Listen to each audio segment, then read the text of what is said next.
errant throws the way I would have been like 2 weeks ago. 2 weeks ago, he had a good performance, but man, he had a bunch of interception-worthy throws. Oh, yeah. And he put the ball in harm's way a lot. I thought he was a lot more careful with the ball last week, and as the game went on, he looked more and more comfortable. It's interesting, though, with the short week, who does the short week hurt more, Josh Allen or Davis Mills?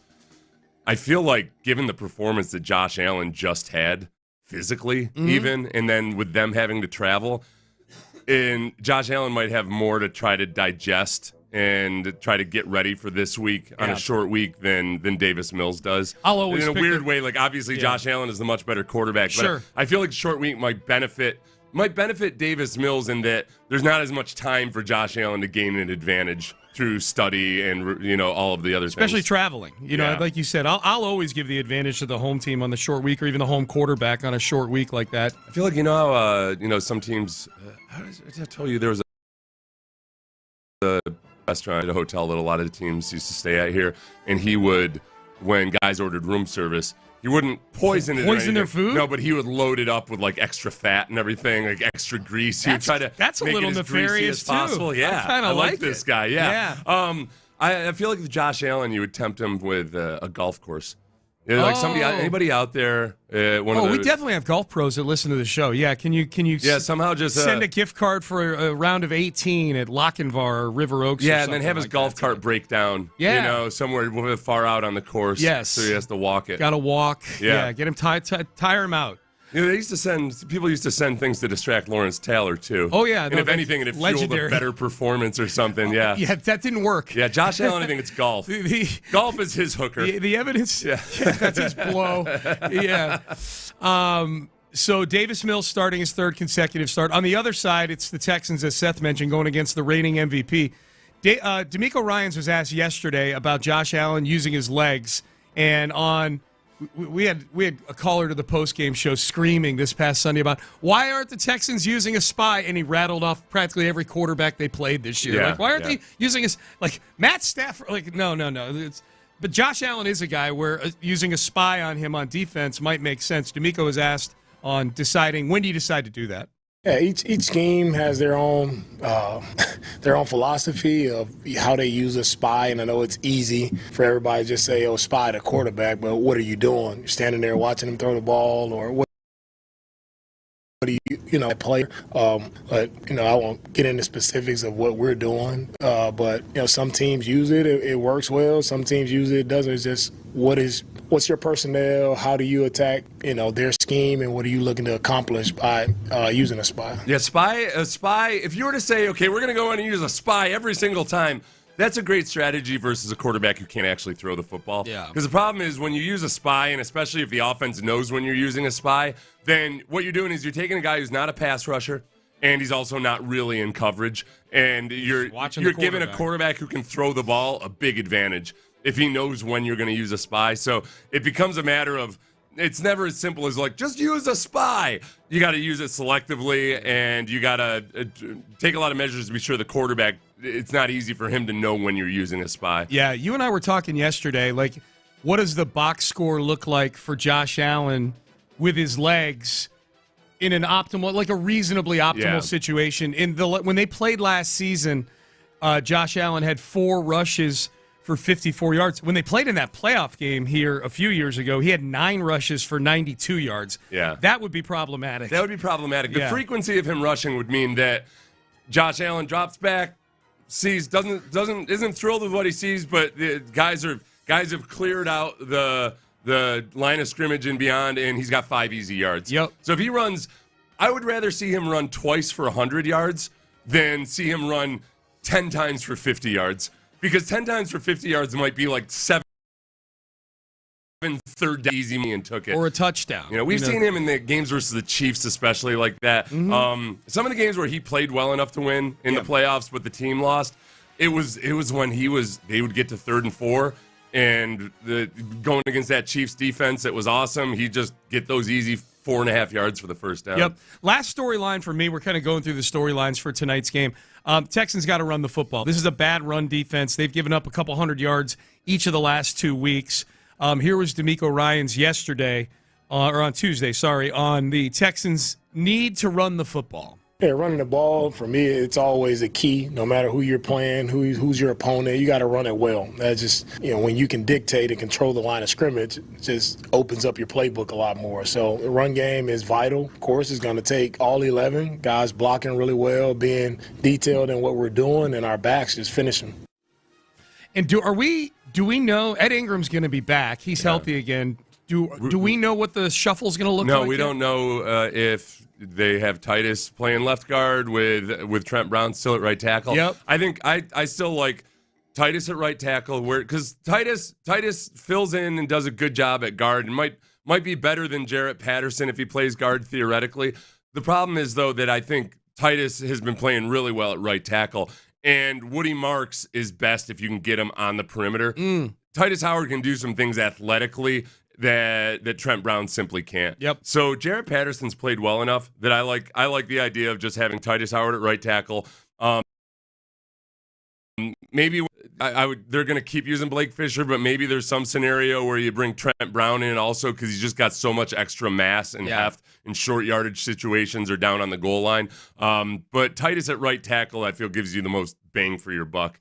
And I think Jarrett Patterson has played well enough, certainly better than the two guys that were there the entire first half of the season. He's been an upgrade over those guys, no question.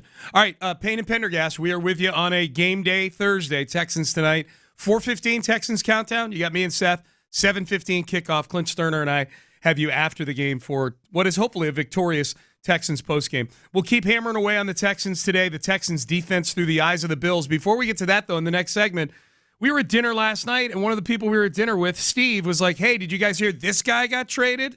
And that was like, I had to check and see how much wine I was drinking at that point. It was a very odd surprise and emotionally devastating. And not a good surprise. Not nice either. in the Payne household right now, I'll tell you that much. No, Pendergast either. So we'll talk about that trade and a whole lot more as we roll on here on a Thursday morning. That's coming up next. Hey, if you are ready to make your household very, very happy around the holidays and your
Freeway, exit Kirkwood, and take the first U-turn at West Airport under the giant American flag. Live from the Mokaram Injury Lawyers Studios, Sports Radio 610 presents auction winners. The people for the Houston Food Bank bought the opportunity to break bread with me and you at Churrasco's. It was an awesome dinner at Churrasco's. It was a great dinner, man. The food was awesome, the wine was awesome, the company was great. Wayne, John, Steve, we thank you guys for generously donating to the Houston Food Bank and for everything. John was the one who donated. John donated. The other two were just kind of his hangers-on. They were his entourage. They were the guys, well, at least John, I think, had been there. They were the guys, a lot of our listeners remember back when Josh Innes told the story of him scrapping, him and Meltzer going out to play basketball at West U. Yeah. And Innes told a different version of the story on air than these guys had the version of the story. They played in that game. Yeah. And I tend to... I believe those guys. Yeah. Just say that. I believe those guys. It was funny, which I think Josh would probably understand us. Oh, yeah. Yeah, we'll have to call Meltzer. Meltzer will give us the scoop. Yep. Yeah. But anyway, so they were fun guys. They were fun. Yeah. They were fun. But it wasn't very fun when Steve, who was sitting next to you, said to us towards the end of the dinner, hey, guys, the Astros just traded Mauricio Dubon. And I'm like, hey, Steve, listen, man. We've been friends for like an hour. Yeah. We haven't been friends long enough for you to F with us like that, man. That they just traded Mauricio Dubon. It was the weird. I wonder if everybody listening, tell me, it's going to be the weirdest thing that I will remember exactly where I was when I heard the news. Yeah. Almost on the same caliber as the DeAndre Hopkins trade, except much, much different in that it was the last thing I expected. Right. And it was an emotional gut punch. Surely they got what'd they get? Somebody that offers something different than Dubon or whatever. A pitcher, maybe? No, it's somebody who offers a muted version of Dubon. Muted, extremely duct tape wrapped around their mouth and head. You think Dubon is awesome utility player, can play every position, Gold Glover, other than catcher and pitcher, except he could if you really had him. You asked nicely. 2-time Gold Glover. Okay, they traded for a Gold Glove finalist. Yeah. Who's a versatile infielder, right? Doesn't play in the out, just the infielder, and has been the worst offensive player in baseball over the last 4 years. That's not exaggerating. That's not hyperbole. He had the lowest. He has a 536 OPS since 2022. That is the lowest among all Major League Baseball players with at least 1,000 at bats. And just don't worry though, because his really promising rookie year is his high water mark. Yeah. Where the simplest way to do this, for people who don't know, OPS plus, basically it's a stat where the average player in baseball is a 100. Right. Okay? So his OPS plus his rookie year, 61. Oh, so he's like 61% of the average player. Exactly, but something like that. Yeah, 56 is next year, 35 his third year, and then he lofted all the way back up to a 53 in his fourth year. I've never looked up a player on Baseball Reference where the OPS plus has been that bad for consistent year after year after year. Yeah. What's Dubon? What was his OPS plus? Just that would be a good way to kind of frame that stat. Because Dubon hasn't been awesome at all. That's the problem, and the question is, you're basically... But his OPS plus for his career is 85. Right. Yeah. Well, don't worry. You've got those lofty heights of that 61 that Allen had in his rookie year. Right. So, okay. So Nick Allen, Nick Allen is the player they traded for from Atlanta. Cheaper. And that's right. He's about $4 million cheaper, likely. Yep. So they cut Ramon Urias, so they DFA'd him the other day. So I think a lot of Astros fans like, all right, they're rolling with Dubon. Yeah. I never thought they were going to keep both those guys. I thought it was weird I thought it was a bit of a strange trade, if I'm being honest. Like, okay, when they traded for him at the deadline last year. To the point where you got your 3 deep at third base is better than anybody in left field. Like that. And you're trading as a fielder. Yeah, and you're trading for a utility guy. I'm like, well, that's Dubon, but whatever. So when they DFA'd Urias, I'm like, okay, well, they're rolling with Dubon. The estimate of what Dubon's going to get in arbitration is about almost $6 million. Yeah. This Nick Allen guy costs about $1 million. And $1.5 million or so. Yeah, something like that. So they're saving $4 or $5 million, whatever it is. And I mean, I guess the hope would be that they're redeploying that somewhere else and they're not just in cost-cutting mode. Like this, I choose to believe, okay, this is a sign that they're getting a little war chest together to go get something big. Yeah, I hope so too. I guess the problem is with Dubon, he's a classic guy where because he's such a unique player, the stats don't always tell the whole story. Whatever his wins above replacement is and all of that, his ability to play anywhere and everywhere, and not to mention just in terms of being a vibes guy or what have you, and let's be honest, a lovable face. Lovable face. Yeah. Well, it's versatility within a game, within a week, and it's also if you lose a player for a month or so, which I'm not sure if you noticed, Seth, but the Astros lost a lot of guys for multiple weeks last year. Then Dubon is a guy you can just plug in at that position, and probably the most prominent one in the last couple of years. And this is where really Dubon, I think, elevated himself in the eyes of Astro fans, was when Jose Altuve broke his wrist or had his wrist broken by a pitch in the World Baseball Classic, and Dubon played second base for like the first 2 months of the 2023 season and played very well. Had a lot of big hits. Obviously, he's always going to be great defensively. I'm going to miss him personally in the HEB commercials. I'm going to miss the mellifluous tones of a Mauricio Dubon. Buy me some brisket and queso too. I'm going to miss that, man. Yeah, does Nick Allen even know what... Does he even sing? Can he carry a tune? Buy me some brisket and cheese as well. Yeah, right. Can he even rhyme? Can he freestyle like Mauricio Dubon? Buy me some brisket and queso too. I'm told that they didn't even have a script for that. They just freestyled that the whole time. And yeah. It's weird. He feels like it doesn't it feel like he's been around for a lot longer than 4 years? Yeah, a little bit. Yeah, that was a James Click trade. That was a good trade. They traded some nobody for Dubon. They got 4 good years out of him. You know what? I'm happy for Dubon. If I read a couple articles in Atlanta this morning that are wondering whether he'll be the starting shortstop for the Braves. So maybe Dubon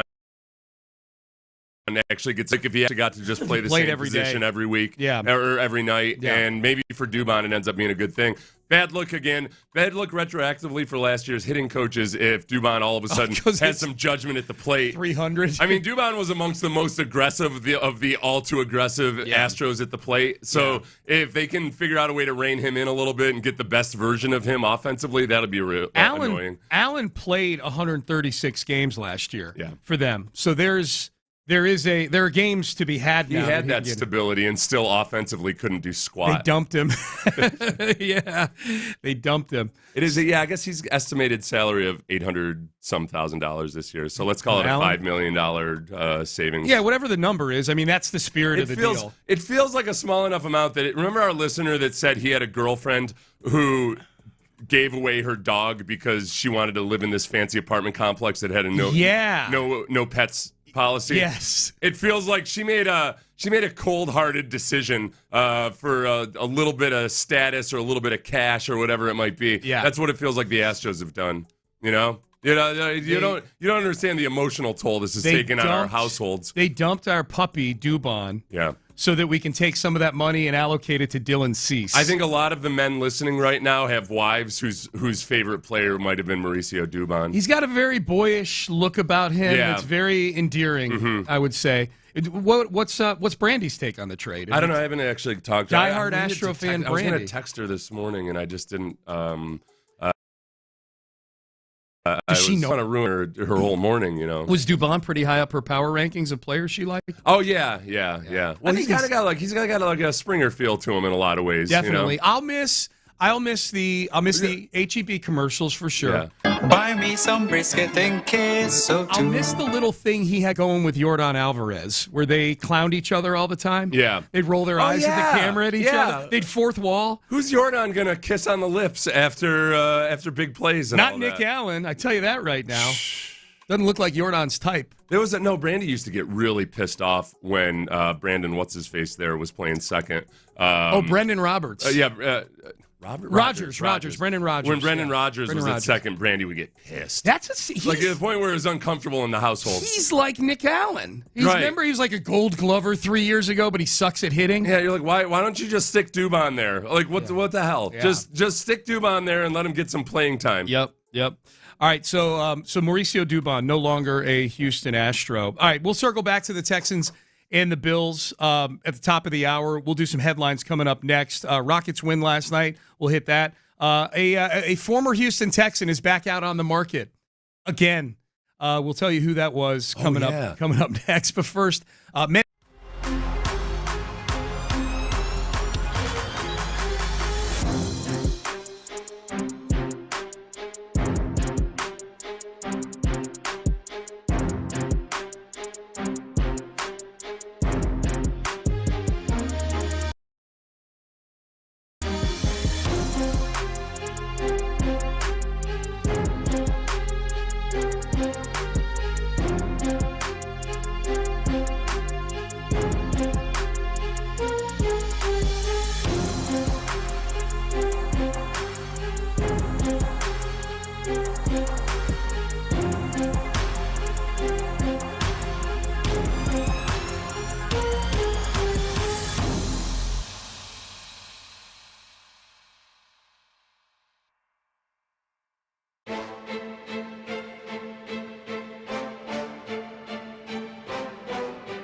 Payne and Pendergast with today's headlines powered by Men's Tea Clinic.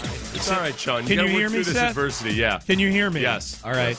For those of you watching on YouTube, is the YouTube up, Colin? YouTube's good? Okay. Sean, sometimes when there's technical difficulties in performance or something like this, you end up giving the most brilliant performance of your life Well, because it takes you a little bit out of your comfort zone. Wouldn't hold your breath on Right that now, one. you're physically out of your comfort zone as you hold a microphone that's not meant to be held. Yeah, at all. No, yeah. it's meant to be attached to this I've got a feeling. janky-ass arm right here. I've got a feeling this is going to be the best performance you've ever given. Well, I had a talk with our boss yesterday, and he said, hey, they've been breaking a lot, and I know that's why we redid a lot of stuff here.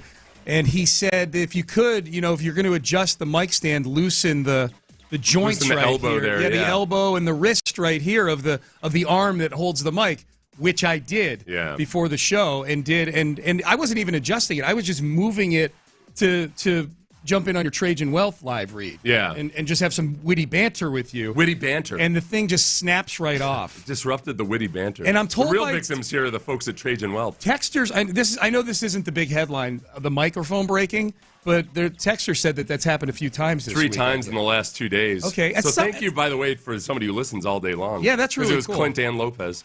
Okay. How many mics? Who both sit in your chair. How many mics break before the arm is the problem, not the host? Let's be clear. One mic has broken 3 times. Yes. Yeah. Yeah. So, anyways, Texans have the Bills tonight at 7:15. Boom. Kickoff. 4:15 Texans countdown. Be there. That's going to be Sean Pendergast and Seth Payne. You got that right. That's right. You got that right, buddy. Texans are a 6-point underdog in this game. I feel oddly good about a game that the Texans are nearly a touchdown underdog in at home. I feel, honestly, that this is going to be such a fun defensive challenge for the Texans. And I say fun. It's fun if they show up and really do some version of what they did to Josh Allen last year, because the Texans are the number 1 scoring defense. And mind you, they've played some of the top scoring offenses along the way. They haven't just played a bunch of patsies. They're the number 1 scoring defense. A quarterback the likes of which they haven't seen yet this season, Josh Allen. Mm-hmm. And the unicorn. If they can shut down Josh Allen, if they can do a 75% of what they did to Josh Allen last year, that's a stamp of authenticity on just how good this defense is this year. Yep. So it should be a fun one tonight. Again, 7:15 kickoff. Davis Mills getting the start at quarterback for the Texans. Meanwhile, the Rockets last night were in Cleveland. And they beat the Cleveland Cavaliers 114-104. We got the replay going in the studio right now. Alperen Şengün, 28 points, 11 rebounds. Kevin Durant had 20 points. Rockets winning streak now at 5. And this was a win over a winning basketball team. I know that a lot of people looking at the Rockets start here have said, well, they've beaten up on a lot of bad basketball teams by and large. The Cavaliers, not a bad basketball team. Donovan Mitchell, Evan Mobley, etc. And Şengün taking it to Mobley. Yes. Şengün's getting to that point where it's gone very rapidly from, wow, Şengün might be one of the best players in the league to Şengün is a potential MVP He's an type MVP. of dude. He is doing he was in the same draft with Mobley. Mobley got picked right after Jalen Green did. Yeah. He got picked third in that draft. That was the same draft where the Rockets traded back into the first round to draft Şengün. And as you know, I listen in on some Cleveland radio every now and again before our show because of the time difference. I like their show up there. The Şengün is doing what they have been sitting and waiting for Mobley to do the last couple of years. Yeah. Mobley's a good player. They're waiting for him to hit his ceiling, and it's just not happening. Şengün is turning into... In the offseason, we would kind of talk about this young core that, first and foremost, before the Durant trade happened, we just didn't want to touch some of these young guys, obviously. But it was also with the understanding that Amen Thompson and Şengün, especially as good as they are, they still have some growth and development to go. Yeah. And Şengün's has just been put into hyperdrive. It's crazy. This is really, and to him to be able to work with Durant all season long as they're still trying to form exactly what they're going to look like as an offense. Yep. It's just been, this has been the most fun early portion of an NBA season than I can remember. Yeah. Other than maybe when Harden first got here, when there were still some questions about what's Harden going to be like when he has to be the guy instead of a sixth man of the year. Yep. This has been really, really fun. It's been a lot of fun. And Seth, that I'm not a fan of the extracurricular sporting events that professional players in our town go play. The World Baseball Classic, most notably. Yeah. Not a fan of that. I'm a big fan of the Euro Championships. The NBA Cup? Or the... No, the Euro the summer Euro Championships that Şengün played in, because that's where he started to perfect his three-point stroke. Yeah. The people are attributing a lot of this. He went from he's going, like you said, going from All-Star to MVP candidate.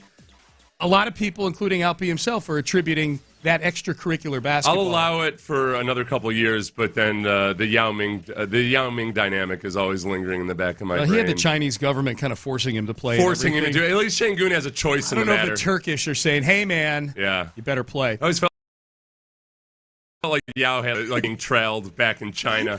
And then they were reminding Yao that, hey, Olympics. We know where every single one of your family members is right now. That's right. Rockets back in action tomorrow night. They've got Denver coming here tomorrow. That's a big one. Mm-hmm. That's fun. I think it is an NBA Cup game as well.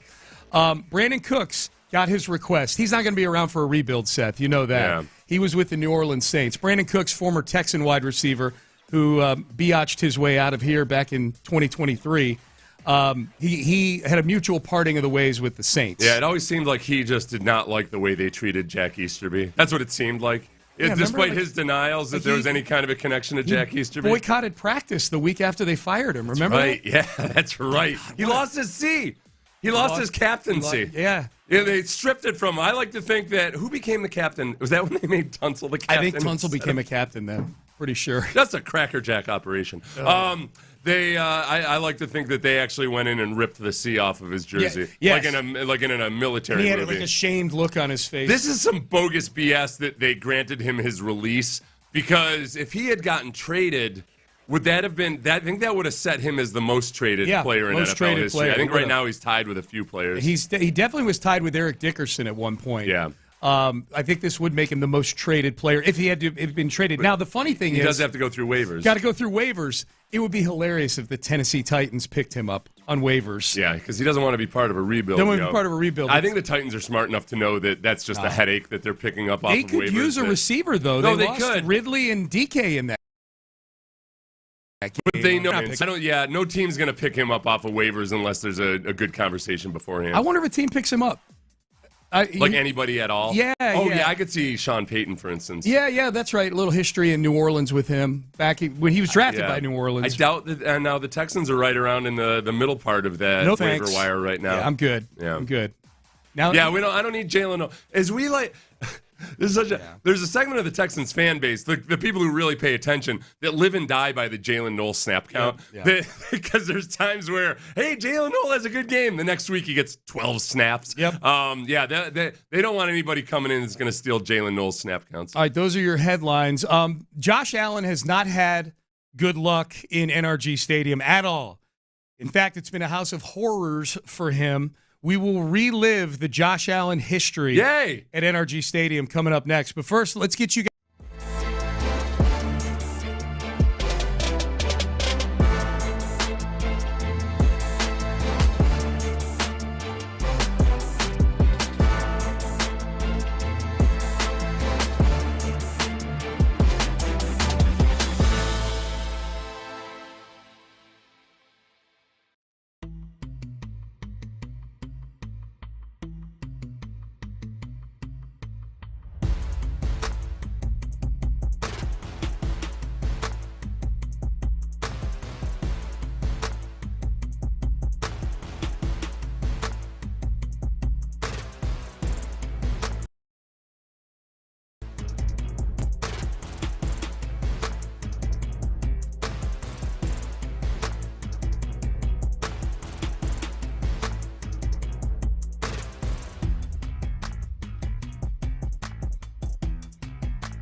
FM HD2 Houston. Insider access, exclusive content. Sports Radio 610. The Texans play here. An Odyssey sports station.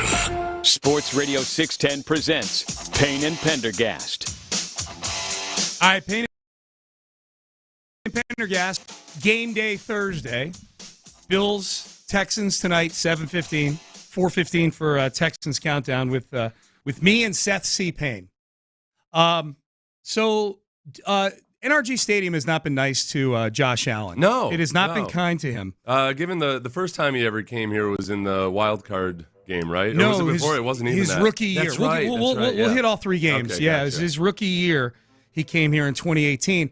And if you recall, Josh Allen, he was the third quarterback taken in that draft. Oh, yeah. Baker Mayfield and Sam Darnold both went ahead of him, and it was thought that Josh Allen was a bit of a reach coming out of Wyoming. Josh Allen's profile is a profile that very much looks like, okay, this guy ain't going to make it in the NFL because he was so inaccurate. And At Wyoming. The story used to be that, man, you just can't fix a quarterback's accuracy. Mm-hmm. So Josh Allen working out the way he has so brilliantly has then gone on to ruin multiple other teams' drafts because the Colts looked at Anthony Richardson and thought, well, look at Josh Allen. All we have to do is rein in his accuracy and then put that lightning athleticism in a bottle, and he'll just be like Josh Allen. It's not so easy. It's a dead heat between Brady and Allen as to who's ruined more teams. Yeah, Tom Brady and Josh Allen. It's basically the equivalent of teams. It's the equivalent of seeing somebody win the lottery and saying, "Oh, okay, I'm just going to cash out my 401k, right, and spend it all on lottery tickets." Yes, like without acknowledging how unlikely it is to actually win that lottery.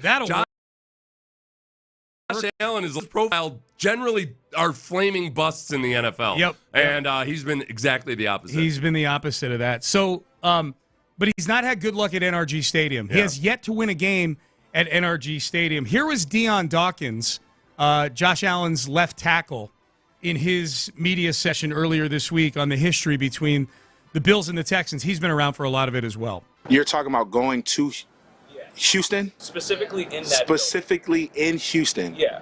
Right, because we have played some games there, right? Like we had the playoff game that one year, right? 19, right? That's what you're talking about. They had J.J. Watt. Yeah. That was a minute ago, yes. I didn't even think about that. Okay. I didn't even think about it. I didn't even think about it, but we have played some weird games. It kind of feels like our first game was last year there because the entity of that team is different. Right? Like we went there last year, they had Diggs. It was like a rivalry thing. Oh, Diggs is there, da-da-da. So it kind of threw all of that other stuff away. But now that you say that, I would say overall, not really, because the energy from year to year and week to week changes, bro. It changes like drastically. And when you have players like over there that you used to like play with, it kind of starts a whole new slate. Okay. I think, and he's been there since 2017, right? Dawkins? Been there a while. Thereabouts since 2017 or so. He's been here for all of it. He's been there. So he's been there through every game that we just mentioned with Josh Allen. Yep. I think for Deion Dawkins, it's probably, as a left tackle, he's sitting there and thinking Will Anderson and Daniil Hunter this week. And that's the difference there. Will Anderson, back when he was a rookie, even wasn't the same guy, or even last year, like Will Anderson has become a different guy and a better guy this year. And then you had the Daniil Hunter dynamic. These last couple battles for Deion Dawkins have been very much about those two guys. Will Anderson can set the team record for most consecutive games with a sack tonight. If he gets a sack, that'll be 6 straight games with a sack for Will Anderson. He's just kind of been steady going this year with the sacks. When we brought up his stats last week, I know we had a couple listeners say, "Oh wow, I thought he was having kind of a down year statistically." No, I mean he is in relation to Myles Garrett. Like Myles Garrett's on pace. So is everybody. But Myles Garrett's on pace to obliterate the sack record. But no, he and Daniil Hunter are both I think they're both in the top 7 or 8 right now of sacks. Yeah, they're up there. So Josh Allen's history at NRG Stadium is not good. He's played 3 times at NRG Stadium. He's 0-3. Just reliving some of the magic for the Texans during the Josh Allen era. Now, Josh Allen did get the Texans up in Buffalo at a game you were at. You did the pregame show from there. I got shushed by the coaches. That was the David Culley season. And there was a lot of rain that day, if I remember. Wasn't the weather bad that day? Looking at it in hindsight, remember, I was doing the pregame show, and you were remotely, obviously. Yeah. And I was in a room next to where the Texans coaches were, and at some point, some nervous little staffer peeked his head in and said, "Hey, could you keep it down? Coaches are wondering if you could keep it quieter." You have a loud voice. And at the time, I felt like, sorry, I ruined your brilliant planning. It was the Texans. I'm sorry you couldn't focus on your diabolically brilliant game plan. What a year. Yeah. What a year that was. So Josh Allen has beaten the Texans, but it was up in Buffalo. He's 0-3 at NRG Stadium. Reliving the magic. Week 6, 2018. That was the year where the Texans started 0-3. And then week 4, they beat the Colts. That was the game where Frank Reich went for it on 4th down in overtime because he's like, no, we're going to win. We're not going to tie. I respect it. Then the Texans beat the Cowboys the next week on a last-second field goal. Oh, yeah. And then in come the Buffalo Bills with rookie Josh Allen at quarterback. In this game, Josh Allen went 10 for 17 for 84 yards before leaving with an elbow injury. In comes Nathan Peterman. Yeah. Game's tied at 13. I went back and looked at the stats in this game. Deshaun Watson was sacked 7 times and hit 12 more times in that game. That was the game where the very next week he had to take a bus to Jacksonville. Because he had a punctured lung. Yeah, he was that beat up. Or a bruised lung. Because of the Buffalo Bills and probably the entirety of the season. We could go back and think about what actually happened on that bus. Yeah. But tied at 13 against the not very good Bills team, Jonathan Joseph to the rescue. 2nd and 10 Bills from their 25. Peterman takes the snap. He's looking left. He throws that way. It's picked off by Jonathan Joseph across the 15, 10, 5. Rock and roll. The Texans go in front on the pick 6. Okay, so I'm left on the clock. So I remember going back and rewatching it and the announcers, Nathan Peterman's still going to get a look at this. The Bills are going to get the ball back. Throws a pick to Kareem Jackson. 2 picks in the last 2 minutes of the game. Nathan Peterman in his illustrious Bills career had 3 touchdown passes and 12 interceptions. Are you serious? Well, remember, didn't he have that? He threw 3 interceptions in the first half of that one game. He threw 5 interceptions in a game. It was a record. It was whatever there was. It was something that had never been done in a half of football. It might have been 5. It might have been 5. Yeah. So that was Josh Allen versus the Texans at NRG Stadium, number 1. He was a completely different – he was an overwhelmed rookie in 2018. 2019, he was a better football player. The Bills are a better football team. They made the postseason as a wild card team and came to NRG Stadium to play in the first round of the playoffs. They took a 16-0 lead, 13-0 into the half, 16-0 early in the second half. And then it was a J.J. Watt sack that kind of got the Texans going a little bit. Yeah, it was J.J. Watt sack and really studly run after catch by DeAndre Hopkins too. Right? Yeah. And then a couple brilliant plays by Deshaun Watson. Yep. It was a pretty incredible second half. It was. Yeah, JJ was coming off of that torn tricep. Yes. And it was kind of a peck. Yeah. And was kind of quiet through the first half, and then all of a sudden just poured it on. 16-0, and the Bills. They was 16-0. They kick a field goal there. It's a 3-score game. That sack took them out of field goal range, kept it a 2-score game. Texans mount a comeback. They get Deshaun Watson had a touchdown where he carried a couple guys into the end zone, if you remember that, to tie the game.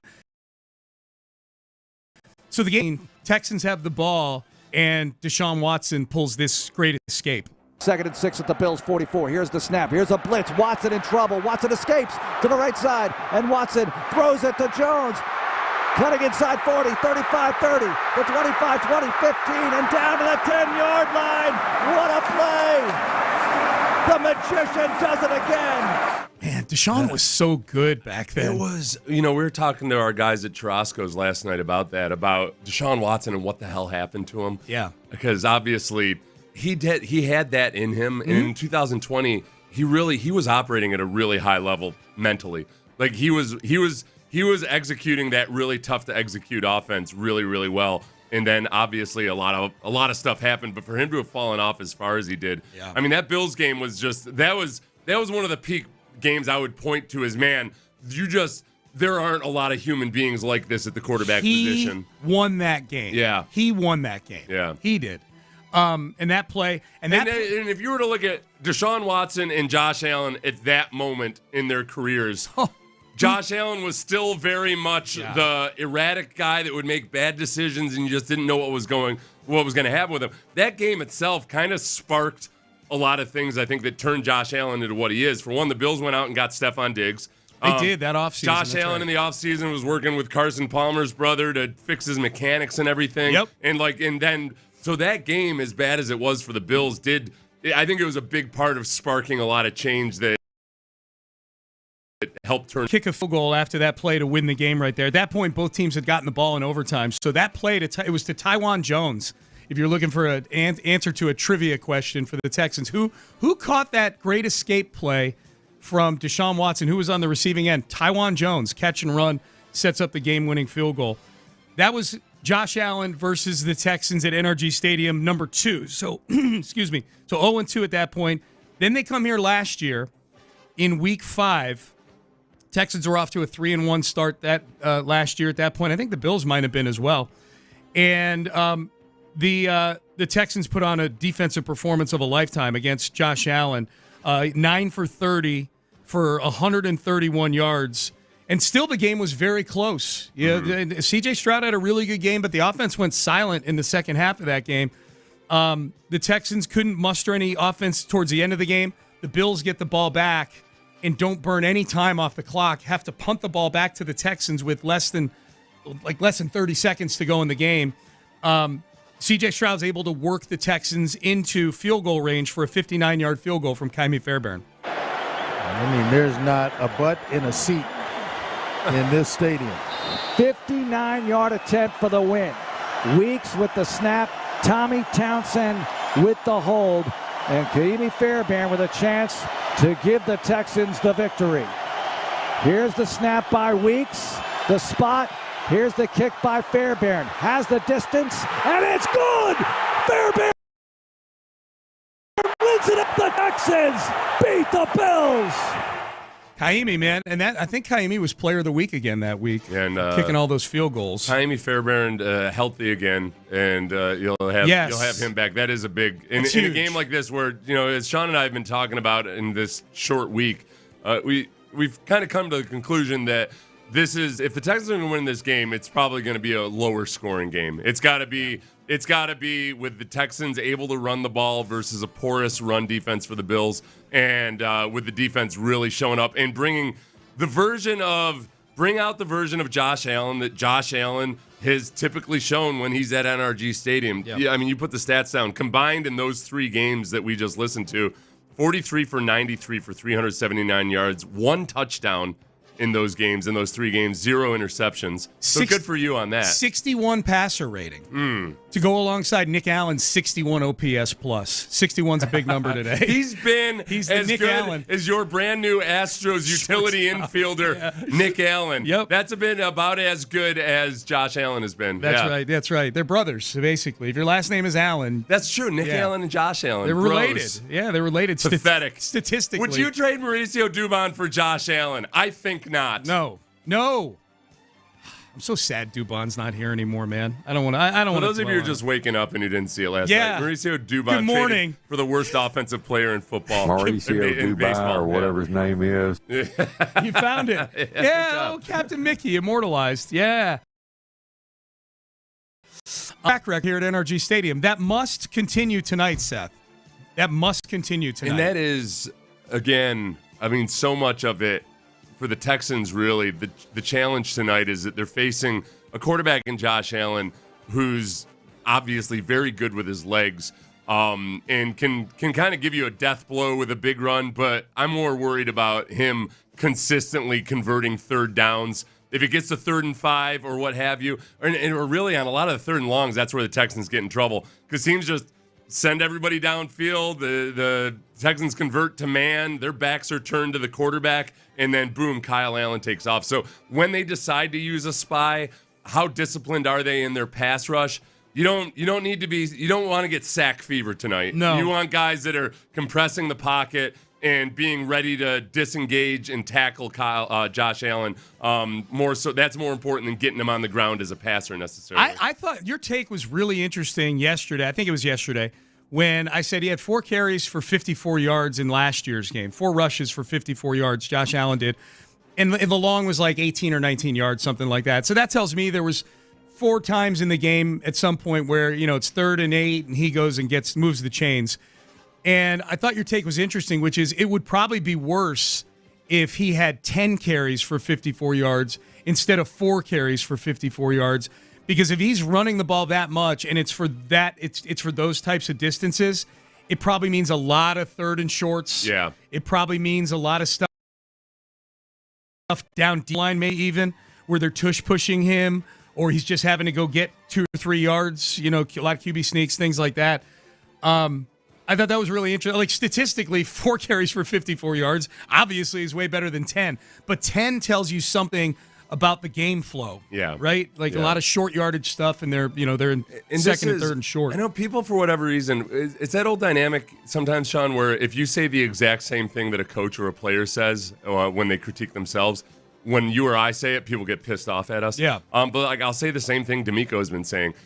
These fourth quarter letdowns matter. As good as the defense has been, they've allowed Bo Nix, Baker Mayfield, Trevor Lawrence, they've allowed some of these quarterbacks in the fourth quarter to have hugely impactful scrambles. Yep. And it worked out in the Jaguars game, obviously, but you can't have that if this game's a tight game in the fourth quarter, they gotta fix this. They can't let Josh Allen convert a critical 4th and 10. Correct. The way Baker Mayfield did. But yeah, the way all these guys, man, you're absolutely right. Can't let him leak out. Got to be disciplined.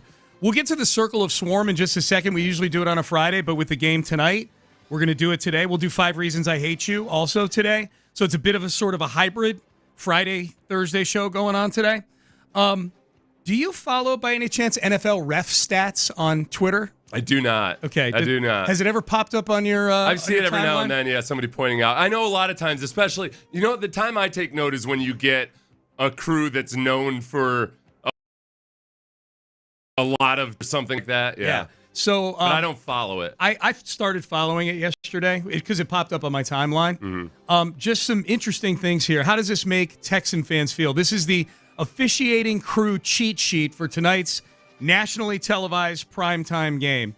The Buffalo Bills are 5-0 and 4-1 against the spread with tonight's referee Adrian Hill, including 4-0 straight up, 3-1 against the spread on the road or a neutral field. All right, I'm gonna take a look and see how fancy a watch Adrian Hill is wearing. Yeah. tonight. He had Wait that a house second. on his wrist like you did yesterday. Yeah. That watch I was wearing at Zadok yesterday. If he's got that watch, I am demanding an investigation. Okay. Damn it. Now some of this may be good news for the Texans. You tell me if there's anything to read into this.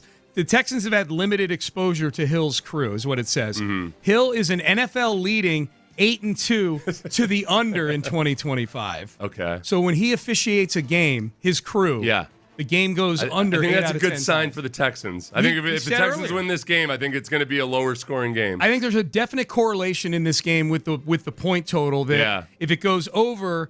If you just told me the game, hey, this Texans it's going to be a game, shootout. Texans game went over the 43.5. Who do you think won? I would say Bills. Yeah. Conversely, I think if you told me the game went under 43.5, I would say I think a Texans pretty good shot if it stays under. I mean, it's as simple as that. The strength of the Bills is Josh Allen. I'm not even going to say their offense. It's Josh Allen specifically. The strength of the Texans is their defense. Okay, how about this? The all-important start combo is a major point of emphasis with Adrian Hill's crew, where they rank second in offensive holding calls and fourth in false start calls. The Bills are the number 1 penalized team in offensive holding. Oh. Well, So if I were a Bills fan, I'd be ready to be a really peeved. This is good news. Because holding, very subjective call. That's a tough one for the Bills. I'm going to add to this. You ready? Yeah. The Texans' defense ranks as a top 10 unit, generating both false start and offensive holding calls. Well, that's kind of part and parcel to their actual pass rush. The teams that have good pass rushes tend to get a lot of holding calls because offensive linemen get into desperation mode or bad situations. Yeah. And they get those holding calls. So I'll take that. I'll take that as a big advantage. Yeah, man. So that's especially when a quarterback pulls it down and runs. That's when guys, offensive lineman doesn't know where the quarterback is, can feel the defensive lineman leaving, and he just latches on. Yep. Hill's crew ranks highly, calling illegal contact and defensive pass interference. Number 1 in both categories. All right, let me just back up. This crew, this sounds like we better brace ourselves for a bunch of laundry on the field tonight. Yeah. They're in the tops. They're among the top crews in calling false starts and holds, and they're number one in illegal contact and defensive pass interference. them calling false start, that's a pretty objective thing. It's the DPI that's the problem. Well, the false starts where it gets tricky is if the offensive tackles they're strict with that. I like that. Texans don't have Laramie Tunsil anymore. Right. Laramie Tunsil was amongst the worst in the league every freaking year at trying to get a little bit of a jump and then getting flagged for it. So it doesn't hurt the Texans with that. I don't know about the Bills and how their offensive tackles operate, but I'm not as I like it that it keeps the Bills' offensive tackles honest. Yeah. And that you can get a clean jump if you're Danielle Hunter or Will Anderson. I like that. That information makes me feel better about the Texans tonight. Oh, I'll tell you what. If I were a Titans fan last week, man, I would have been throwing some kind of foodstuffs against the wall in that first 20 minutes of playtime when they had 4 false starts. And it looked like crazy. At one point, the Texans were doing all these sim blitzes where they got 8 guys up at the line, and they're all jittery, and it was just a matter of I felt like the Titans were trying to use the hard count, yes, and they were turning their own weapon against themselves with it. Yeah, the Texans, and I felt like the Texans just coming up to the line and just scaring them. They were just doing, The Titans' offense looked like they had all just remembered that they left their phone face up at their mother-in-law's house or something, Gotta go. Crap. I got to get out of here. I got to go find my phone. Oh, no. That's great. All right, Payne and Pendergast with you here on a Game Day Thursday edition of the program. So are you ready for a Thursday Circle of Swarm? I've never been more ready, Sean. For a Thursday Circle of Swarm. Let's do it. I've been drinking. What we're looking for is players, right, who are looking to swarm. The swarm mindset, that whole mentality. We want players to have a special work ethic and a relentless mindset in everything that they do. It's a special group of men, believe it. It's the Payne and Pendergast Texans Circle of Swarm. I was about to say drinking coffee all morning. It'd be cooler if I'd been drinking whiskey all morning. Yeah, or some whiskey in your coffee. Yeah. That's a great idea, Sean T. Pendergast. Some liqueur 43 in there. Make yourself a Carajillo for the show. Yeah. All you need. The Buffalo Bills know that they're in town for a battle because Seth's been drinking whiskey all morning. That's it, man. That's it. All right, so Seth and I do this before every game, the Circle of Swarm. And a fifth of whiskey. And a fifth of whiskey, which is the swarmiest of drinks you can have. It's a look back at which players were the swarmiest in the previous game. The one from the Jacksonville game was very heavily skewed towards the offense. I doubt this one will be quite as skewed towards the offense. Yeah. 16-13 win. We also use it as sort of a bit of a look ahead to tonight's game as well. Okay, my first Circle of Swarm entrance. Real quick, for those who don't know, we each pick 3. Yeah, we each pick 3. Yep. There can only be 6, okay? There can only be 6. Yeah, this isn't like the Circle of Trust Nope. with the Astros where it can be as big as you want it. That's right. There's only 6. So this guy, he wouldn't be my first selection, except I wanna highlight one specific part of what he's been doing the last few weeks. Dalton Schultz. Oh, yeah. Who has not only been one of the most consistent producers while Davis Mills has been in relief, but has been playing through a boatload of injuries. Yes. And this is one of the things, Sean, it's one of the most vital things on an NFL football team. The young guys need to see the veteran guys playing through injury. It needs to be a culture of I'm going to be out there. And the only way a coach can talk about it all he wants, but you got to have guys who show that nope, this is what playing in the NFL is all about. You don't just go out on the field and play. You play as well when you're injured as when you're healthy. Yeah. And Dalton Schultz has been doing that to an extreme degree. It looks like he's held together with baling wire and bubble gum out there, and he just keeps producing. And he's producing. That's the big thing. I mean, yes, what you said about being out there and being available is huge. That he's doing it not to the detriment of the team. You know, you wouldn't if you didn't watch him in between. You watch him in between plays, especially particular plays when he takes hits, and he is going through stuff right now, like you said. But if you just watch the plays in a vacuum, you know, just what he's doing out there, he's moving fine, and he's muscling his way through it. Yeah, good job. That's a good one. Well, the thing about, John Yurkovich, he's my former teammate. I like him. He's now a radio host in Chicago. He's an excellent He's radio awesome. host. He's hilarious. Yeah. No, but that was one of the best lessons I ever learned my rookie year. He told me, he's like, listen, kid, Yeah, look, it's not about whether you play injured or not. It's like you got to produce when you're injured. Yeah, and you're not. That's what makes you a genuine professional. I bet Yurko was an awesome vet to have as a young player. Yeah, but he'd also take your money and no. I'm sure there was hazing. A little bit of shadiness going to his card game too. Yeah, so but you knew that going in.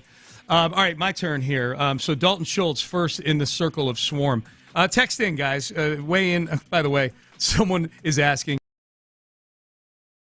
Adrian, we were just talking about how was Hill and his crew on unnecessary roughness penalties. That's the key. Looking at you, Aziz. Yeah.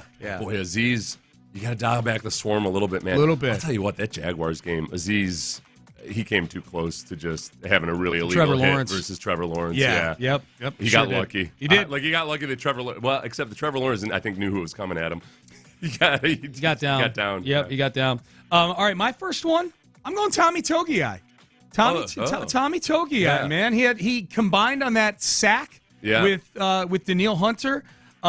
He hit the quarterback a couple of times. This is a very swarm heavy. We're going more swarm than anything on this. That was a 16-13 muck it up game against the Titans. Yeah. So there needs to be a lunch pail element in this particular circle of swarm. The stars will come out between now and 7:37, I promise. Yeah. But Tommy Togiai and he always gets cited by D'Amico for just, anytime he's in there, he just does good things. Well, we told you when we had Nick on earlier this week, Togiai is that classic guy that I could see a lot of personnel guys not liking at all, but the coaches absolutely loving and having arguments about it because Togiai doesn't have any of the classic traits that you would expect a really good defensive lineman to have, except that he's got really good technique and he's really strong and he knows how to utilize all of it. And he just keeps showing up. Yeah. There's nothing about him that says that you want him out there in critical situations, except for the fact that he plays football really well. Right. And I was saying it as a compliment to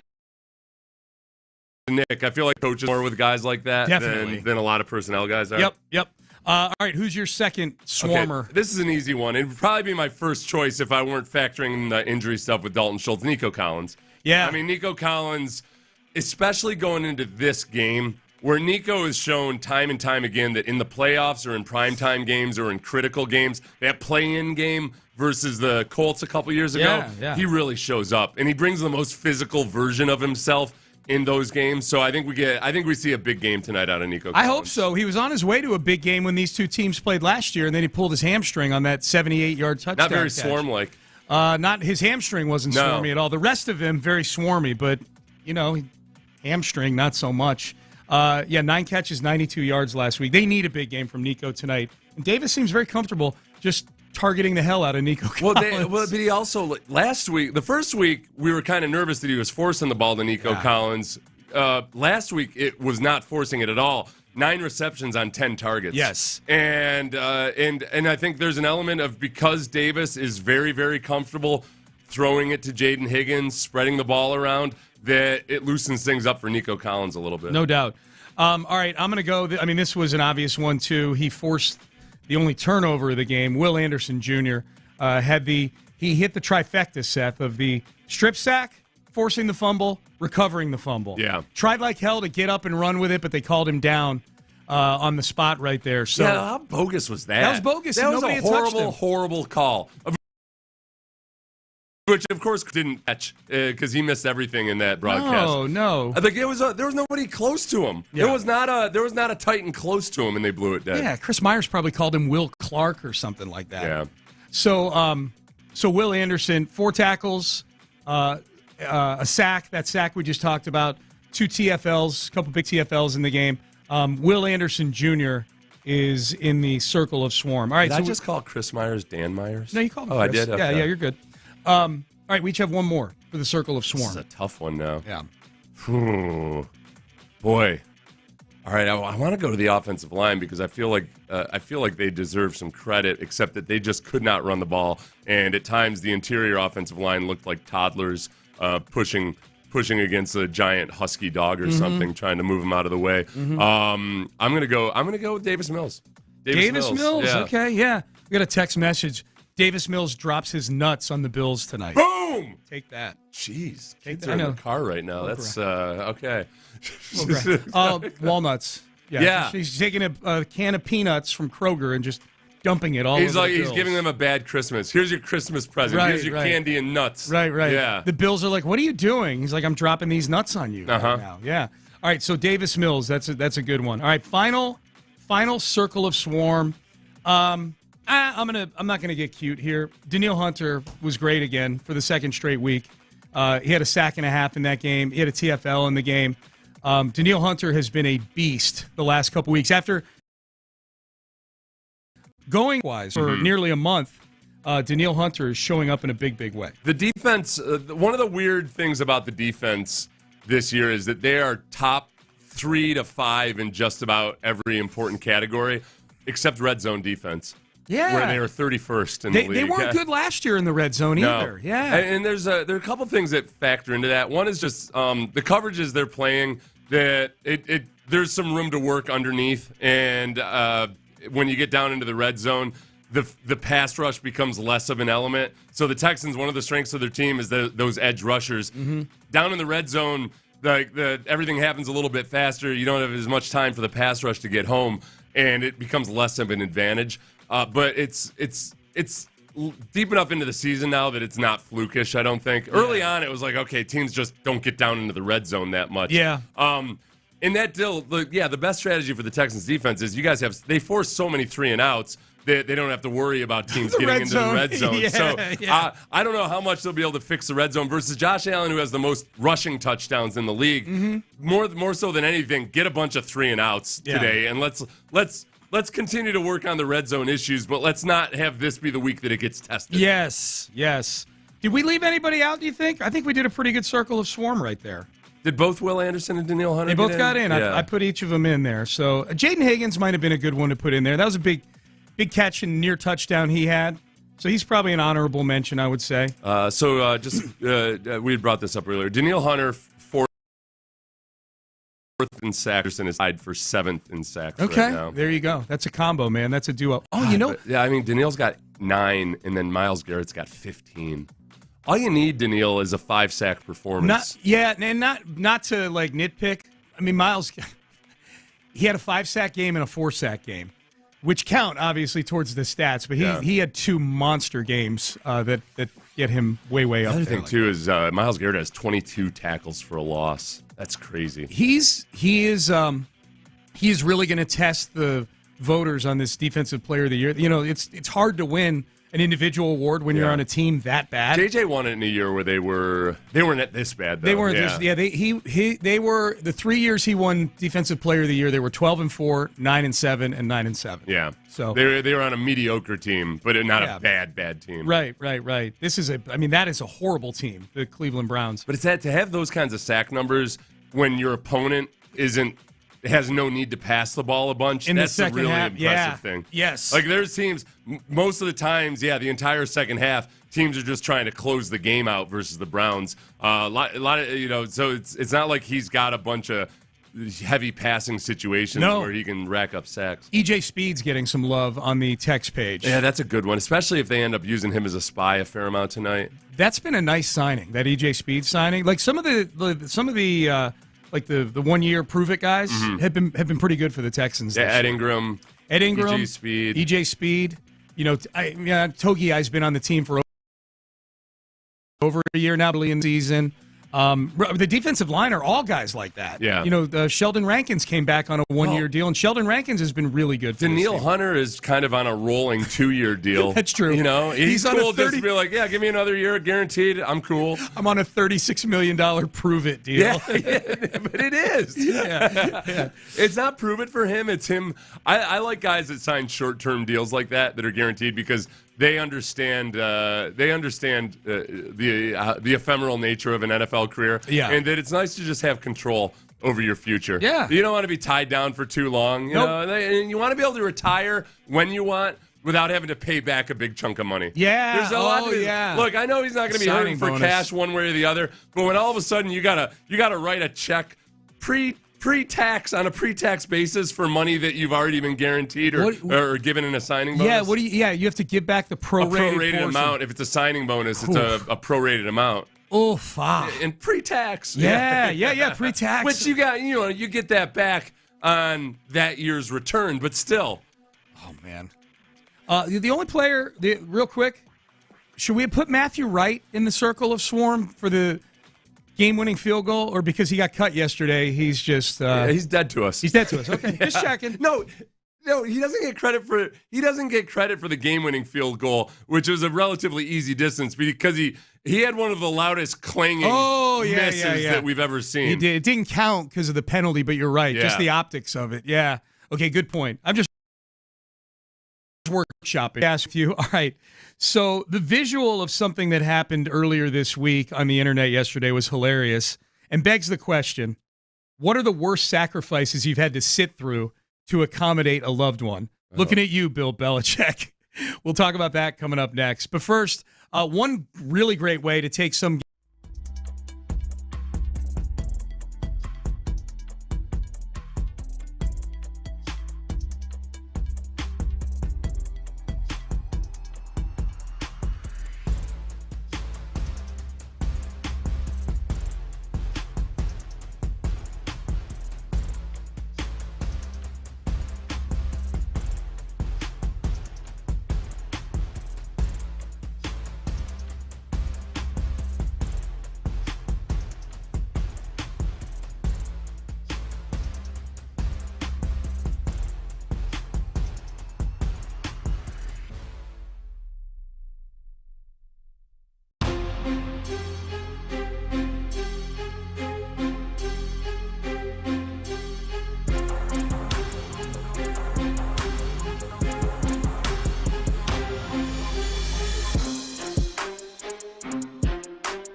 Payne and Pendergast is driven by West Point Lincoln at Katy Freeway, 1 mile west of the Beltway, exit Kirkwood, under the giant American flag. Live from the Mokaram Injury Lawyers Studios, Sports Radio 610 presents Payne and Pendergast. Hi, Payne and Pendergast. Hey, quick question, Seth.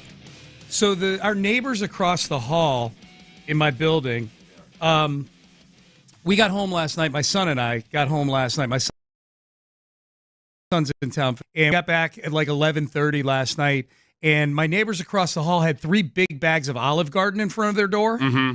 When I woke up this morning and to leave to come here to the station, those bags were still in front of the door. Untouched? Untouched. Yeah. Amy left to go to work a short little while ago, and she went and looked at the receipt that was stapled to one of the bags. Yeah. And it was delivered at 9:38 p.m. last night for a total of $113. Yeah. Which is a lot at Olive Garden. They got that Olive Garden cash. Yeah, so there's so as of Amy usually leaves around 7, I think, or maybe 6:30. As of say 6:30 this morning, there is $113 worth of Olive Garden food sitting in front of my across the hall neighbor's door. At what point do we start to worry that they might be dead? Isn't this the same apartment across from you that had the woman that got evicted, who was like she was some kind of an influencer? That was two doors down. 2 doors down. Yeah. I feel like you got a lot of people that are living above their means in your fancy high rise apartment. Well, I mean, this 113. I don't know if it's above their means for the 113. There's a difference between getting that Olive Garden cash and retaining that Olive Garden cash. There's really like there's a difference between getting money and then keeping money. And I feel like there's a lot of people on your floor that don't know how to keep the money. Well, they're just out there spending 113 plus whatever their gratuity was, and not even eating it. Yeah, just leaving it out there. I think they probably got a little frisky or something, and they're like, no, I'm not skipping Olive Garden for this. Yeah. We need to. It's still sitting out there, so they just left it out there. I'm not skipping this for Olive Garden. Yeah. Yeah. Yeah, I don't know. No, if it's still there this afternoon, you might want to let the front desk know. Yeah. Okay. Just ask if they're okay. Yeah. Give them a call. Knock on the door or whatever. Big long after you could have actually helped them, right? Right. Well, that's my question: is like how many hours until you go? Okay, we should probably check on these people. Sean, I live my life by prison rules. All right, I see something, I don't see it. I just all right. Somebody's getting beat up. That's their issue. I'm not going to try to be a hero here. Right. All right. Okay. Text message: do you not have your neighbor's phone number? No. God, who the hell are you? I live in a high rise. No, I don't have my neighbors. I don't even want to know my neighbors. I moved into that building so I wouldn't have to know my neighbors. Carl from Mayberry texting in. Do you not have your neighbor's number? No. I just got Seth's number 4 weeks ago. Why would you ask that question? Exactly. That's why you move into a high rise. That's the thing about living in a neighborhood. Like, you live in a neighborhood and your neighbors infringe on you. I live in that building so I don't have to know anything about my neighbors. I do not want to live in a building with that guy. That guy. The guy moves in and is like, knocks on every door like, hey, neighbor. Yeah. That just figured, we could probably, we could share recipes. And if I ever need some groceries, I can come over. Pull out your phone. 832. Yeah. Like, what? You didn't tell me your name yet. Oh, my God. Hey, did you see Bill Belichick at the I saw a still shot of it. I didn't happen to be watching the adult cheerleading competition. I sent you the YouTube of it. Yeah. Oh, you did? I did. Oh, I just saw the still shot of him looking miserable like he typically does, sitting somewhere in the wings. Okay. So his girlfriend, Jordan Hudson. Never heard of her. Apparently has joined an adult cheerleading group that does like performances and things like that. Big cheerleading performances. There's, 15 dudes and like 18 women and throwing them up in the air. It's cheerleading. Right. So Belichick was captured on film looking especially miserable having to go to this thing. So I saw a lot of the discourse I saw, at least amongst our followers, of people talking about how weird it was and everything that there's adult cheerleading. I try to live by don't yuck my yum. People are into different things and whatever. It's the same as playing adult softball leagues or whatever. LARPing. If you're in it, right, LARPing. Yeah. I'm not into LARPing. Right. And I probably wouldn't, enjoy hanging out with a bunch of people at a LARPing place. But it's cool. I appreciate that they're into it. Everybody's a dork for something. The thing for me about it is that it's one of yet another instance where you see Belichick at some event that makes his relationship with Jordan Hudson seem extra creepy. Yeah. Because it looks like he's at his teenage daughter's cheerleading competition or something. Yes. That's the part about it. Yes. And she continues to morph into, I feel like in the last 2 years, she's gone from she's a pretty young lady to a miserable super rich woman. She's morphed. Who are the scariest people on earth. She's morphing into Belichick. Yeah. Yeah. Doesn't Belichick look like that all the time? He does. He looks miserable all the time, but he's a different brand of miserable. Sure. I'm talking about the women that are they have everything that you think you want in life, except they realize that that's not actually making them happy. Oh, yeah. And they become scary as hell. Yeah. You know the women I'm talking about. I do. When you see them driving around like River Oaks, yeah. And you're just it looks like they're one phone call or annoying text away from just plowing down a pedestrian because they're so miserable. I see. I'm driving a $200,000 car. Why am I not happy? That's why I stay on the sidewalk when I'm walking through that neighborhood, man. Scary. Never know. You never know. Okay, so this begs the question: what are the worst sacrifices you've had to sit through to accommodate a loved one? There's no way Belichick was enjoying himself at this adult cheerleading event that he was at. The worst thing I've had to sit through for a loved one's benefit. Yeah. I would say pretty much every wedding I've ever gone to. Okay, that's a good one. Especially with the ones that have a long service with multiple readings. Mm-hmm. And the people that go up and do the readings they don't put any effort into it. No. Give me It's some showmanship. You're reading the word of God. Can you at least act like it's moving you somehow? Right. I don't understand why so many people feel like God wants you to be super, super serious about it all the time. Like, no, hey, look. Shouldn't this be making you feel incredible? Right. Yeah. Give me something here. Give me something, because these two ain't making it. I know that. I'm going to tell you, I that would be funny. Okay, now people are texting it. I have my neighbor's number. Okay, well, you're weird. All right. Well, it depends on what neighborhood you live in. If you're in an apartment complex, if you live in a high rise and you have your neighbor's phone number, that's a little strange. Yeah. Unless you become friendly with them. Right. But this guy's acting like I'm supposed to have it in case of emergency or something. Well, you've got 8 people in your immediate vicinity, and the people are always coming and going. Right. Yeah. No, we're the OGs there, man. We've been there 5 years. The worst one in response to the question I posed, and text in. 713-572-4610. People are already texting in graduations. Yeah, maybe. Oh, graduations are rough. Graduations. I'll tell you the very underrated, and I'm sure a lot of parents of kids who swim are going to agree with this. Swim meets are brutal. Are they? Swim meets? I would imagine it's like a wrestling tournament. Yeah. Because if you're not into wrestling, I always liked them because I was into wrestling. Yeah. But like a wrestling tournament, it's a long day. It's a long day. And a lot of waiting around. It's outside. It's hot. Well, the swim is, yeah. The meet is, you're sitting in the sweltering heat. Your kids are participating in a grand total of maybe 2 minutes of this 4-hour event. Yeah. That you can't leave. Especially if they're swimming towards the event. You got to stay. You got to stay and watch your teammates. Yeah. So you got to stay because your kids are there. Yeah. Swim meets, man. I'd rather be in an outdoor swim meet than an indoor one, though. The indoor ones, there's something about an indoor pool, man. It's nasty. Yeah. Yeah, there's that smell. It's humid and Yeah.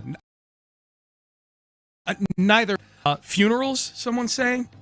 I always enjoy funerals. Time to reflect on life. Do you enjoy successes and failures? Do you enjoy it? Who I've proven I'm better than. Yeah. Is there a correlation to how you felt about the person in terms of how much you enjoy the funeral? Like if it was someone you told to go die and then they actually are dead, do you feel a degree of satisfaction? I do genuinely. I was joking about enjoying the funeral. I do enjoy the get-togethers afterwards. Yeah, those are fun. I always feel like, for one, it's usually like most people in my family or whatever, you want to have more of a celebration of somebody's life than sitting around being morose all the time. Yes. And it's a good environment to reconnect with people and everything. No doubt. I hope that my funeral is a fun event. Yeah, a fun event. I hope it's kind of meaningful. I've told my kids that. I'm like, I don't want people all dour and sad that day. Yeah. And they're like, don't worry. No, they didn't say that. I'm gonna spike the punch with some shrooms or something at my funeral. People they'll have a spiritual awakening at my that'd be funeral. badass. I can't wait to go. They have a vision of you coming back from the dead. No. All right, Payne and Pendergast with you. Okay, these are rolling in right now, so we'll read some of these things you've had to sit through to make a sacrifice for your for a loved one. All right, Texans defense through the eyes of the Bills. McDermott, Brady, Allen. What are they saying about the Texans defense? How nervous are they about tonight? We'll run through that. We'll do that coming up next. I'll tell you what, one of the biggest games of the year. That's what happens this time of year. Every game becomes very important. And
Exclusive content. Sports Radio 610.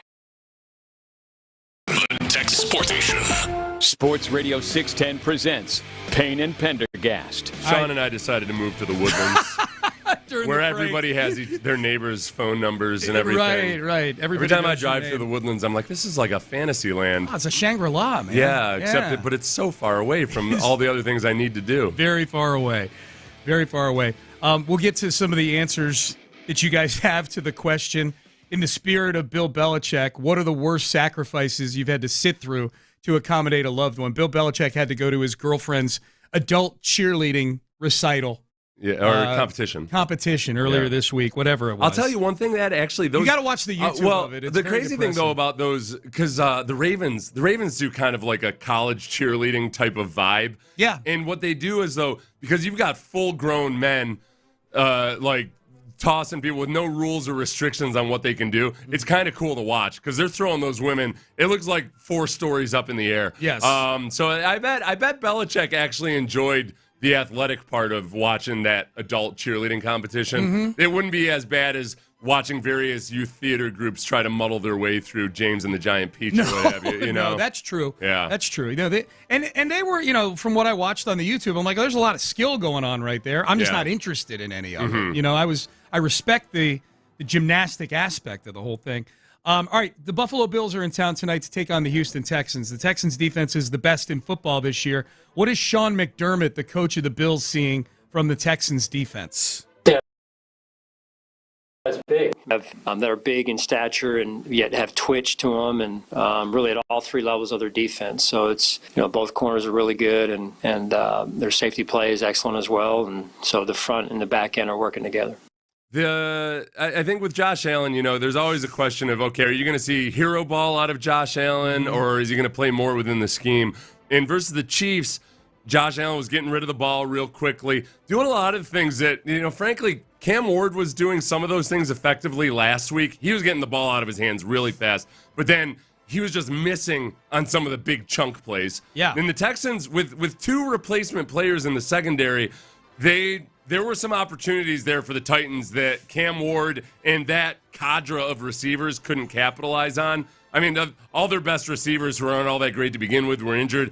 And I kept in that game thinking, man, if this is the Bills, Josh Allen would be completing some of these passes. Yes. And even though the Bills don't have a great receiving crew other than Khalil Shakir. It was better than what the Titans had out there. And Josh Allen's going to get the ball to him. Yes. So you do need a better performance out of the secondary in terms of being more locked down than they were last week versus the Titans. Miles Bryant played 100% of the snaps in that game. And they were targeting him. If there's opportunities for them to target Miles Bryant, they're gonna find him. They're gonna do it. Here is Joe Brady, the offensive coordinator, when he was asked, what is this Texans defense really good at? They're really good at everything. It was one of those advances. I was waiting for them to say what they're not good at, but I think the biggest thing for us, and us going in knowing that, hey, if we have to control what we can control, and going in and not beating ourselves, understanding that they're gonna make football plays, and we got to go play the next one. It's going to be a battle out there. They're the best defense in the league for a reason, so it's going to be a great opportunity for us to. It's going to be a great test and a great opportunity, and I'm excited to see our guys. I think sometimes people shy away from talking about Josh Allen's running ability almost because it becomes too much of a cliche, I think. But it's very, very real. And with the Texans defense specifically, they haven't faced a quarterback who runs as much as Josh Allen. He's the second leading rushing quarterback in the league. Actually, first now that Justin Fields has been benched. Justin Fields is number 1. Yeah, he doesn't count. He barely plays quarterback. He runs because he can't throw. And he doesn't want to throw. Yeah. It's like Josh at least wants to throw. We think so, yeah. So, this has been the bugaboo for the Texans defense. It's been their fly in the ointment, particularly in the fourth quarter at times this year. Despite everything else that they do so well, they, really every defense in the league these days is vulnerable to a quarterback who pulls the ball down and runs. And the Bills, especially if they're scheming the quarterback run, if they've got some designed QB runs, and if the Bills can get to 3rd and 4, especially, that's where it becomes really that double-edged sword of, okay, we want to lock down the receivers, but we got to worry about Josh Allen's legs. Yeah, man. That very much is going to be a part of the Bills' game plan. tonight, not just because they have Josh Allen, but because that's what you should do if you have any mobility and you're vulnerable to that. So it's really the biggest factor in the game for me tonight is if the Texans have to play a super disciplined version of defense, including not letting Josh Allen run for multiple first downs. Yeah, and winning on first and second down would help. Yeah, that's the whole third and fourth. It's a chain of events. It's one of the best. Those many categories where the Texans are near the top of the league. The creating third and outs is one of them. Yep. And just get as many 3 and outs as possible. Keep Josh Allen off the field. There you go. All right, one more. Speaking of Josh Allen talking about how scary the Texans defense is. I think, one, the way they can produce those type of numbers and still be, I'm not calling like a team that doesn't blitz a whole lot. They're not a lot of exotic looks. They just kind of put the ball down and play. They're fantastic in the back end. I think their front is great. They're getting a lot of pressure on the quarterbacks. So, yeah, we're going to have our hands full. But, again, on a short week, just trying to put together a game plan, watching as much film as we can, trying to develop as good of a plan we can, and ultimately comes down to executing on Thursday. It's tough because the Texans don't show a bunch of wrinkles in comparison to other defenses, but because of that, when they do show a wrinkle, it's very effective. Mm-hmm. Sometimes they wait until the fourth quarter to show some of the wrinkles in their coverage.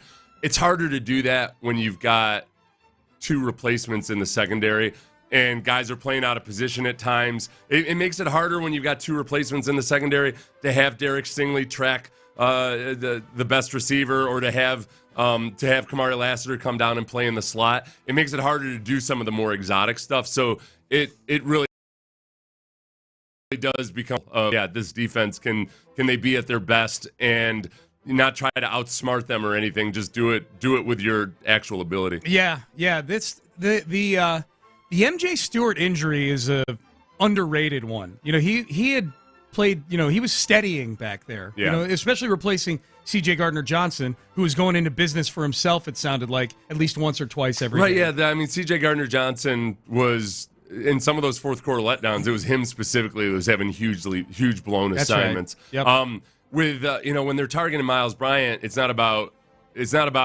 blown assignments, but it's about just his ability and coverage. And they're going to try to figure out ways to dial up those matchups. Yep. John Crumpler did an interview with Andre Johnson on his on Crumpler's stream earlier this week, I think it was. It was an interesting conversation. Andre was a good guy to talk to, I think, for where the Texans are right now because he's been through multiple offensive coordinators. He's played in the 2 systems that have been in the building since D'Amico got here, or at least versions of them, I guess. The Coop Shanastani system that Bobby Slowick had, and then Nick Caley is playing more of a Patriots version of things here. Andre played in both of those, with Kubiak and then with Bill O'Brien there. I thought this was interesting. Andre Johnson talking about the big change going from Gary Kubiak's system, which he played in for 6-7 years, whatever it was, to Bill O'Brien's offense in 2014. And Kubiak's offense, Coach Sherman, Coach Calhoun, even when Kyle was Kyle Shanahan was the OC that year, everything was concept-based. Everything was similar. There was families of plays. So if you heard this, route you had. Where in Bill's offense, it was just plays called, but there was no similarity. So it was almost like you had to remember every single thing that was, thrown at you. So I would probably say that was the biggest adjustment, for me as a player was when Bill came in and he put his offense in. And the Texans are kind of going through a version of that. Yeah, year, right? that's what you've seen over the course of the season is when you're operating that way, it's not as quick to just, hey, here's the playbook, let's go out and do it. It's harder to learn. Yep. And it's the phrase that people always use is time on task. That for the quarterback, but also for the receivers, the offensive line, everybody else, you need reps, and you need to see they're asking you to be a higher functioning mental type of player than it is in other systems. And I think they've made progress in that. I mean, you go back to that. The low point was that Jeffrey Simmons sack in the week 4 game versus the Titans. Yes. Where Clearly, you had half the guys on the offense were running one play, and the other half of the guys were running a different plot. And it was CJ up there pushing the buttons. And they were trying to get the playoff in time. I think that's gotten a lot better, and some of that is just learning, okay, what's working, what isn't working, what are the guys comfortable with, what does CJ want. With Davis Mills back there, I don't think there's been – it doesn't feel like there's been a drop-off at all in how the offense is operating, and that's a good thing. So it doesn't look like a disheveled mess out there. And, like CJ's got a clear advantage in a lot of the quarterbacking elements of it. But when it comes to just running the offense, I think Davis has been just fine. He's been fine. The only reason it's a talking point right now is because you had to change quarterbacks. It had become less of a talking point with CJ because it looked like he was starting to pick some things up. I just can't ever remember a season where getting in and out of the huddle, the efficiency with which you're doing that was such a big talking point. It was last year. Last year was a huge deal. Yeah. Remember? It was a big deal. They were getting up to the line with 1 or 2 seconds, and there was no time for any kind of pre-snap anything. Yeah. I guess I'm looking at last year and this year sort of like one big. There may be a period of time in Texans history, I guess, where we never talked about that with Kubiak or O'Brien, like, oh, they're not, oh my God, they're getting in the line of scrimmage with 8 seconds left on the play clock. I just don't ever remember that being something that we were upset over. The way it has been the last couple of years. But that's the frustrating thing with last year. It shouldn't have been as much of an issue because the pre-snap operation by the quarterback wasn't as big a deal. Yes. But they were still getting up with like 1 or 2 seconds and no time to assess anything. At all. It's like, what are you guys using? What are you doing these first 20 seconds of the play clock? What the hell's going on? The big difference between the philosophies really is in system. There are supposed to be answers built in within the play. Right. So it doesn't matter necessarily what you're doing pre-snap, where in this system, you're supposed to have time to really diagnose and maybe tweak things before the snap. I prefer this way of operating. It's just that not everybody can do it. And it's if you want to paint by numbers and just get the best out of a mediocre quarterback or something, the Kubiak-Shanahan scheme is awesome for doing that. This is the scheme for you. If you want to be like really get up into the graduate level courses and operate at a higher plane, this is a good scheme, and this is the great way to operate. It's just not everybody can do it, and it's not quick. And it took Deshaun, really, it was 2020 when everything kind of clicked for him. Yeah. And unfortunately, a few things happened to kind of disrupt that progress. It's a couple things. We can fill you guys in on it in a podcast later. A couple or 3 things, yeah. We asked the question of the audience, what's something that you've had to sit through to accommodate a loved one, whether it's a dance recital or a wedding or whatever, in the spirit of Bill Belichick attending his girlfriend's cheerleading competition earlier this week. My daughter's graduation is my answer because I had to sit next to her mom. Oh, I had that thought, Sean. You've been divorced in your life. I have once, and that'll be the final time. Yes, indeed. But I was just thinking about that the other day because I was in a situation where I had to. I met somebody who knew somebody that I really don't like. But this person just likes that person just fine. Okay. And I had to just bite my tongue a few times. Is this guy?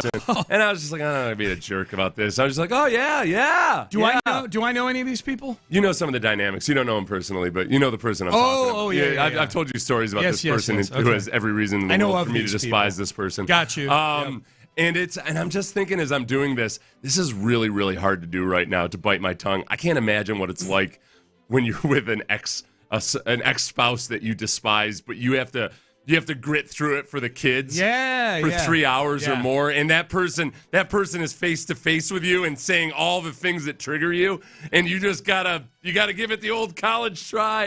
That'd be hard. To be clear, because you pointed out that I've been divorced before. I get along fine with my ex-wife. Yeah. So it's not nearly the torture that the texter is implying. For those of our listeners who have ex-wives who they despise, I can't imagine what it's like to have to just bite your tongue.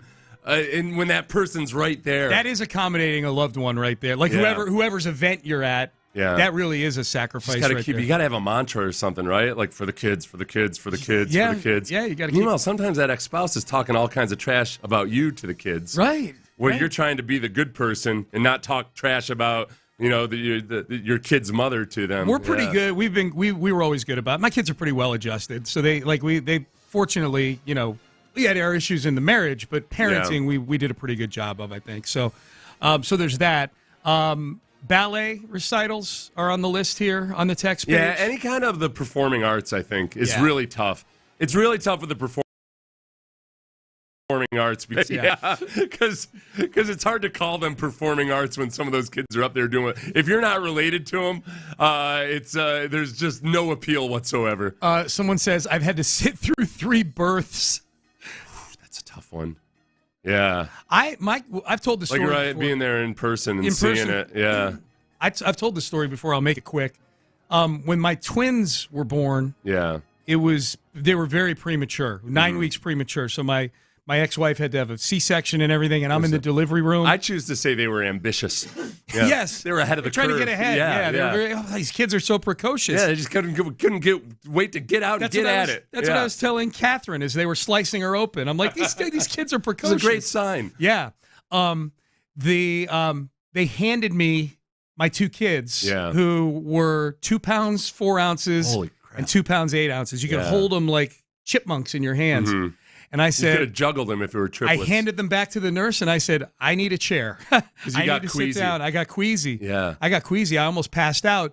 And then they put me in a wheelchair and they're like, well, we got to go tell your family out in the waiting room that, the kids are born and everything. Yeah. They wheeled me out there in a wheelchair. To your in-laws. To my in-laws. Who are like old school, hardcore, rural Louisianans. Yes. And I'm this Connecticut Yankee. You might as well have been wearing a fancy Izod shirt. Yes. An Izod shirt inside an Oxford shirt. Yeah.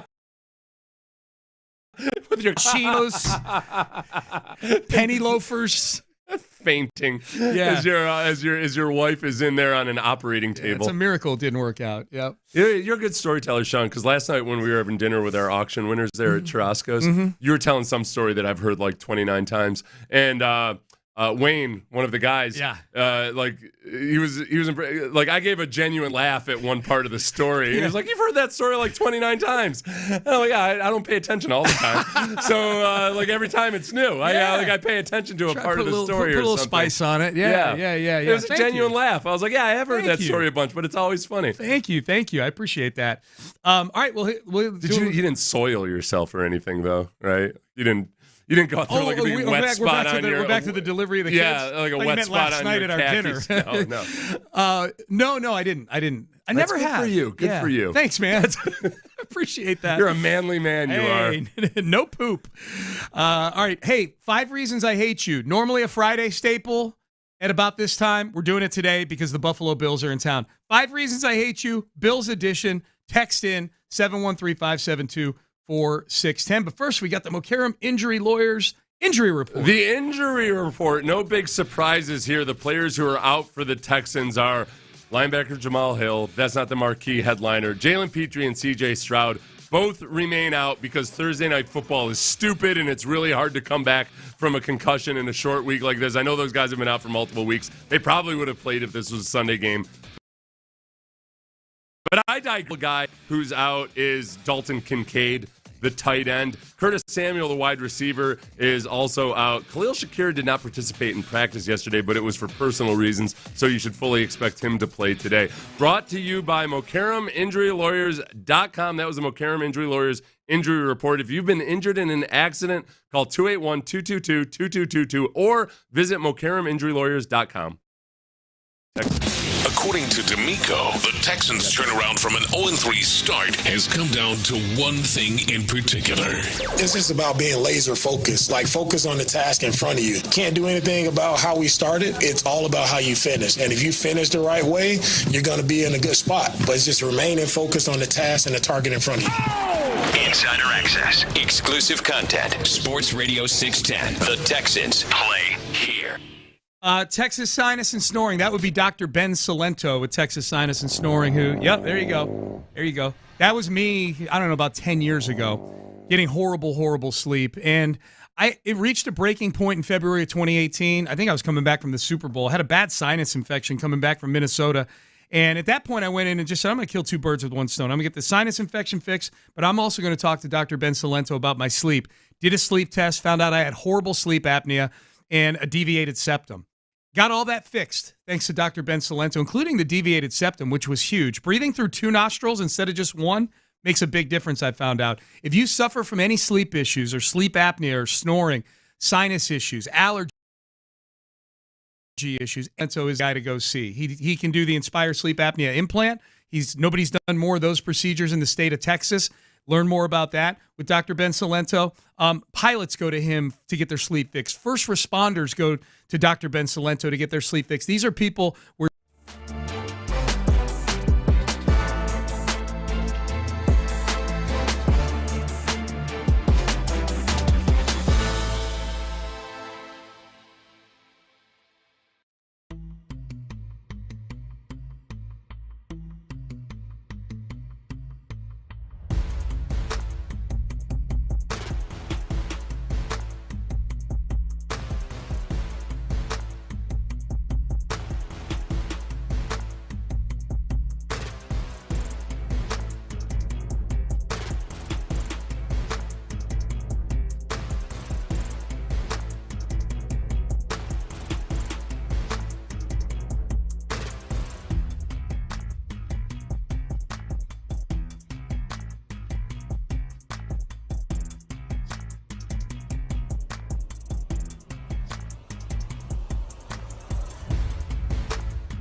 Pendergast is driven by West Point Lincoln of Sugarland on the Southwest Freeway. Exit Kirkwood and take the first U-turn at West Airport under the giant American flag. Sports Radio 610 presents Payne and Pendergast. All right, let's go. 5 Reasons I Hate You, Buffalo Bills edition. We do this typically on Friday before a Sunday game, but tonight the Bills are in town. We must do this today.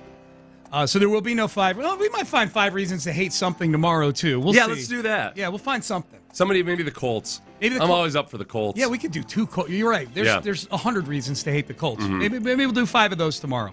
For now, it's 5 Reasons I Hate You, Buffalo Bills edition. Payne and Pendergast here on a Game Day Thursday edition of the show. Number 5, Dion Dawkins, their left tackle. Mm-hmm. He was one of the driving forces behind this new Protector of the Year award for offensive linemen. Yeah. Where part of the reason they cited for giving an award is that offensive linemen never seek credit. Yeah, that was they couldn't. They were so happy to say the guys who never ask for credit will now get their credit because we've been asking for this award. I knew you'd like this. We've been asking for this award that will give us credit for the credit we never seek. That's right. Whatever. That's right. You guys need to go back to being just fat, ugly dudes who do what's asked of you and nothing more. You shun reporters and everything else. This is what's wrong with America, damn it. I knew. I started seeking dual citizenship the day that I found out that they're going to give an award to the offensive lineman of the year. This used to be a country, Sean. What was your other country going to be with your dual citizenship? Albania. Where they know how to do things right. That's bring over some old linemen and interrogate them. You got something you need answers? You figure it out in Albania. I have dual American Albanian citizenship. Now that would be a talking point. Yeah. All right, so Dion Dawkins. Boy, I had no idea that one probably should have been higher up the list based on your reaction right there. Disgusting and pathetic and wrong. All right, number 2. I'm sorry, number 4. We're counting down. That was number 5. Number 4. If they'd been able to hold on to a 16-0 lead in the Bills, that might have gotten Bill O'Brien fired, which might have prevented the DeAndre Hopkins trade from happening. Has any team ever pooped down its leg more aggressively than the Bills did in that playoff game? Right, and they let it was the Bills in the Super Bowl. I forgot. First Super Bowl. Yeah. And then the 3 ensuing ones, too. Yeah. So they were pretty good at it. They were by then, there was a well-oiled machine. Right. When they botched that huge lead in the playoff game. Do you remember halftime of that game, what you were thinking by any time? I remember getting a lot of texts and mentions about how Bill O'Brien should be fired immediately. It was 13-0. People wanted him fired at halftime. Yep. Is that the same year that he had the tunnel incident in the Broncos game? Yeah, it was like a month later. It was a month after Bill O'Brien had... less than a month. Bill O'Brien was lucky that there was 10 or 20 feet of distance between him and a guy that he would have strangled to death. Yeah. You suck too. Hey, you suck too. Yeah.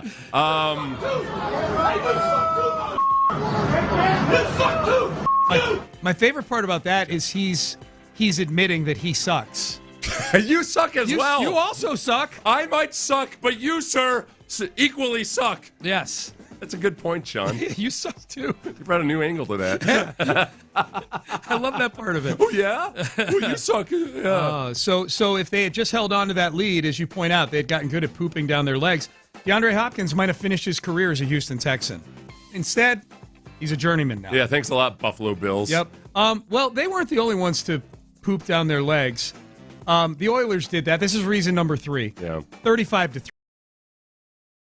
That's all as a reason for a long time Houston football fans to hate the Buffalo Bills. I'm sure there's a lot of old school football fans listening to this show right now that were fans of the Oilers on January 3rd, 1993 that hate the Buffalo Bills. Look, the Texans have had multiple instances to avenge the city's honor because obviously that was the Oilers and not the Texans. But for a lot of the fans that are of a certain age, our age basically and older, because I was like 18 at the time, that there's you feel a certain something about Frank Reich and the Bills. Yes. And that's why this particular avenging will be with the second Reich, Davis Mills. The second Reich. The second Reich. The second Frank Reich. Yes. Davis Mills, yes. Not third Reich. We're not going there, but the second Reich. The second one, yeah. Yes. It was We're gonna go pull. That was an okay We're gonna ride. pull a Frank Reich on the Buffalo Bills themselves with the Texans' backup quarterback. I love it. All right, so that's number 3. We'll just say 35-3. That's all you got to say. Number 2, 5 Reasons I Hate You, Buffalo Bills edition. You know, this is something I'm looking up with all the Texans opponents this year. This is my new gimmick. Their Hall of Fame / Wall of Fame thievery. The players that they'll claim for as Hall of Fame members of their team. Right. Yeah. That might have been there for about 3 weeks and a cup of coffee. I will give the Bills a little bit of credit. Okay. For as far as, because they have 2 sections on their website, the Hall of Famers, as in Pro Football Hall of Fame, and then their stadium, as you know, has a Wall of Fame where it's got all the Hall of Famers there, but also like the next, like the Fred Smirlises of the world and the Darryl Tallies of the world. Guys who Buffalo Bills, so they have one bit of thievery in each of those areas. They claim Terrell Owens as a Buffalo Bill. Oh. He's a Hall of Famer. He played there in 2009. How was he in 2009? That's one of the ones I wouldn't have. If you'd had me list off Terrell Owens' stays, that's the one I would have missed. Bengals is a tough one. People forget about the Bengals. Yeah. People forget about the Bills. They always remember the Cowboys, the Eagles, and obviously 49ers is where he did his big damage. But they claimed Terrell Owens. That's really the only Hall of Famer they claim. But you Aggies, and I'm pointing at you, honorary Aggie, they have the 12th man on their Wall of Fame. Oh, that's what they call their Wall of Fame, the 12th man? No. They have a 12th man. That's an inductee in the Wall of Fame. I'm assuming that means the Bills Mafia, the Bills Nation. Oh. They have a. Are they paying their licensing fee to the Aggies? I don't know. You're going to rat them out. That's yes, my I question. will. Yeah. I'll dry snitch those mofos. Yeah. Hell yeah.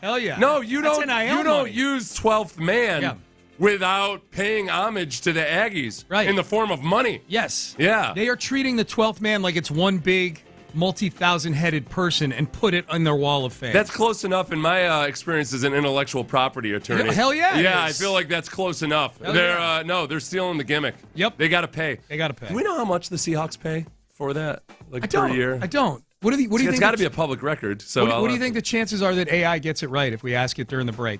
That one will have been reported because it's a public institution. Yep. I think it's right. Okay. We'll check it. So again, I'm going to charge the Bills just as much. Yeah, I actually just found it for y'all. Oh, what is it? What is it? ESPN article from 2016: the Seattle Seahawks will pay $140,000 to Texas A&M for limited rights to the school's 12th man trademark as part of a 5-year deal. Okay, so it was a 5 year, $140,000 over 5 years. That was when Colin's in for Ben today. 2016. 2016. Good job, Colin. So 5 years, but that was a 5-year deal, so they've had to renew it, I would imagine. It was a one-time payment, yeah. A one-time payment for 5 years. Okay, gotcha. So now they're good. They're good. No, for 5 years, but then they got to re-up it. That's what I thought. Okay, that's why I wonder what the renewed deal is. I wonder if the Aggies, I feel like jacked up the rates. I feel like we got worked over on that one. Yeah, that was. I would have taken if you told me $140,000 a year for 5 years. I would have been demanding $200,000 a year. I would have taken the over on that. I would have wanted $1 million for a 5-year deal. Nice negotiation skills, Aggies. Jeez. Well, that's before things got to where how extreme they are right now. That's true. All right, reason number 1: 5 reasons I hate you, Bills edition. Oh, this is a good one, Sean. Bill Polian. Oh. Screw that guy. Bill Polian. Screw that guy. Their Hall of Fame GM from 1986 to 1992. Yeah. Screw him and his 10-minute overtime. It was his idea to turn the overtime from 15 minutes to 10 minutes in the name of player safety. In the name of player safety. Just so, for what? For what? And why? And then now we have these tie situations. It was the dumbest thing ever in a league that will spend all kinds of time on really like these small little minute things for player safety that hopefully dumb one at all. Because it barely comes into play, but when it does, it creates ties. Yes. For a minimal benefit to player safety. Yep. And Bill Polian has just always been such a petty SOB. Yep. He was the guy that my agent, Ralph Sindrich, had once, he was in Pittsburgh, took a plane to Buffalo specifically so he could go tell Bill Polian to bleep off to his face. Yeah, I remember you told that story. I think it was Bill Polian.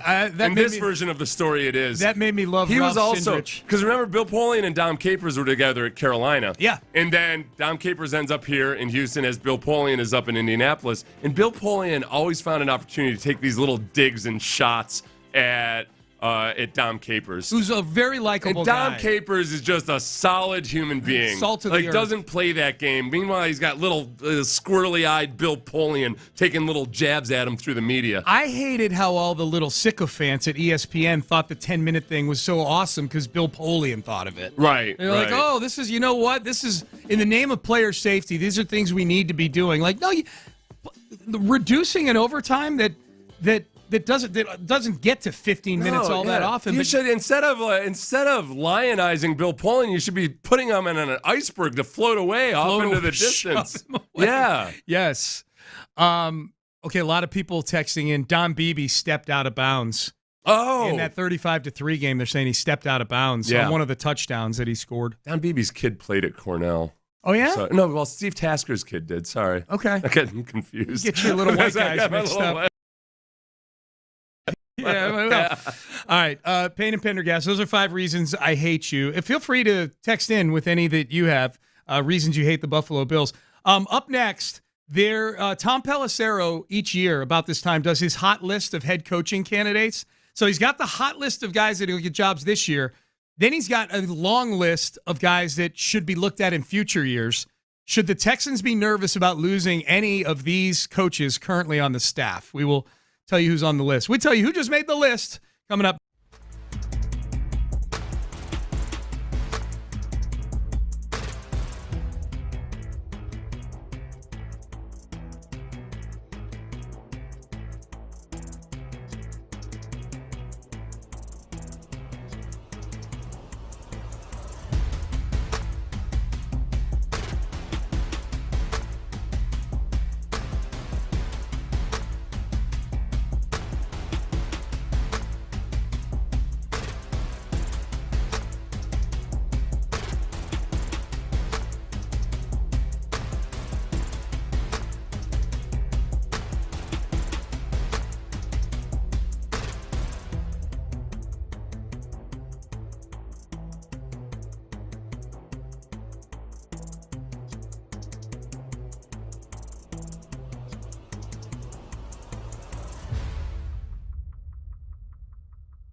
Injury Lawyers Studios. Sports Radio 610 presents Payne and Pendergast. All right, real quick, people adding in reasons they hate the Buffalo Bills. We just did 5 reasons I hate you, Buffalo Bills edition.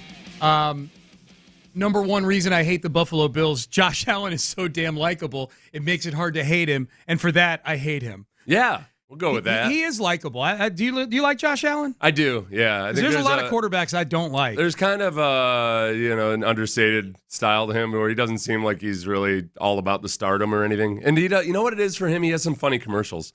Remember the one where he threw the ball and hit somebody in the groin or something? Probably. Yeah. Seems like something he does. And you know what he does? When he does his interviews with Barstool, and they play the little D's nuts jokes, like trying to trap each other, he's brilliant at it. Is he? Yeah. Okay. Yeah. All right. He seems really likable, which makes him despisable. Yeah, that's exactly right. I hated Don Beebe's ginormous helmet. Again, you are confusing try-hard white guys. That was Mark Kelso who had the big helmet. Didn't Beebe end up with a big helmet? I don't think he did. I think it was Mark Kelso. Mark Kelso was the only guy with a huge helmet? Kelso for sure had one. Maybe Beebe did, but I think Don Beebe had it was a pretty funny Twitter account of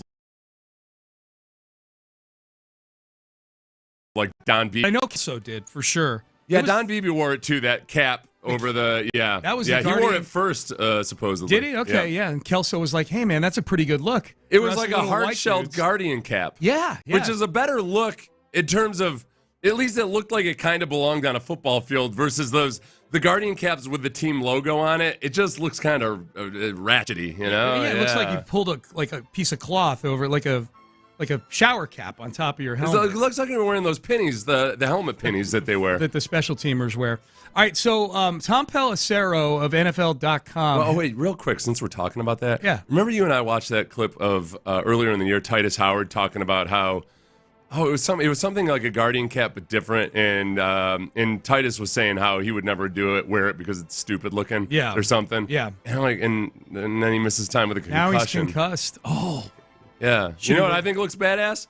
Actually playing football. I do too. Yeah.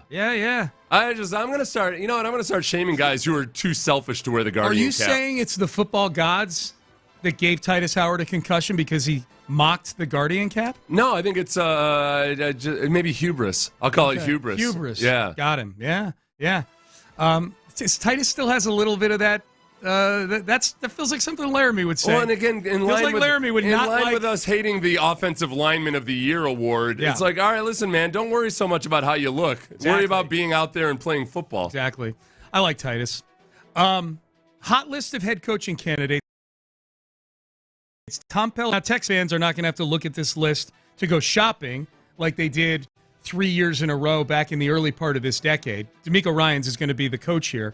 But there are some interesting names. So this list, Seth, has about 20 names or so that are going to be getting interviews. Yeah. Going to be getting interviews over the next several weeks. Yeah. Eventually. And then they've got a list of future names to watch, which feels like it's every coordinator and position coach in the NFL. This is the longest list ever. I'll go to the future names to watch first, just because that's the only place that there is some Texans flavor. They've got Nick Caley on here. You just made the list! They've got Terod Johnson on here. You just made the list! They've got Frank Ross on here. You just made the list! And they've got Dino Vasso, a secondary coach who just made the list as well. Mm. Yeah, so Nick Caley, but that was the tease that got me with this article was Caley being on a list of head coaching candidates. Yeah. And then when I opened it, I'm like, okay. They've got the ones that are imminently going to be in the running, and then they've got ones that we should keep an eye on. Did they basically list every coordinator in the league at some point in this article? Yeah, it feels well. It's just a long list. That part. Yeah, they don't go into any detail. I like these lists because I always feel like the guys near the top. There's a good chance that these guys have also been sources in an article for Tom Pelissero at some point. Yeah, or they're represented by. Whenever guys. hot lists come out, I'm kind of like, all right, which one of these guys are just they're just little little ferrets that go about and feed information to the Nugget Husk. Names on the list of the guys who are like imminent candidates, the 20 or so that they've got. Ejiro Evero. Yeah, who was interviewed by the Texans like 3 years ago. And who isn't all that well liked as the defense coordinator in Carolina. But he's always, this is a guy whose agent is probably Must be doing good work. Guy. Yeah, because he's on these lists every year, gets a few interviews a year, and never gets a job. Right. Well, except he's got, he's been the coordinator. He's still the defense coordinator in Carolina, right? Yeah, he sure is. Yeah, he's 44 years old. Yeah, I'm skeptical of that one. I think he's got a really good agent, or he's got really good like personal skills. Yeah. He's a guy like Mike Vrabel almost, because Vrabel, and Vrabel had 1 year as coordinator here with Houston, and he was awful at it. But 32nd in the league. But people had kind of already. You figured he was kind of like Mike Tomlin. He has that it factor of like, okay, this guy's a leader of men. He was being fast-tracked, it felt like Vrabel was. Yeah. Well, in fairness to him, like pretty much every defensive starter was injured the year that he was coordinator. 2017 was that year, yeah. Marcus Freeman is on this list, the Notre Dame head coach. How's that make you feel? Not too. I'm more nervous about him getting an NFL job than I am him taking another college job. Yeah. I don't think he's taking another college job, but the NFL is a different challenge. And the NFL, honestly, as a head coach, you don't have to deal with nearly the amount of stuff nowadays that you do in college with re-recruiting all your own players, all the politicking that you've got to do, all the glad-handing that you've got to do as a college coach. What's his experience in the NFL, though? He doesn't have any other than as player for a few years. He was a Texan for one training for like camp. a third of a season. Yeah, he only spent 1 year in the NFL, but he had an injury or whatever. But he had a heart issue. He has very little NFL experience and zero as a coach. Yes. I think they like him in the NFL. Yeah, they do like him. So I don't know. We'll see. I mean, he's a really good college coach. He connects really well with players. And a very good defensive coach too. But that's an interesting name to me. I guess just if I were to, if you were going to leave Notre Dame for anything other than just say money, what would be the disgruntlement? Like if you were to leave for another college job. Well, Brian Kelly left because the academic standards were too high for him to get the guys he wanted. Yeah, so the same as it's always been for Notre Dame. Yep. Is he the guy who's got the cachet of a Lou Holtz where he can get them to relax their academic standards a little bit? Who, Freeman? Yeah. I think he works very well with the administration there. Does Let me he? put it that way. Yeah, his recruiting, his recruiting class this year, he's putting together. Do they have any guys that you're kind of surprised, like, oh, wow, I'm surprised they actually let him in? You know what's funny about that is, like, back in the day, we got very little exposure to the recruits in terms of hearing them speak or hearing stories about them or watching highlights because it was the 80s and 90s. It was before the internet. Now, you can find out everything you want to about a recruit. Now there's interviews with them online. Yeah. I haven't looked at any videos of any of the kids yet where I'm like, I'm saying there's nothing that's like newsworthy or anything that's popped up. I can't believe this guy's at Notre Dame. No, none of that. Marcus Freeman, and then Clint Kubiak's getting some love as a potential head coach. Yeah, and we saw that up close. In fact, does a lot of stuff that Gary Kubiak did really well. They use play action to set up some of these deep shots, and Sam Darnold's been brilliant with it. He's gotten the very best version of Sam Darnold. No doubt. But now this is where this is the time of year where last year, Sam Darnold, the polish came off the apple a little bit in the second half of the season in Minnesota. And we'll see exactly how it looks the second half of the season, especially when they start facing some of their divisional opponents that have seen him a second time. Exactly how great the second half of the season looks. And in the postseason, Sam Darnold unraveled in the postseason last year. When I mentioned Dino Vasso, you wanted to acknowledge? Oh, yeah, just an acknowledgement to Dino Vasso and Stephen Adegoke, who's the safeties coach. There you go. Those guys, honestly, we probably don't give them enough credit for having been part of the development of Kamari Lassiter and Jalen Petrie and all of the Derek Stingley, obviously, who's still a young player. Yeah. And Kalen Bullock. They've done a real. Those guys are all very talented, but it's not as simple as like, throw that talented guy out there in the secondary. He'll be fine. No, there's plenty of talented guys that bust. So that would be an interesting one for those guys. Again, Dino Vasso's been in the league for a while. That he might be able to make that leap from position coach immediately to head coach. Ooh, that would be interesting. Yeah, but it would be a bigger loss than people would realize. I think he's done a really good job with the secondary. They like him a lot. I know the players really like him a lot. The other names of interest on this list, the long list of future year names, not imminent candidates but potential. They have proof to me that they're just throwing all the names that they can. Yeah. They just got a list of coordinators and threw them on the list. Ken Dorsey, Dallas passing game coordinator. Bills fans probably love hearing that. Yeah. Hey, any Bills fans listening right now who you're in town and you wanted to tune into local sports radio, this is the radio show that trumpets the head coaching ability of Ken Dorsey.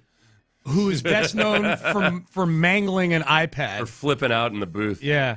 Tim Kelly's on this list. Oh, no kidding. Former offensive coordinator for Deshaun Watson here. He was the OC in a year where Deshaun Watson threw for 4,800 yards. That's right. He's the Giants OC right now. Okay, Bobby Slowick is on this list. So that's a person of interest as a future name to watch for potential head coach. So Bobby was on the hot list at one point, and now he's backwards. Now he's at least back on the radar, but it's with like 150 other names. Passing game coordinator in Miami. Senior passing game coordinator. I'm sorry, I forgot he was the senior passing game coordinator. Yeah. Slowick's the opposite of some of those guys that we talked about that have the it factor or whatever. Yeah. He's got to end up being a coordinator on a really good offense. He doesn't walk into a room and command your attention immediately. It's got to be based on merit for him. My advice to Bobby Slowick would be stop dressing like a 13-year-old skate rat. Yeah. He wears the long sleeve shirts that the sleeves are just way too big. The sleeves, when they're draped down, go down to like the middle of his fingers. His hat fits a little too loose. It's big and flat brimmed. He needs the same way when Drew to himself look more like a head coach. Yeah. That he needs to do the equivalent with his wardrobe. Yes. Just tighten it up a little bit. Exactly. Like literally tighten it up a little bit. Yes. Stop wear better fitting clothes. Right. Stop wearing a baseball cap. I'm being serious about this. Especially because if you got kind of a nerdy demeanor and reputation. Yeah. Sorry, I had a technical issue there for a second.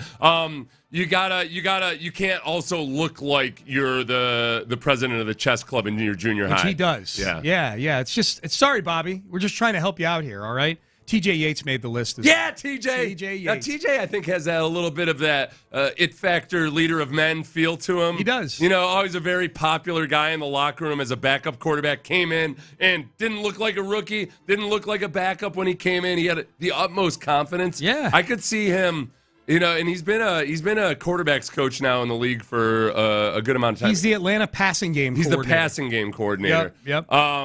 Yeah, I could see him, but definitely not immediately. But if he's got to get a coordinating job first. Yep. All right, let's lay out the storylines for the game tonight here in the 9 o'clock hour. Offensive coordinator job. Obviously. Yeah, of course. Hey, nobody believes passing game coordinator anymore. That's one of those. That's one of those like, well, we can't give you a raise, but passing game coordinator. That's worth like $100,000. Yeah, right? Senior passing game coordinator. Yeah, senior. For a guy who doesn't look anything senior, and Bobby Slowick. All right, Payne and Pendergast with you here. Into the 9 o'clock hour we go. All the NFL Network bleep heads are taking Buffalo in this.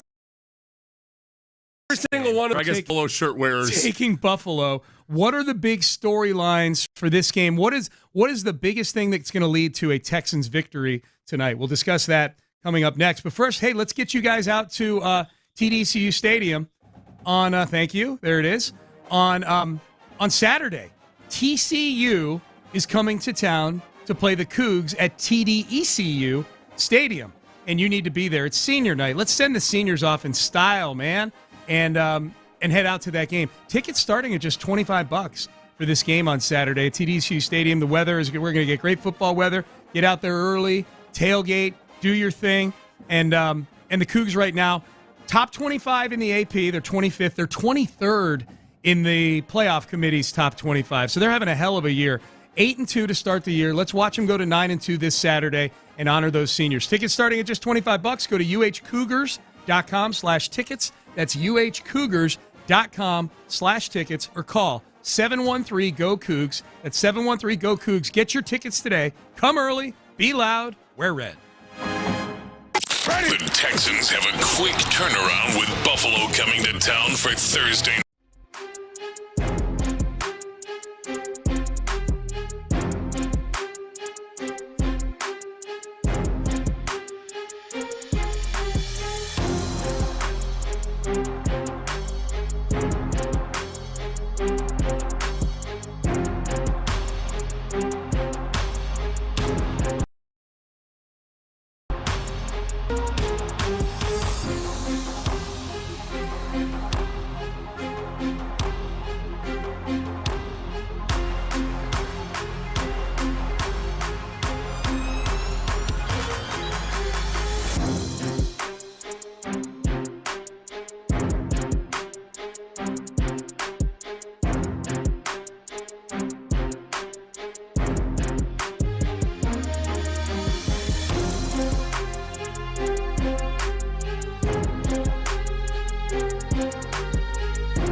KILT FM HD2 Houston. Insider access, exclusive content. Sports Radio 610. The Texans play here. An Odyssey sports station.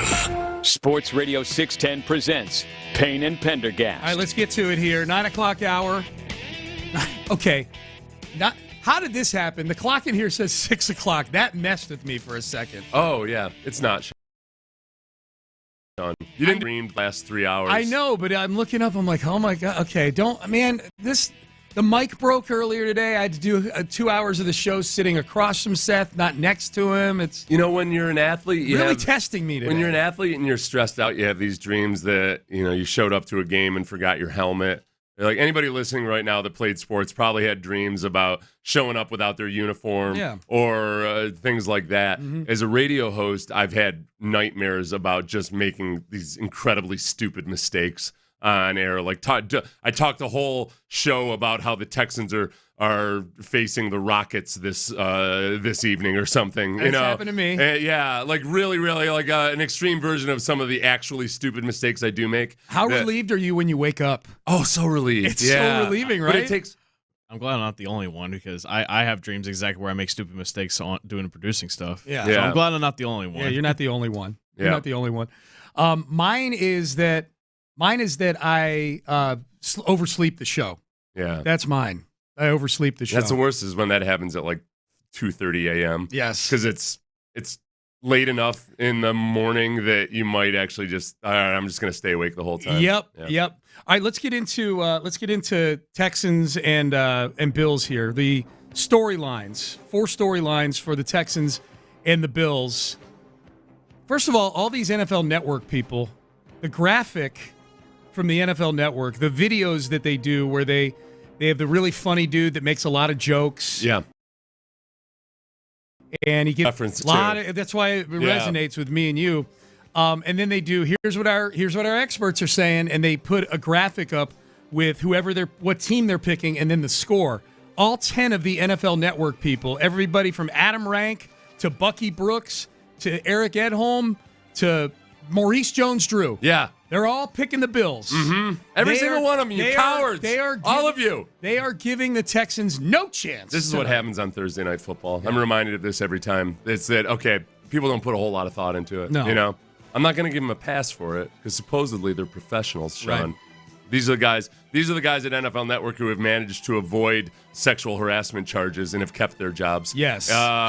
For now. Yeah. And yet all of them unanimously say that the Texans basically don't have a chance. All of these are healthy margins that the Texans are losing by. A lot of them. Daniel Jeremiah is the only one that has it being a one-score game. 28-27. Or, a one-point game. Yeah, 28-27. The biggest margins here, Maurice Jones-Drew, lifetime Jacksonville Jaguar, big shock, 23-13. And formerly lovable Maurice Jones-Drew, now despisable. And then Bucky Brooks has them losing 26-14. I will say this is where I think the biggest correlation is for me, is the total on this game is 43.5. Mm-hmm. I think if this game goes over the total, I think that vastly increases the chances that it's a Bills victory.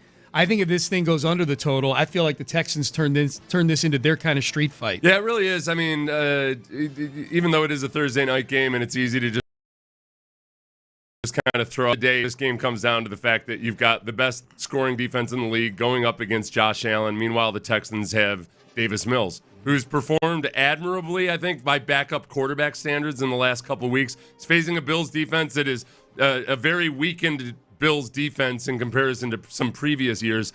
But the big thing and the big factor, I think, is whenever your backup quarterback comes in and has some success, it's in a new offense. They don't have film on Davis Mills in this offense, but now they've got a couple of weeks of film on Davis Mills. He's been getting rid of the ball really quickly. Yeah. When he gets the ball to his first read, he's been really good.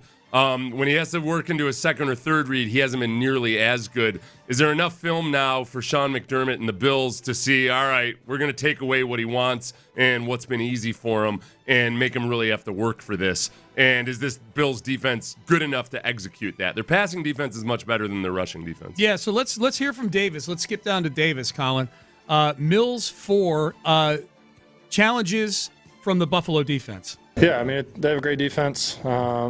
They disguise a lot in coverage, a lot of different blitz packages where they're showing one thing and end up getting to another thing post-snap. And, I mean, it's credit to them. They do it at a high level. A lot of those guys have played together for a long time, so they're able to kind of feed off each other and make each other look good and make each other's disguises actually believable. So a lot of our game plan is just really not letting the pre-snap stuff kind of bog you down too much and really just reacting and playing fast post-snap to see the spaces in the coverage, see how everything rotates post-snap, and continue to drive down the field and be efficient. Look good. I thought we were going to get Davis Mills' patented phrase, look good, feel good, play good. Yeah, yeah. I would have loved that he whipped that out. Davis Mills is the least look good, feel good, play good type of guy. Davis needs to shave his head, by the way. Why? The hairline's creeping back a little bit right now. No, he needs no. That's less to distract you from his gargantuan neck. So you think having no hair would really? It would really accentuate the shaftiness of that neck. Called a lot of names. That would be, yeah. I get called those names, and I don't have a long neck. Right? Yeah, you don't even have it. His is never mind. The silhouette of that whole operation would be way different. I take it all back. No, he should go to whatever. He needs to get extensions. I was going to say he needs to go to the hair place that Clint speaks for. He can go there, advanced hair. He can go get some hair. Yeah, you're right. I take it all back. That was really bad advice by me. So Davis Mills, storyline number 4. Number 3, Josh Allen here, as we're going through the storylines for tonight's game. Josh Allen can hurt you any number of ways. He's the MVP of the league. Hurting you with his legs would be something that would fit a pattern the Texans have had of late, which is they've let some quarterbacks in key situations leak out and hurt them Baker with Mayfield. scrambling. I mean, it was 4th and 10. The Texans had that game won. And they let Baker Mayfield scramble for 10-plus yards on 4th and 10. Yep. Bo Nix, yes. A big key scramble in the Trevor Lawrence and Cam Ward, they ultimately won those games, but the defense did let those the guys scary get thing. big gains. Cam Ward especially. I mean, the Titans hadn't been doing anything all game long. Yep. Cam Ward has that huge tight end who Kamari Lassiter was covering. Right. These fourth-quarter letdowns, I know – people get sensitive about this because the defense has by far been the strength of the team. I'm not saying anything that D'Amico Ryans isn't also saying. They need to be an all-time caliber defense to prop up this offense for now at least. Yep. And those fourth quarter letdowns are not what all-time elite defenses do. There's a lot of pressure on them. Sure, it's not fair that pressure, but you just have to be nails through the entirety of the clock hitting 0-0-0. Yep. D'Amico was Zero. Depending on whether there's 3 or 4 zeros on all the given zeros. clock. Yeah. D'Amico Ryans was asked on Tuesday about using a spy on Josh Allen. Yeah, each game has their own philosophy of how they use a spy, and I know it's easy for everybody to just say, "Oh, spy the quarterback," but what are you doing? You're standing there watching him throw the ball, or what are you actually doing with that spy player? But I won't get into specifics of what we're doing. But some teams use it; it works well. Some teams use it doesn't. It's just what's your personnel? How do you attack their scheme, and what are you looking to accomplish by using a spy? I love the question is like, hey, so when do you use a spy? Like D'Amico is going to say, these situations. These are the situations. So Josh, if you're listening, third and anything between 6 and 11. Yeah. The one little wrinkle that they could add too is using a 3-man pass rush if they see fit. Something they haven't done a whole bunch of, but just really clouding the look and that by the defensive lineman that drops, if it turns into a scramble situation, he re-enters. They do have the ammunition. They could get there with 3 with the guys they put. Daniil Hunter's got the ranginess to you're not going to track him down single-handedly, but you can force him to the sideline a little bit more while everybody else rallies the troops. Yep.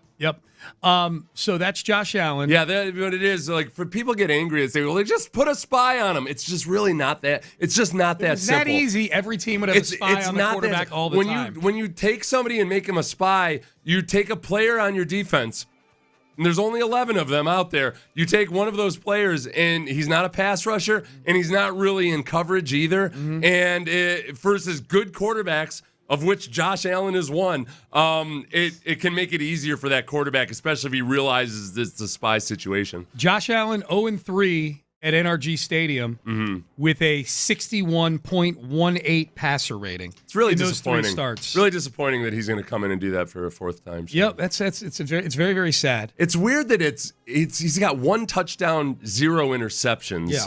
He's thrown some interception-worthy throws. Last year, he could have had at least 2 easy interceptions. 2 to Aziz. Real early on, right? Oh, they were both to Aziz. They were both to Aziz, yeah. Was that Aziz's flu game? I think it was. I think it was the one where, because the ball hit his hands, that first one, point blank. Yeah. And then the game, well, I'll look it up in the break. Yeah. Remember, D'Amico had told him at the end of that first series, like, hey, man, I can't keep you out there if you're playing like this. And he picked it up. Yeah, you got to do something. Yeah, run game will be big in this one tonight. And that's why I think there's a correlation with the total on this game. I think if the Texans win this game, I think the defense comes to play and holds Buffalo to, say 17 points, something like that. And I think the Texans are shortening this game by doing what they've actually had some success doing, which is possessing the football, putting together long drives. You got to get points at the end of them, preferably 7. But here was D'Amico Ryans on, they got to run the football. Yeah, running the ball, for me, it's always a key. No matter who you're playing, who's your opponent, you got to run it well. That's just, when you can dictate and control the line of scrimmage, it just opens up your playbook a lot more. So the run game is vital. Of course, it's going to take all 11 guys blocking really well, being detailed in what we're doing, and our backs just finishing. Yeah, so the Bills' run defense has been really, really bad. They've had some good performances, but it's I think when they've had to kind of try to load up and stop the run, and that's a dicey scenario when you've got Nico Collins and Jaden Higgins out there. So Jaden Higgins. I think the run game versus the Titans was really disappointing. And I know the Titans didn't have a good run defense on paper, but they also, for much of the season, hadn't had both of their defensive tackles together out there. So when Devondre Sweat and Jeffrey Simmons are both on the field together, for this Texans offensive line, is really tough for them to get anything done. They don't have the same challenge this week.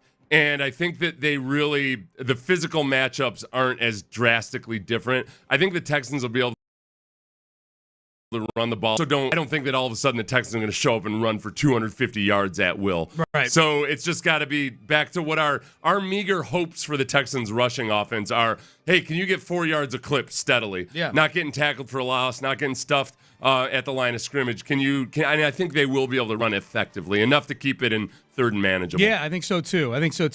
Last storyline is just the big picture with this game.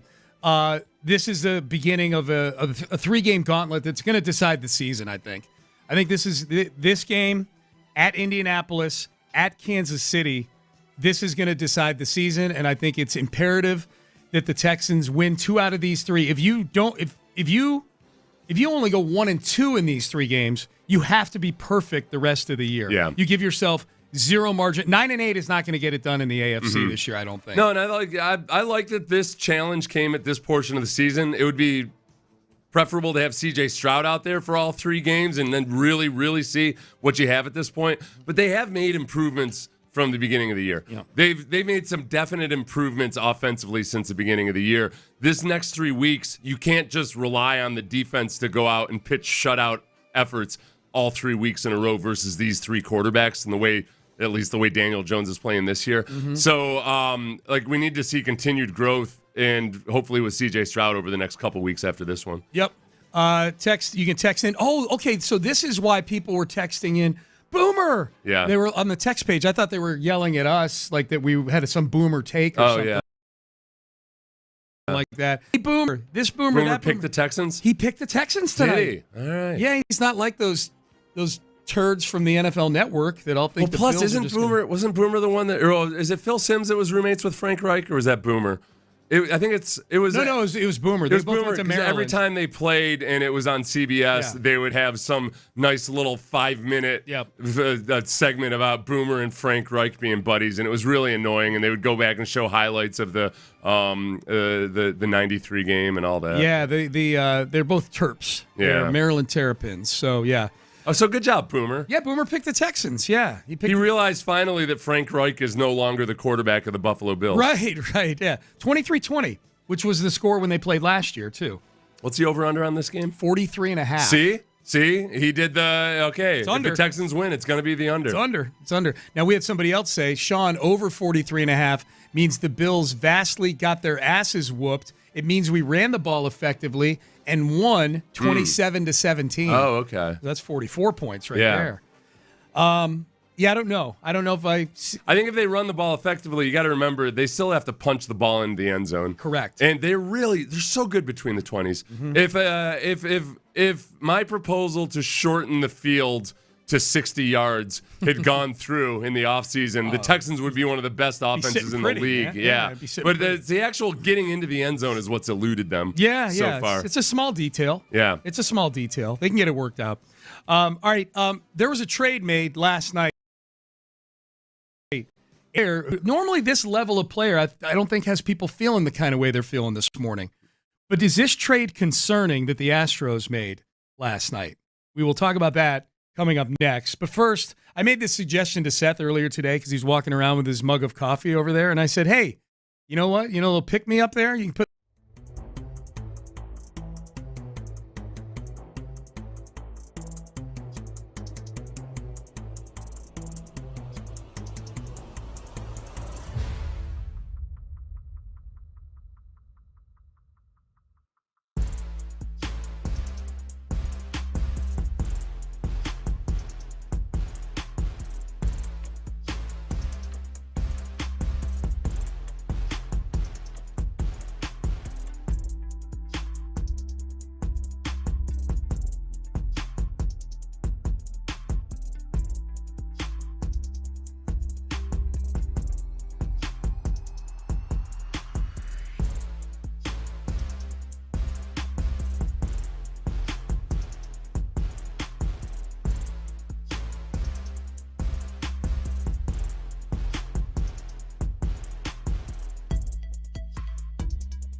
Payne and Pendergast is driven by West Point Lincoln of Sugar Land on the Southwest Freeway. Exit Kirkwood and take the first U-turn at West Airport under the giant American flag.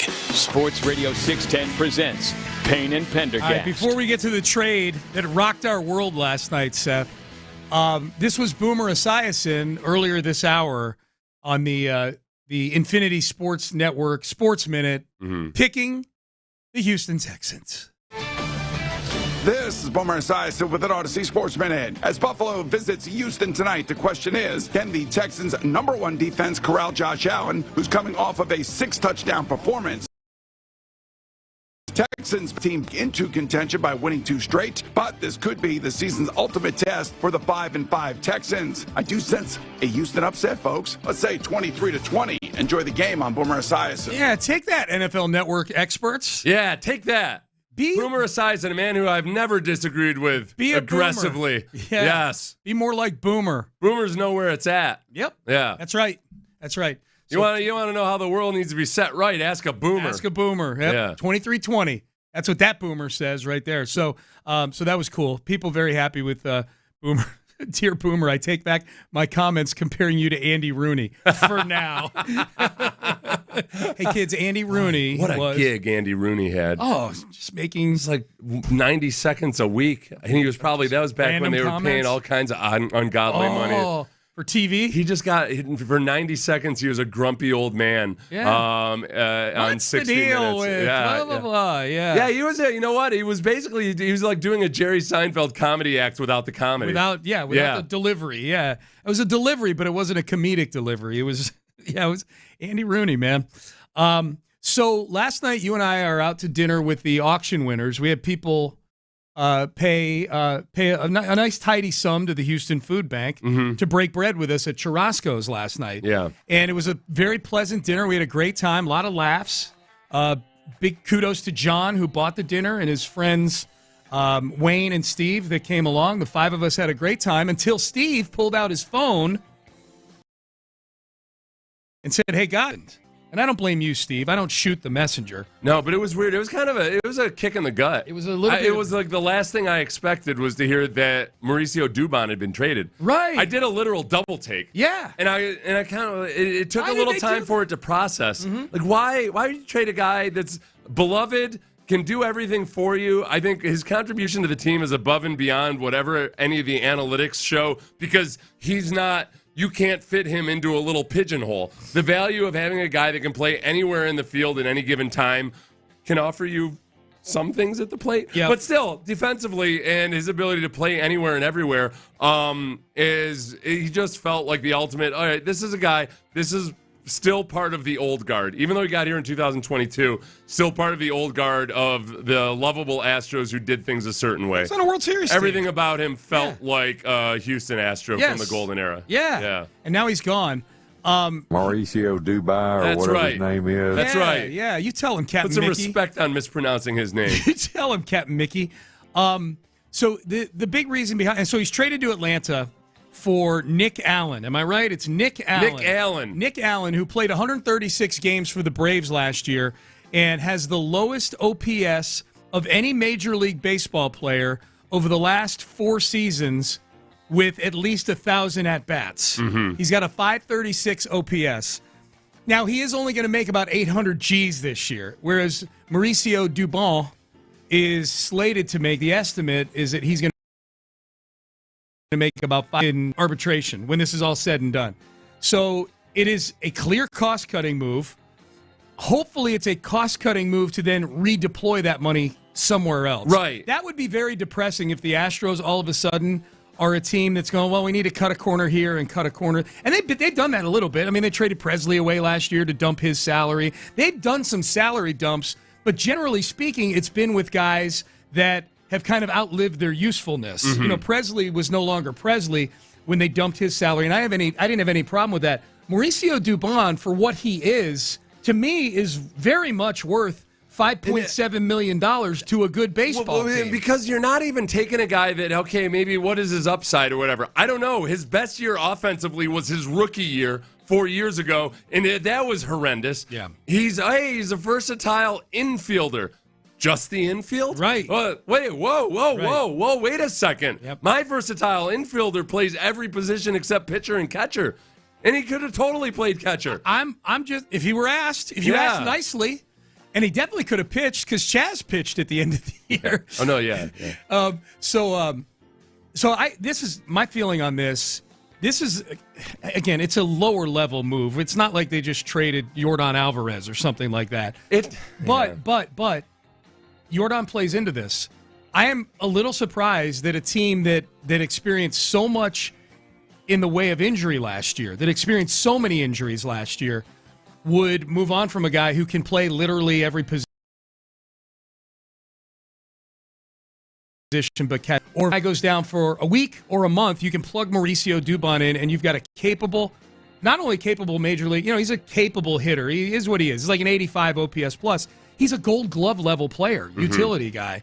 I was surprised. They'll be hopefully setting up more moves after. Well, that's the other thing too, is this Allen character. They say, hey, he was a Gold Glove finalist. All right, Dubon won 2 Gold Gloves. Damn it! And we win Gold Gloves. The other thing, I'm trying to look for any little nugget of something for me to get excited about. It's Allen was he's slightly less atrocious versus lefties. Great. You know what? We never see lefties. Ever. Yeah. We go calendar months without seeing a lefty. Maybe we will this year. If Yordan is last I heard, Yordan Alvarez was running at 65 to 70% speed on his jogging. Can you stop it now with your specific numbers? It's funny. Not me. Not you. You're saying Dana Brown when he brings out his specific percentages and what bogus garbage it is. It's funny because I'm listening to this. Class on logic is actually a logic class. Yeah. But the guy was talking about the allure of specific numbers, and how psychologically it pulls people in, and that it's a common tactic employed amongst people who are full of crap, is that they'll put out a very specific number, and people almost your knee-jerk reaction is to accept it because it sounds like such a specific number. Okay. Even though without any validity behind it whatsoever or anything, we fall prey to that psychologically. So if you're more specific with your numbers, you have a better chance of duping people? Yes. Is that Yes. what I'm hearing? Yeah. So when like last year when they were saying, well, he's 60% healed now, but once he gets to 70% healed, he could play. You're like, wait a second, you guys just couldn't tell the difference between 0% broken and 100% broken. Right. What's your deal here? I don't know. I don't trust your statistics on this. Yeah. Anything injury-wise, man. Anything injury-wise. All right, Payne and Pendergast with you. So we're bummed out about Mauricio. I'm most bummed we're going to miss him on the HEB commercials. Buy me some brisket and queso too. He was leaning into that, man. He was belting that out. Buy me some brisket and queso too. This Allen character, if he's got to earn he better earn his way onto the HEB commercial. He better sing. You know who never got an HEB commercial? Brendan Rodgers. Nope. All right. Nope. You ready, Nick Allen? Mm-hmm. They need to put Yordan in one of them HB commercials. No, he doesn't speak English. They can't. You can find a way to incorporate it. Yeah. It's not like he has to learn the Gettysburg Address or something to get on there. It's just a few lines of English. That's true. So Payne and Pendergast with you here. Big weekend in multiple fronts and multiple sports. The Portville girls volleyball team state tournament. Oh, yeah. My wife's hometown. They're going for their 5th straight state championship. Yeah. This would be their 10th overall in the past however many years. That's awesome. Yes. We gave them acknowledgement last year. We did, and it spurred them to go on and win a state championship. Our acknowledgement. Every time that I tell people, like, hey, quit being so grumpy about the young people these days. They're just fine. I honestly... I'm a little bit very swarmy. Yes. The D'Amico Ryan's chosen acronym, special work ethic, relentless mindset. Yeah. They have it's these kids from year to year to year. Like this year, they have this group of senior girls who are just awesome leaders who care and work their butts off. They never let the ball hit the floor. They're scrappy on defense. What's the mascot again? A panther. The Panthers. They're the Portville Panthers. Oh, okay. Yes. That's what we were talking earlier about how the most underratedly vicious of the cats. Yes, of the feline family. They sneak up on you. That's where it falls apart, though, because they don't sneak up. They come. They're scary as hell. Other teams wilt in their presence because they know that this is the 4 straight state championships. Hopefully onto their 5th this weekend. I'm excited. Do these girls have aspirations of someday playing in the Love B? Oh, the Love V? No, possibly. Yeah. That's right. That's nice, man. They got a place they can go. Brandy's super excited about Love V volleyball. She's like, have you talked to Hannah yet about getting tickets and everything? I'm like, I don't know if I don't think Hannah particularly likes me. So asking for tickets is a big ask. Oh, so you'll be at those games. Yeah, no, you'll be at those games. No, so Amy wants to go. Amy used to play volleyball. Because I honestly swear, whenever people want to say this or that about Gen Z or anything, I'm like, man, I watch a lot of kids at various high school teams, and it's like the Portville girls volleyball team. Like, these kids are they're way better than my jackass friends were when I was growing up. Yeah. So I'm so after the Texans game is over tonight, man. I've got this tournament this weekend to watch. Oh, it's nice. gonna be fun. Yeah. Okay. So they're in the finals of the tournament. Okay. Yeah, small school in upstate New York. Okay. Just a scrappy little, just try their butts off and outwork and out hustle. So people. do they have to like? This is gonna sound stupid. Mm-hmm. Do they or do they have to go against all the New York City teams too, or is it an upstate New York and just New York City? It's the entire state. It's the entire state. All right. But how good are the New York City teams? Like, are they? It's not. There's not necessarily an advantage geographically. I don't. Just wondered, you got all those athletes. You're really venturing into territory I don't have a clue about. I just wonder if the big cities got they got. You're right, but they're a very small school. They graduate 80 kids a class. So I don't think there's a lot of the downstate schools. It's not like Hoosiers where all the schools. No, are the same they're Class C. Class C. I got you. Okay. Well, good for them. Go Portville. Go get them, the Panthers. Go get them. Go get them, Panthers. All right. Final segment. This clock not working in here is messing with me. Yes. Final segment coming up next. All right. We need this from the Texans this weekend. We relive Josh Allen failures and beg the Texans to give us this. We will tell you what that is coming up next. I'll do the football talk in the next segment there, Colin. Seth, you tell them about Johnson Fitness.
Live from the Mokaram Injury Lawyers Studios, Sports Radio 610 presents Payne and Pendergast.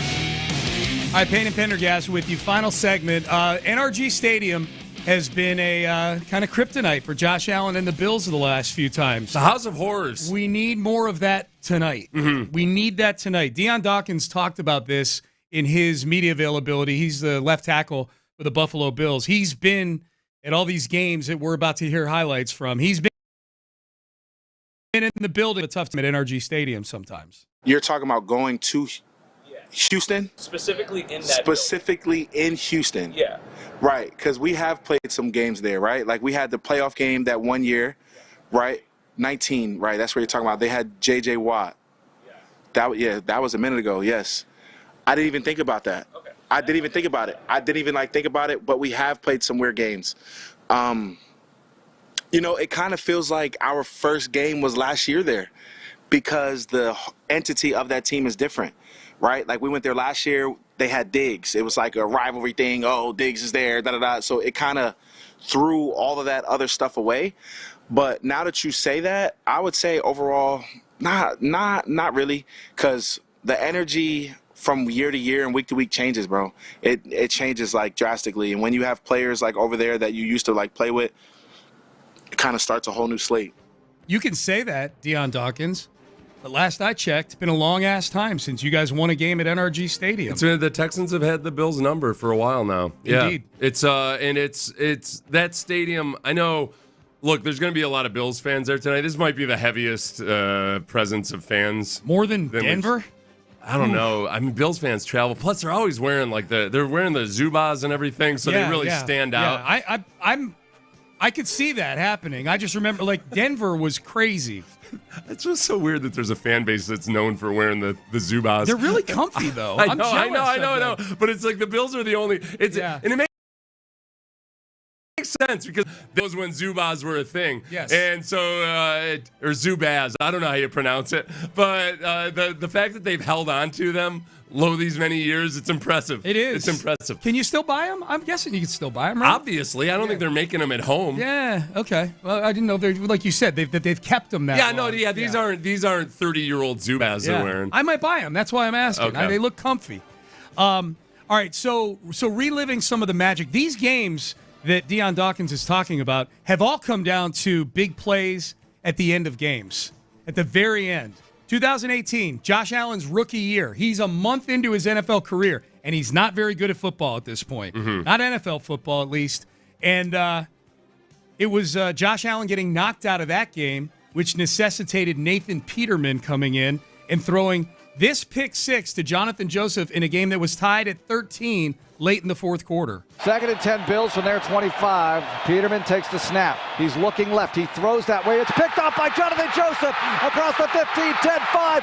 Rock and roll. The Texans go in front on the pick six. Yeah, they go in front on the pick six, 20-13. They would get the ball back, the Bills. Nathan Peterman would promptly throw another interception. Yeah. To Kareem Jackson to close that game out. Yeah, this one doesn't feel as relevant because obviously Nathan Peterman played his last football in 2023. Okay. I don't know if he's currently on a team or on a practice squad or anything. God, the last time he's got any stats on him was 2023. Was he ever good? He was no. He was always. No, Greg Cassell actually had him as a guy that he was really fond of. Mm-hmm. Thought the Bills had it was a really savvy pick by them in the second round. Oh, yeah. And Greg will admit when he's wrong, but he was way wrong on Nathan Peterman. Yes. He was record-settingly bad. Yep. So that the game was also best remembered for Deshaun Watson getting his ass kicked. Mm-hmm. 7 sacks, 12 quarterback hits in that game. That was when the Texans' offensive line was borderline malpractice level stuff. Is that with there's post been some Dwayne bad Brown years, yeah. It was the year in between Dwayne Brown and Laramie Tunsil. Yeah. So left tackle was a mess. Mm-hmm. And Deshaun Watson had to ride a party bus to Jacksonville the next week to go to the game. So the Bills punctured, or at least, what was it? It was a bruised lung or punctured lung, whatever it was. It was a punctured lung. Yeah. The Bills did that to Deshaun Watson. Yes. Really, it's where everything started going south for him, if you think about it. Right. Yeah, I mean, Deshaun would make some improvements over the years, end up having a really good year in 2020. But it all started that day that the Bills bruised or punctured Deshaun Watson's lung. Right. Famous last words. Deshaun, you know what's good for a punctured lung? Yeah. Massage. Yeah. No.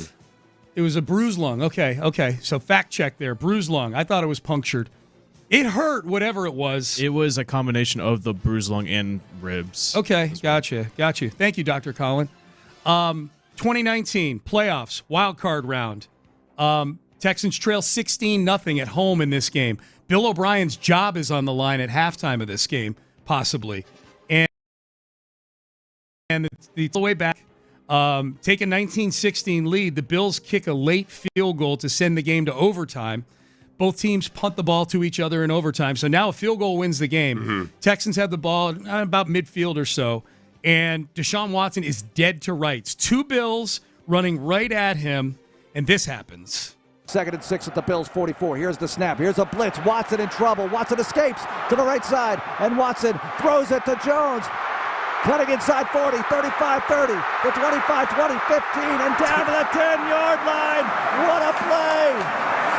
The magician does it again. The crowd. Tywan Jones. Tywan Jones, man. Yeah. Answer to a trivia question. And that was. It looked like that might have been a career ender for Deshaun. I mean, he was just about to get obliterated by 2 guys.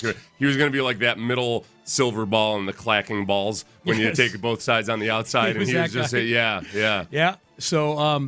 So he dumps it to Tywan Jones, and it sets up a field goal, and the Texans end up winning that game. And then saving Bill O'Brien's job potentially. Yeah, saving his job. Which again, the Bills in losing that game kind of set the Texans on a path towards ruination. Yeah. Well, they went to Kansas City the next week, and that really set the path to ruination. Yeah, but I choose to blame the Bills. Yeah, for sure. Oh, this week for sure. Yeah. So that was 2019. That was another Josh Allen joint. He wasn't great in that game.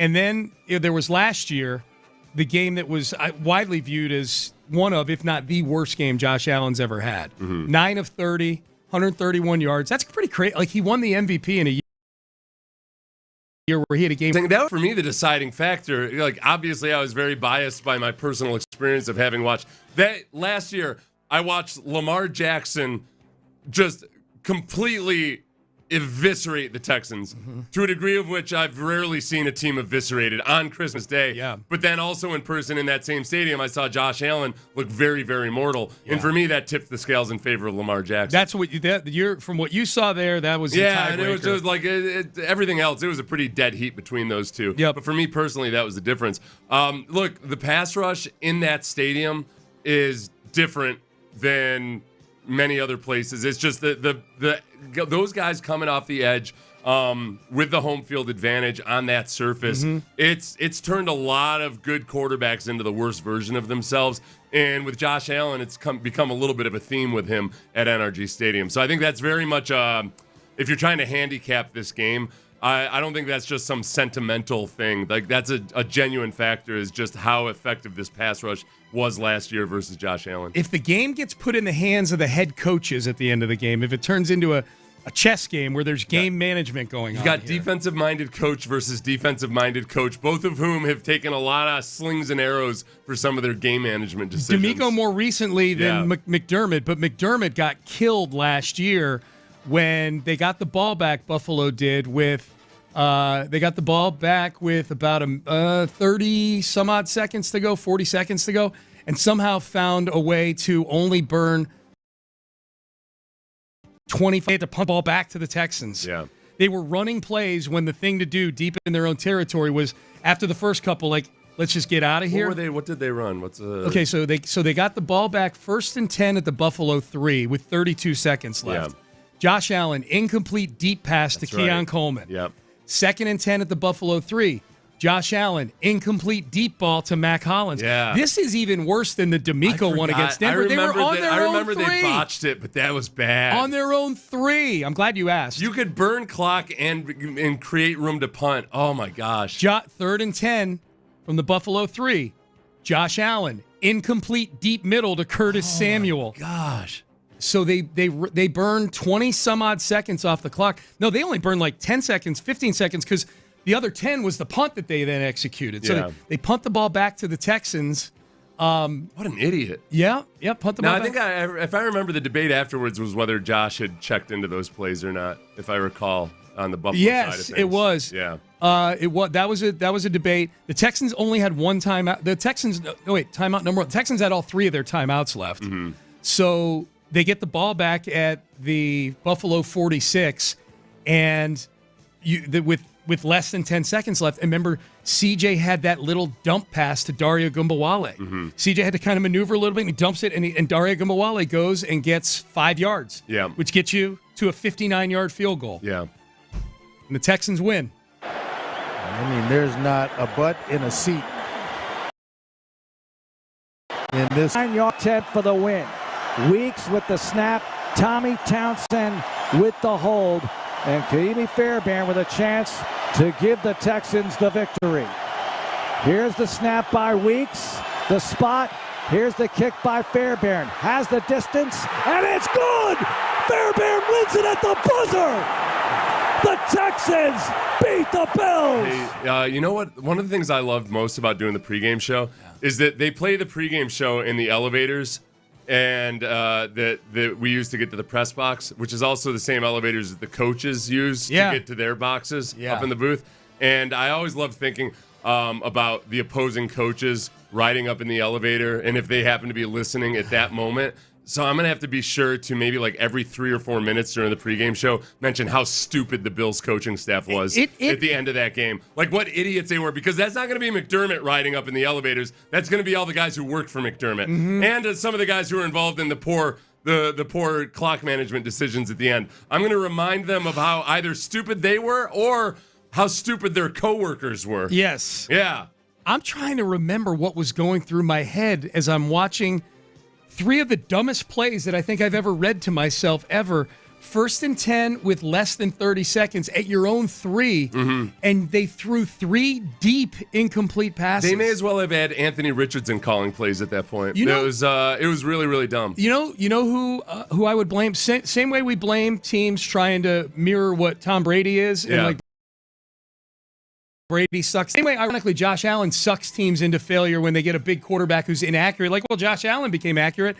Remember, they got beat by Kansas City in a game where Kansas City went and got a field goal, length of the field, with 13 seconds left in the game. Yeah. And they probably thought, Kansas City did it against us. We can probably do that against the Texans right now. 3 incomplete passes to Mac Hollins, and Curtis Samuel, and Keon Coleman. Wow.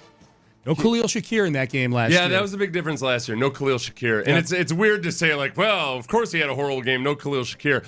With Khalil Shakir, I don't think it would have been his second worst performance ever as a pro. No. It would have made a difference. They do have Khalil Shakir this year, but still the same question marks about all the rest of the wide receivers. Yeah. The Texans, the big matchup on the Texans side of the ball is that they're playing with 2 backups in the secondary right now. And last week, Cam Ward had some opportunities downfield that he just wasn't accurate enough to hit.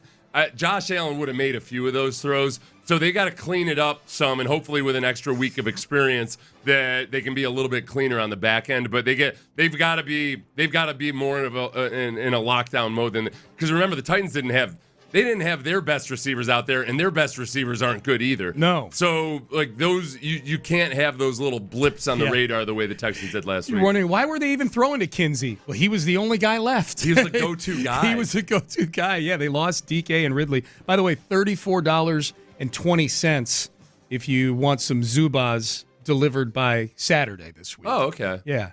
Are they? I'm on Amazon. Only get them in Bills? They got a bunch of them. They got some. Do you guys think it feels it's kind of a little oddity that the Bills are the fan base that's known for still. They're the only ones that wear them. Yeah. Did you own a pair of Zubaz? Back in the day, man, I was all about them. I bet you were working out too. You were wearing a muscle shirt with them and everything. 100%. We used to call them weightlifting pants. Yeah. Yeah. Yeah, because your quads were so huge. You don't want to give spill all the candy in the lobby. Yeah.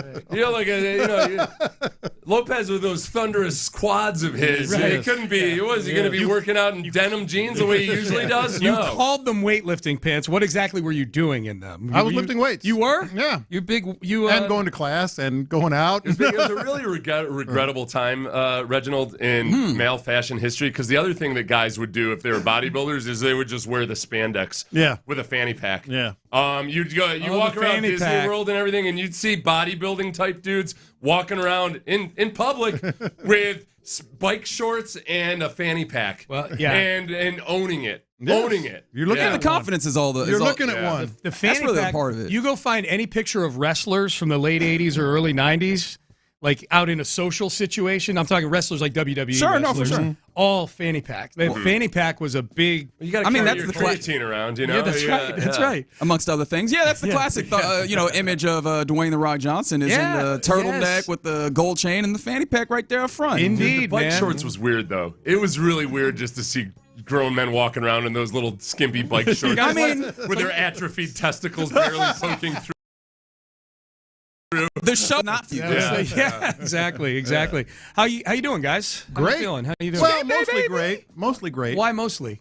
Dubon, man. Oh, I know. Yeah, he took it hard. He really did. It's honestly though, it's the trade that you traded for a lesser version of Dubon, which offensively is saying a lot. You traded for the least version of Dubon. He's not. Literally. He's a great infielder. He's a utility infielder, not utility any position on the field. Yeah. He's a Gold Glove finalist instead of a 2-time Gold Glove winner. Yeah. He's awful at the plate, like notably awful at the plate, so that it looks Dubon's stats next to Allen's stats look like an incredible divide. You would think he's Aaron Judge. if all you did was look at the little graph and didn't know what the numbers were, you'd be like, well, Dubon must have been did he win the Silver Slugger last year? What the hell? You're like the inverse version of my college roommate, where he would just go to the store, and if it was the absolute cheapest, that's what he'd get. You were like, I need to get the better version of this because I think I'll get the generic that's got the best the best consumer rating. Sure, yeah. I think I'm there. I think that's what they're trying to do here because, again, all of these things, you're not wrong in that regard. They go, can you do a facsimile of that for $6 million less? Yeah. I think that's ultimately the portion of this that matters. It's a cost-saving measure. Yeah. That hopefully gets spent somewhere else. Oh, it has to, right? Yeah, well, that'll depress me if this offseason the Astros are about trying to shed payroll. I feel like you've got an awesome shelter dog. It's just like it's a hybrid. You don't know what the hell it is, but he's lovable. And you're like, but he eats too much food. I'm going to go get this one that's got a temperament issue and bring it in here. And it's like, oh, shelter dog here, shelter dog there, whatever. Like, no, there are different levels of shelter dogs. Yes, there are. How much, though, would you be disappointed? I know you're talking about, like, spending that money elsewhere. Does it feel like there's a possibility, because we were talking about this yesterday on the show, that they are going into, like, the youth movement to gear up for the next iteration of the Astros? No, I don't think so. I think it's on the table. I think that they're getting ready to reboot here. Well, that would mean moving a lot of guys that are more significant than Mauricio Dubon. Yeah. That would mean moving on from Christian At least Walker. one. Yeah, at least one. That would mean... Which there's been reports that they are trying to do. That would mean now we're into an era of Astros baseball that I kind of chuckled at when they gave Jose Altuve that extension and touted it as this keeps him an Astro the rest of his career. Yeah. And I'm like, what if 5 years is a long time? Yeah. Like, what if they slip backwards into being a rebuilding bad baseball team? Does Jose Altuve want to be around for that? No, Jose Altuve probably would want to be around for that. He's won championships. He loves Houston. And culture setter. And he feels like a guy who, like Biggio and Bagwell, is going to be a lifetime Astro, but you never know. I don't see Jim Crane doing that. No. One thing I can see, there's still too many pieces, is Jim Crane making it look very competitive with Altuve, with all these players, Paredes and such, but kind of sort of starting the rebuild underneath that. I'm telling you, if they're doing what you're talking about right now, if they do that, they're trading Jeremy Pena. You have to trade Jeremy Pena. He's a year removed from being what Kyle Tucker was last year. In a year, he will be Kyle Tucker, what Tucker was last year with 1 year of contractual Correa control. Is a marquee guy. He is a, and they trade for Correa. See, I don't think there's any chance they're doing this. It's a fun conversation. But if you're doing that, you got to trade Pena. He's I feel physically nauseous. top 10 MVP. I think it's on the table. That it'll be sold to us as, hey, we're not taking any steps back.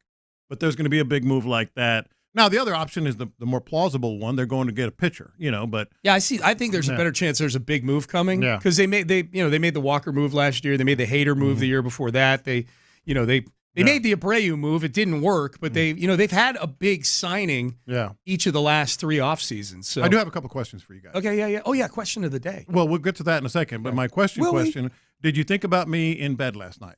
What is wrong with you? Why are you the way that you are? I think the question is usually, did I not think about you in bed last night? I did honestly think about that. I woke up in the middle of the night, and I could tell I was sleeping on my right side instead of my left. Yeah, which I had never thought about Texter before. just texted. Completely changed my life last night. Slept on the left side. Yeah. Which it was first... Lopez just thought this from personal observation and everything, all the multiple people he slept with in his life. Right. But we fact-checked him, and doctors recommend sleeping on your left side. Who knew? Okay. Yeah. I did not. I forgot to do it. Set yourself a note. Mm-hmm. Okay, give myself an alarm. It's going to be individual ultimately, because I've got so many shoulder issues from surgeries and everything.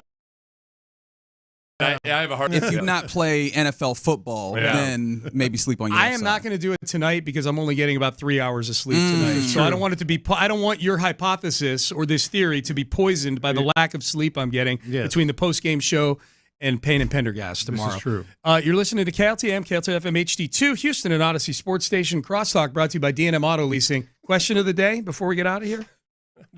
It's very quick. John's first question. Do we think about? That's my next practical joke on Brandy is going to be just in the middle of it is us, being marital. I'm really like, hey, think of Lopez. Pretend I'm Lopez. What roster transaction shook you the most? Based on the DeAndre Hopkins trade. D-Hop? Yeah, that's the easy one and the one I went to immediately. I went back to Billy Sometimes Wagner. the easy one's the good one. I'll tell you one. Trading Billy Wagner. I'll tell you one for a positive. The Randy Johnson trade. In a good way. Because that was back in 1998, and I found out from opening my front door and looking and picking up and looking at the front page of the Houston Chronicle. I'm like, wait, is this real? Yeah. And I see a neighbor walking by. Have you seen the good news?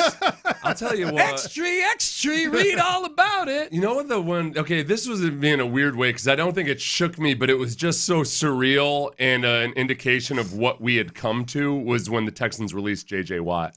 Yeah. Because that's one that you saw it coming a mile away and it was just, but it was such a surreally, it was such a weird with Texans, yeah. And you talk about the Altuve like a Astro forever. It felt like J.J. Watt 100% should have been a Texan forever. Yeah. It should have been. Right. The question that real quick, in the spirit of Belichick going to his girlfriend's cheerleading dealio, we asked the audience, what are some things that you've had to make the sacrifice of sitting through to accommodate a loved one? Oh, my guess, you with 3 kids, John, you probably have a ton of them. Mine, like kid-wise, was swim meets. Well, as you were talking about that, I actually thought I can one-up you with track meets. Track meets are very because they're similar, but also oftentimes just like you're sitting out here in the cold for this, and you're just like, what are we doing Track's here? more fun to watch than swimming. It's fast at least. But I think that the speed of the events makes it worse because it's so much set up. It's like 60% set up at the track meet, 40% actually running, and 3% the person that you came to watch. It's definitely a similar dynamic to the swim meet. The thing I liked about track meets, because my daughter ran track, was that they always had like multiple events going on at the same time. Your swim meet, you're just like watching. I'm watching butterfly, I guess here. Yeah, your track meet is like my swim meet. I've been to a million of them, but Jacob was like an state-ranked swimmer, so he was always winning and always good. So that's fun. So it was fun, and that's like you with track. The one for me is obviously both my kids played a lot of basketball. I coached basketball. I grew up in basketball. I just loved it. Yeah. So my daughter wanted to play basketball when she got to middle school. I'm sure she was great. 2 years, 0 points. What statistic did she log? 0. Did she play very much? She was on the C team. Okay. Oh no. And they would rotate 5 and 5. Is that the highest level? No, that's the lowest level. Did you shame Jan over this? Because clearly it was her fault. And I would like her Jean. She was stupid, Jean. She was great in dance, and I didn't mind the dance competitions, but she tried so hard to be good at basketball. She tried so hard. Was she discouraged? For me and her brother. Yeah, I was going to say, how much shame did you feel? Because it was happening. Oh, I felt it the whole time. And she would play defense. She did okay. But she was okay. Any steals? But she missed a free throw. 0 points, huh? 0 points in 2 years. Oh my God. How was her form? Yeah. Not good. Not good. She'd have me out on the backyard, and I'd be working on her form, and some other things. That's fun. You spend some time with your daughter. But it was heartbreaking. Yeah, and I feel like this is an illustration of something that I've long held, which is that quitting is very underrated in our society. We've made it. We've told kids she wasn't about to quit. Never quit. Never ever quit. And I'm like, no, sometimes quit. No, not quitting in the middle of the season is the thing. Well, that's the thing. You got, from season to season, sure. Like kids are gonna find your own way. I think in don't eighth quit grade, in the middle of the season. I think in eighth grade she switched more to dance because she was good at that. But she was not going to quit. She was not going to quit. This goes back to y'all's question from yesterday, like things that you just say and it's like, they're like act as if they're true. If you put your mind to it, you can accomplish anything. You can make that basket. Totally not true. Totally not true. Yeah, it's 100% not true. That's right. That's the whole thing. There's always a blend of nature and nurture. And yet we got a bunch of people telling us that from time to time. Joe McFly told Marty McFly she was that. decent at defense, so she would always just kind of the jazz hands that she played defense. Well, she was a dancer. Yeah, there we go. Playing defense with jazz. All right, fellas. Crosstalk brought to you by D&M Auto Leasing. Antibodies to you. I'll see you this afternoon at the Antibodies, and always remember, Sean, there's some things that life you'll never be good at. Yeah. No matter how hard you try. That's the hard talk that I Tell need. yourself that every day. That's remember that. That's the tough talk I've needed for low these many years. All right, we're done. We're out of time. That's the second low this many years that you guys got into this show. Yeah. I like that. Thank you. What's that? I wasn't paying attention. Don't worry about it. It's not important. It's all good. 4:15. We'll see you guys out there for Texans Countdown. 7:15 kickoff tonight between the Texans and the Bills. And now it is on to In the Loop. Reggie Atatula, John Lopez, Figgy Fig. They start now. Game day, baby. Yes, it's a game day here in the Loop. Yes, right here on Sports Radio 610. Happy Thursday to you. Happy Thursday to you. All right, don't talk back. It's fine. I'll do the 4 hours by myself then. Happy Thursday to you. Reggie threw the no-look pass. That was like the first pass of the game, and I was like, all right, I'm just going to be out here by myself. No, let's get going here on a Thursday. You're in the Loop. Get involved. 713-572-4610. You know how to also get involved via the Mo Karam Injury Lawyers live stream. We keep it 100. YouTube page is Sports Radio 610. Twitch chat is 610 Houston. The game plan, like the outcome, I think is in the air to some degree.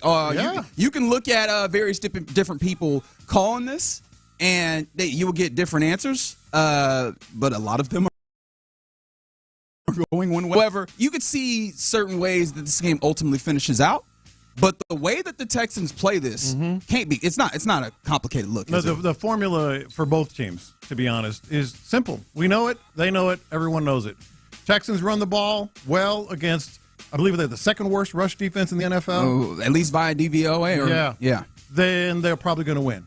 On the other hand, if the Bills rush the ball, pretty well, including Josh Allen against the Texans, they probably win. Like the formula is simple. It's a very simple thing. Maybe oversimplified, but I think that it's the meat and potatoes of it. This is going to be, in the year of our Lord 2025, a battle of running games. Like who is going to be more efficient? I imagine that time of possession will be a very interesting stat to keep track of, particularly for this Texans team, because if you can keep that defense fresh, only God knows the things that they could possibly do to harass one Josh Allen. But that is going to be the crux of it. The question I will ask you immediately, how confident are you in the Texans' ability to do this? Because there's so much of us looking at the defense and saying they're bad at this. There's not really been a lot of us introspectively looking at this Texans running game. How good are they? Well, actually, there has been, because we've been yelling at the coaching staff, stop thinking you're good at running the football. But like they're not. They haven't had Never give up. Exactly. Quitting is underrated. If there's one thing I want you to learn from In the Loop today, and I'm sure there's probably better things you can learn. However, quitting is underrated, and it's sometimes, a lot of times I've looked at this run game, and pure negative running the football. There hasn't been nearly as many just like lost yardage. You're not picking up a lot of yards a lot of times, so running the running game is not actually good. Do you feel like they can actually get it done, though? Well, that's where we get into the nuance here, because like I said, the formula is easy. Run the ball against this bad Bills defense. It's going to open up the play action. It's going to open the passing game. You're going to obviously have some success running the ball. Don't, and you're in trouble. On the same thing as I just said on the other side. If they can just gash you, all of a sudden they become very, very fierce. But here's the nuance. What if the Texans start out, let's say the first quarter, and not run the ball well? How long do they stay with it? Because at that point, kind of to your point, this is like resistible force against movable object. Yes, stoppable force. This is stoppable force against movable object. Movable object, that's right. So, like, if they all of a sudden in that situation cannot run the ball, don't you have to kind of bail a little bit? Well, I mean, or will they? Do they have it in them? I think we have to start with the concept of this is one of the issues with oversimplifying at times. Like, I think it could get you very quickly to the heart of an issue, but then you do have to get down to brass tacks because, oversimplifying leaves a lot of things outside of the scope. And the fact of the matter is, you can't build the entire plan out to run the ball, right? Like, I think that there still needs I think that if you do it incredibly well, you can tax that team, you can force them into some places, but you will still need to throw the football, right? There's going to need to be a level of balance. It's not going to be 100% runs, and this is all done. You need to make sure to lean a little bit further, right? You just need to kind of calibrate as opposed to just abandon per se. Yeah. The thing that is interesting to me is the Bills are actually solid. In fact, we were talking to Zach Jones of WGR 550 yesterday in our kind of weekly behind enemy lines conversation. And one of the things that he was talking about, and obviously you can go and look at the statistics to support it, is this Bills when it comes to pass defense. Oh, the secondary is good. They're really good actually. Good. I would say like they're pretty solid, but that feels like that's not quite fair. I don't want to say they're great because you're comparing it to at least on the field, it'll be in direct juxtaposition with this Texans defense that is pretty damn good and has been pretty locked down all the way around. But yeah, that portion of it, I don't think you can just lean into we're just going to throw the football. If you become one-dimensional, I think that's been some of the issue or a lot of the issue with this Texans team offensively anyways against other teams is that you become somewhat one-dimensional and they can clamp this up to some degree. But that's if you become too one-dimensional in this game, I do wonder that you play into the Bills' hands in some way. 100%. That ties into the run game too. If you can do it, like I said, the formula is there. It's easy. We all know it. But if you don't abandon it, maybe it's a good thing in a sense. And, still playing off the play action, even if it's just a 2-yard game and all that stuff because of the secondary. And it works the other way too to me because how scary is this Bills passing game if you can, hold their rushing game? No Kincaid. Hell, Keon Gratz. He's not playing again, which, hey. And they're already down 2 other receivers. That's right. 2 other receivers, 3 pass catchers because 2 receivers and the tight end. Yeah, Kincaid is not playing in this game. No Curtis Samuel, no McCole Hardman. I don't think McCole Hardman was going to make a big deal in this. However, when we're talking about the grand scheme of things, them not having their full complement of wide receivers in a wide receiving core that already wasn't something to write home about is going to make it so that they are going to rely more on Josh Allen. And I think that it is when he gets into the moments that he believes that he needs to be Superman that he can he is susceptible to activating what I like to call his bozo gene, which history of the Texans playing the Buffalo Bills under Josh Allen's quarterbackship, you have seen the bozo gene pop out from time to time, right? You've seen that happen in some instances. So, yeah, you're right. Like, if you could manage to stop James Cook, it just feels like this is a different this is different than the other side of the football because with the bit you're talking about, movable object, stoppable force. Yeah. You have a good run team over there in the Bills. Yeah. Right. And versus, it's not just Josh Allen. Right. The Texans' run defense is sufficient. I think it's probably a fair way to put it. Like they're not a run over defense by any means. However, that's a really good running team. So I do wonder, with the consideration of, I can easily see D'Amico Ryans going, we're stopping that. We're putting a stop to that. Yes. With that consideration front of mind, as well as we need to make sure our pass lane or our rush lanes are sound, that we're gap sound and not allowing so many things front of mind that things kind of fall out. I kind of liken it to me playing golf, and I'll say me in particular because I already know I'm not great at it. But when I get up, and I'm sure that a lot of people under the sound of my voice that have played golf are in the same place.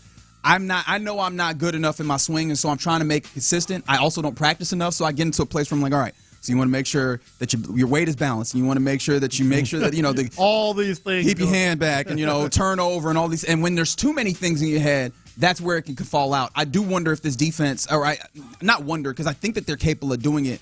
But there's a little voice in the back of my head that goes, what happens if they have too many focuses front of mind as they're trying to do this, which violates what D'Amico Ryans typically wants in the defense, which is playing fast, playing free, versus a good offense. No, I agree. But look, let me ask you this. This is the ultimate question for me, and I posed that question earlier.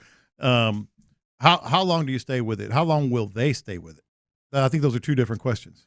Yeah, that is fair. Yeah. Like that, I think this is where the run delusion, as we have come to call it here on this show, is going to be an interesting one because they've already been at a place where it's not been all that effective, and they've stayed with it to some degree. So, yeah, that will be a very interesting thing. You got to have your pulse or your finger on the pulse of this game if you are the play callers, the head coaches in this game, and I will ask you, what is the confidence level in Nick Caley, D'Amico Ryans to have their finger on that? Not ball? Good. Okay. This is why I was thinking like this is so simple and yet it's complicated. Because I think they'll just stay with it, and if they fall behind, 7-1, Caley's been better about switching things around, which I do think is true. Right? We have seen progression in his ability to play call and figure out these game plans.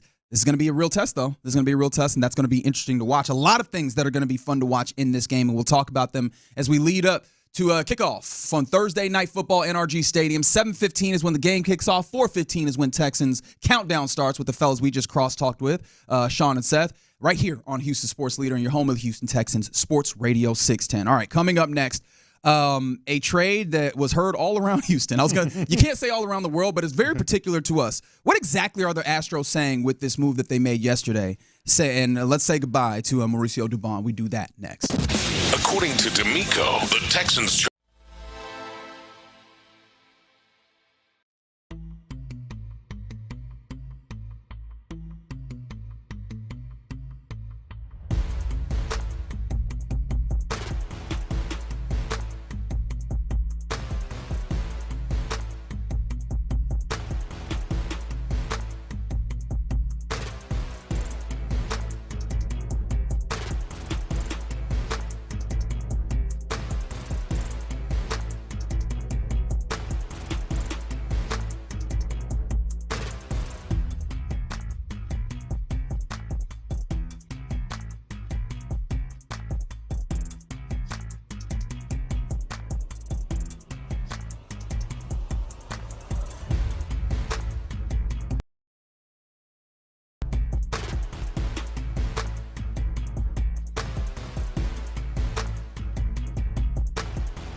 day long. Thanks to Mokaram Injury Lawyers. Call Mokaram Injury Lawyers at 281-222-2222.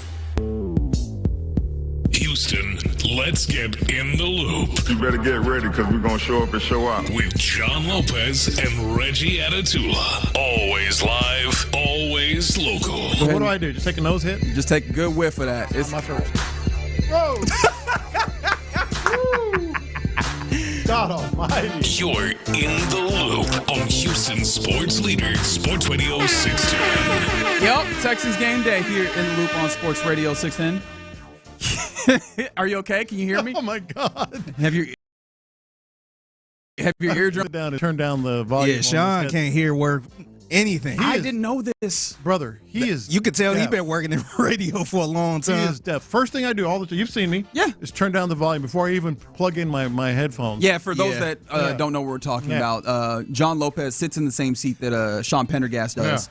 And so when we switch over and we have an opportunity for him to take that seat fully when Sean moves on to and the I Avalon forgot Diner. today. The seat that you sit at, the headphone jack, is it's you can change the volume yourself. So when you heard Sean that, has it up real high. So when you heard that whoa in the intro, that was Lopez here had to turn the volume down. Whoa! But anywho, all good. It just took me aback. I feel like I am concerned for our guy Sean. We can't hear. Like I don't think it's funny where I don't feel like I notice it in person. Oh, that's when I notice it more in person. Maybe I'll need be to sitting keep here an eye talking out to for him, it. and he do that. Wait, what? Yeah. He kind of lean in a little bit. You know what? I just thought that he was a little bit spacey. Yeah, I had never considered And the I know idea. He just didn't sometimes hear it. Yeah, I know sometimes I could talk a little low, so I used to think it was me, but he do it all the time. No, he's deaf. He might be. I don't think that's accurate. I don't know if you noticed this too, but he might be a little blind too. Really? Whoa! Yeah, I'm just Sean putting Pendergast, deaf and blind. Yeah, so sometimes he be trying to read something and he be holding it far back a little bit. All right. Now it feels like we're assaulting his character. I know, man. I love you, Sean. No, he's a high character dude. He's just deaf and blind. Definitely a high character dude. One Mauricio Dubon, who is now an Atlanta Brave. Last night, just I think for in the room here, we were all watching the Rockets Cavs game, but I know other people were doing various different things. In fact, I'm sure you'll let us know on the text line 713-572-4610 where you were when you realized that, oh wow, one of the most beloved Houston Astros, to the point where apparently Ocho on the text line is telling us someone called this trade or called Dana Brown the Nico Harrison of the MLB, which calm down. But yeah, Mauricio Dubon traded to the Atlanta Braves for one Nick Allen. Who? Nick Allen is the player that will be returning. Another utility player, but not, thank you, Snoop. Nick Allen, who is not the same caliber, but, definitely still a utility guy, more of an infield utility guy. Doesn't have the same range as Mauricio Dubon. Has been a Gold Glove finalist, but not the two-time Gold Glove winner that Dubon is. And so a lot of people go, in fact, we were doing this live on the text line, or on our text, where we were going, what are they saying with this? What does this mean, John Lopez? Yeah, so you asked what I was doing. I was watching the Rockets. I was reading Reggie's very giddy text that he was sending. Yeah, I just decided to use the. I don't know if you noticed. I was not even really texting to you guys. You were just texting the air. I was like, here's the notes. Here are my notes of what I'm seeing. I knew exactly what he was doing. To the point, I ain't feel pressure to have to reply and keep up with it. Well, I was about to reply to one, and literally, it was one of those things, on Twitter, it says, 2 minutes ago or whatever. 15 seconds ago, Brian McTaggart tweeted. I just saw. And I went, holy crap! They don't know this yet, so I'm going to text them. He's like, I got to be ready. What's funny is, I win. What's funny is he tweeted. Yeah, it was on the table or and whatever. I'm thinking like, okay. and then when you text that, I'm like, damn. I thought it was on the table. Quick. All right, so I hear all the conversations pro and con. I do. Like, it's a money saving, and they're all accurate. Until we see their next move, we can't say one way or the other.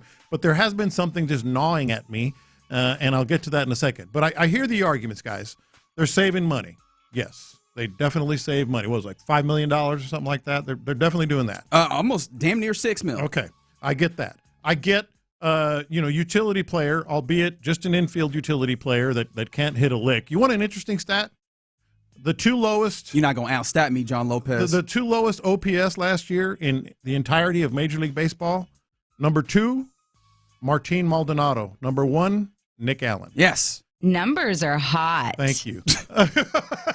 I didn't know we had that drop. Worse. How is that the first time I'm hearing that drop? All these numbers I've been throwing out here. That's an OG drop right there. Yeah, that is an OG drop. But Jerks. Worse than Martin Maldonado OPS. So I get that. So also I get there's going to be another deal made. What kind of deal? Maybe it's a pitcher. Hey, Dylan Cease. Hey, this or that. I get all that. But what keeps gnawing at me, Reggie, is if you are fancying yourself as a legit contender, and this is the first thing I texted to you last night. I can confirm. Yes. If you fancy yourself as a legit contender, you simply do not trade. $1 million difference? You do not trade a utility player that is that good, because every contending team craves, desires. They want a utility player like Dubon more than they want their left hand. I mean, you don't trade a guy like that if you were a contender. That's what's gnawing at me. So what are they really doing? Are they doing what I've postulated? I think that's the right word, right? Hypothesized. I think postulated is right, but this is what happens in my brain. I'm like, doesn't feel right. I'm just going to go with hypothesized. First of all, you're throwing too many big words at me. Okay, now, because I don't understand them, I'm going to take them as disrespect. All right. I'm going to say postulate. As I postulated, could they be putting together that, hey, we want to be a contender. We are a contender. We still have the stars. Buy your tickets. We're still going to win games. We're still going to be interesting on the front. But on the back burner, are they saying, guys, we need, and this has been talked about as well, we need more disciplined at-bats. We need to bring up some younger players, which they did just the day before. They chose Uyola over the other utility guy. Ramon Urias. Who also would have been making, I think, somewhere like $3 million himself. The front burner, it looks good, and we're doing all the right things. And we're going to contend. We're never going to rebuild. Back burner, though, you're starting to do things like this. I just can't. That's just gnawing at me. Yeah, I think that is an interesting subplot of this. But I think the first and foremost thing is we know about Jim Crane is not going to be is the collective, competitive. Competitive the luxury tax, right? I forget what the CBT. Yeah, those are the letters. I can't remember what it stands for in this moment. Sue me. But yeah, he's not going to play above that, right? That is one of the things that we know about him. Or if he is, he's going to do it very intentionally for a good reason. I think that this is all of those things are wrapped into it. But I think the chief thing amongst that is, if we want to get better, because we clearly need to, it's going to happen two ways: with growth of young players, but then also with additions. And those additions aren't going to come out of nowhere. So we gotta take a little bit of a mortgage out of this somewhere in this franchise. And this is a smaller place to do it. I will not argue with you that Nick Allen, I almost called him Nick Miller from New Girl. Nick Allen is not as good of a dude at a bat as Mauricio Dubon. But you wasn't putting Mauricio Dubon at the plate for that. I mean, I think you could put him anywhere on the field. You could put him anywhere. That's the thing. That is the one thing that gnaws at me. He was all over the place. Yes. You have a lot of infielders. You don't have a lot of outfielders, and that was one dude that you could use as some level of spackle or what have you to fill in the gaps. And now you don't have that, right? And I imagine Jesus Sanchez is also soon to be going out as well. So you will need to find some answers in the outfield. Is that just some of the young guys that you have had out there before? Is that sufficient? I don't know. And we can get to there at some point. But I think that $6 million savings, I think that can go a lot further than that utility place where you have it. That's more of a luxury to have a utility. I think I'm okay with this. But that's before I start getting to the emotional. I'm going to miss having a Mauricio Dubon in that team and things that he clearly brings to being a gap in that or being a glue guy in that clubhouse, being somebody that again for a manager is an easy answer, that easy button. I think that those are the things that I'll miss to a great degree. No, I hear that argument as well. I've also heard, and you mentioned Bryce Matthews. I've heard the argument. Okay, it's Bryce Matthews' time. He's going to be one of those guys in the outfield that can kind. Yes, I don't disagree, but that's another little mark on the we're kind of rebuilding side. Young player, pretty much unproven up here. So, like I said, I just keep going back to that. I don't know what it is, only they do. But, you crave you crave players like Dubon. I mean, the guy won a Gold Glove. I distinctly remember some plays at second base, at shortstop that just flat out saved games, like won games. Dubon, and so it is an emotional thing because he was very much well liked. But I think X's and O's, so to speak, in terms of baseball, it's going to be. I'd be hard pressed to say that Joe Espada said, "Yeah, let's do this." Yeah, but I think Joe Espada knows, right? At least in this organization, it's a zero-sum game, and I think that this is going, or at least in this moment, it feels like this is going to be something that they put back in, right? Like this will come back into the ultimate spreadsheet of what they do. If it isn't, I think that will be an interesting thing to return to your initial reaction, which is, is this kind of not a big switch, but just sort of an interesting soft opening, so to speak, of a rebuild. Yeah, they not doing a fire sale or nothing. Yeah, exactly. But they just slowly kind of renovating a little bit. Exactly. Yeah, I just keep thinking of house renovation. Just the kitchen. Yeah, it's just like, hey, man, do we really need the garage to look super nice? Like, let's just take some of the stuff out of here, use that to maybe, because, again, the kitchen is going to be more important. And I think that's where, in this really tortured metaphor in my mind, the kitchen is the pitching, or your starting rotation, which clearly you need to fix. All right, you're in the loop here on Sports Radio 610. Somebody said that they were, was it coaching Little League, and they let out an expletive? All the parents looked at them. I think that if you told them the news immediately after, they would understand. Yeah, they would. I would hope that you're a Little League parent and understand the importance of Mauricio Dubon. All right, coming up next, let's kind of dig deeper into this. Question of the day: what roster transaction shook you? Like it seems like the Mauricio Dubon transaction shook a lot of people. 713-572-4610 is the number to text. Do that, and we'll talk about it next. The Texans.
call on Makita. Built to be the best. Available at the Home Depot. Live from the Mokaram Injury Lawyers Studios, Sports Radio 610 presents In the Loop with John Lopez and Reggie Atatula. All right, question of the day, Tom. What is a roster transaction that happened that had you feeling the way that some people are feeling about the Mauricio Dubon trade to the Atlanta Braves? The number to text, 713-572-4610. And you guys are doing that. I see you guys coming in strong with your, obviously some of the trade, not happy about Mauricio Dubon being traded to Atlanta Braves for one Nick Allen. Not a very good hitter. I think Dubon, when it comes to his batting runs value, and look, I understand the roll eyes. I feel them You through can't the even radio. have to look up. Yeah. Don't even worry about it. I can feel them. The batting run value for Mauricio Dubon, he's in the 10th percentile. Remember, right? But the brother was in the HEB commercial, he was man. in the 10th percentile. That's what matters. And I will acknowledge Nick Allen literally in the first percentile. There's no 0th percentile. He's in the lowest percentile you can be in. So again, I recognize this, right? The difference between Nick Allen and Mauricio Dubon is about 100 points OPS wise, which still kind of crazy. But then also Dubon, I think, gives you he gives you a handful of home runs, whereas Nick Allen, don't even bother asking him for none of those, right? But I think that the thing that I get you on the text line who are out here it's the return. I understand shedding salary, but you should be able to get a better player. That's what happens in trades, right? Yeah. You give and take. I don't know why people think that you're just going to hand out trash and bring back great stuff, and not to call Dubon trash, but I think the value comparison ends up being a little. It was a red flag when they say we traded Dubon, and then you don't know what you got in. At that point, it's like, all right, man, who are the prospects? what's coming back? It's an emotional thing. That leads to the question of the day, of course. But also, I feel as if the versatility that he can bring people, the versatility that he can bring, it goes far beyond just the OPS and those 3 letters you mentioned that I forgot already, et cetera, et cetera. To be able to play outfield anywhere, infield anywhere. Are you talking about outs above average? Or are you talking about defensive run save? All across. Or just how important he was in that clubhouse, man. That's the stuff so well liked, man. For a utility guy like that, very well liked. Yeah, that's the stuff that's not quantified. It hurt, man. I'm not saying that you shouldn't be hurt. Yeah. I just feel like we're in the portion of this where we might be overdoing it, but I'm going to miss him as well. If for no other reason than he was the single best dude on them HEB commercials. Not even close. How are they going to respond to that? He wanted to be there. Yes, he was singing. They ain't going to put old Nick on there. Yeah. No, they're not going to put Nick on there. Like who? Who is it going to be? I don't know. You got to get Correa back on there, right? Ooh, that's a good point. Yeah, you just slide Correa right back in there. Probably a given, yeah. Because we were talking about Hunter Brown. I don't know, man. I don't know. Great pitcher, really great pitcher. They might force him on there, man. Yeah. Cam's already in that space, and you don't have to be good. Yeah, that's what I'm saying. You could be dry as ever, man. Yeah, I think they might force Hunter Brown on there. Yeah. All right. So, what roster transactions had you in your feels, John Lopez? This one, it did a little bit, more than a little bit. I went back immediately go to what pops into your mind. The first couple that pop into your mind. I went back to the Billy Wagner trade. Billy Wagner was one when he went to the Mets. That was it. That one. I'm gonna go to the back machine. Very few people listening will remember this, but because I was in college, but they traded Earl Campbell, man. They traded Earl Campbell to the New Orleans Saints. Are you kidding me? Yeah. And I think he had won 3 straight rushing titles. Hey. Maybe it was a year after the 3 straight, but I know he won 3 straight rushing titles. They traded Earl Campbell. What are we doing? Interesting. Someone said the Jalen Green trade? Really? Well, I guess if you're just talking about the feelings. That makes sense if you're a Jalen Green guy. Yeah. To be fair, it's not all that absurd. The Rockets were selling you on the idea that, hey, man, this Jalen Green, when you were in the wilderness, this is who we are putting the stock of this team on. And you built up emotional investment over a number of years. I understand that we can get to the logical place where we go, yeah, Alperen Sengun is better. and you're going to acquire Kevin Durant, right? Like, you can get to those logics. But sometimes what you know and what you feel are different things. You're like, hey, that's my guy. Yeah, I think the thing was Jalen Green kind of came right after James Harden. Mm-hmm. So a lot of people were sold on Jalen Green from that point. Like, all right, screw James Harden. It's Jalen Green time. Yeah. And they just rolled with Jalen Green the whole time. Mm-hmm. Hunter Pence on the YouTube page. Yeah, Hunter Pence hurt me. That's a real good one. Hunter Pence hurt, especially because that felt like because you trade him to the Phillies, right? Like that felt like the time where the Astros, in my mind, were becoming like the Phillies AAA team, just all the talent. Damn, I'm giving it to them. Yeah. Stop giving them the players. I hate them. Anybody else jump in mind? Well, I had a little bit less of an emotional connection, as I'm sure you can imagine, with this. But the first thing that came to mind, just a roster transaction that made me go, whoa, in the way that we had with Dubon. The Rudy Gobert trade of a few years back when the Timberwolves and Utah Jazz made that Gave up trade. like 6 first-round picks. It was like four first-round picks, a couple of like valuable players, and additional second-round picks. As well, like and it was swaps as well. Like it was just so much for a player that admittedly was a defense player of the year a number of times and everything. But I was just like, oh, this changes the landscape of what we're doing here. Everything is like the price has gone up for everybody, and that's the thing that got me. It was like, wait. They did what? Right? Yeah. It wasn't even just like the player got traded. I could understand how that happened. It was the cost at which it went, and I was just like, oh, this changes like my whole dynamic of we've done a lot to figure out what does this trade cost? Like what would it cost to get that player? And I was like, I have no idea anymore if Rudy Gobert goes for 4+ extra compensation. Yeah, mine what kind of happened recently, the Luka trade. I just remember just seeing it on social media. I'm like, wait, what? Yeah. It was so crazy to me that I didn't even think he was available for a trade. Yeah. I didn't even think that was an option. Really shouldn't have been. And and that was the first time in a long time where I'm like, man, I got to watch ESPN or the NBA channel. I don't never go to the NBA channel. I'm like, I got to see what's going on. Yeah. And I sat there and watched it all night pretty much. And figure you remember this one. I was sitting right here. DeAndre Hopkins. There it is. I mean, it's all over the text line. It's one of those where it crosses all the or checks all the boxes where didn't make sense. Yep. It was not necessary. What you got back. The return was bad. Yeah. Just all of it. All of it. I remember y'all sitting there like, oh, it got to be a first-round pick at least. Yeah. Or and then I think y'all heard who Third was round and who was the running back? David Johnson. David Johnson. And he's like, oh no, I'm sure they're paying his salary and all that stuff to come. Nope, his full salary. Yeah. And a second-round pick. Shout out to Bill O'Brien. And Jack. Yeah. And Jack. That is, oh man, That was tough. I think another good one that was like a woe to me was when they traded up for Will Anderson Jr. in the draft. Oh yeah, that's that one, because I wasn't at the draft party, but I was kind of keeping up on my phone. Yeah. And I saw they were on the clock at number 2. Yeah. And I'm like, okay, CJ Stroud, that's cool.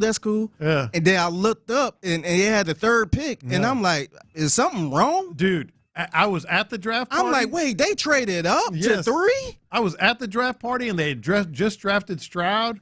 And you know they put the logo on it, whatever. Yeah, Who's Up. Of Who's Up. Yeah. They put up a Texans logo. And you're like, somebody's messing up in the truck. The whole crowd was going like, wow, what? Yeah, see, I was at an event because I had just won an award. Yeah. And I was sitting there like, wait a minute, what? I'm like, what's going on? Yeah. And so it was me and we both was looking at each other across the table like, you see this? I couldn't believe that. Yeah. And the best part about it is also on the backside of it, it's just coming up gangbusters. Like, it's just working incredibly in addition to that. Because, like, that's one of those things, in the moment you got to be hyped, and all the time afterwards, it has paid off. Yeah. Did someone say the Drexler trade? I didn't. I thought about it, but I was like, I didn't really get a chance to have that vibe. But, I mean, I've seen the videos of Drexler walking out onto that floor at, what was it, the Summit at that point? I was at that game. Right? I was at the game. He came right out the tunnel, yeah. The vibes were immaculate. Yeah. The place where the vibes were definitely not immaculate, someone texted in when Hakeem was traded. I just completely wiped that from my brain because that made me unreasonably mad.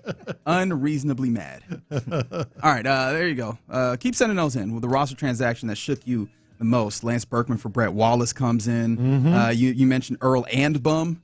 And to the Saints. Like, that's also not to be forgotten.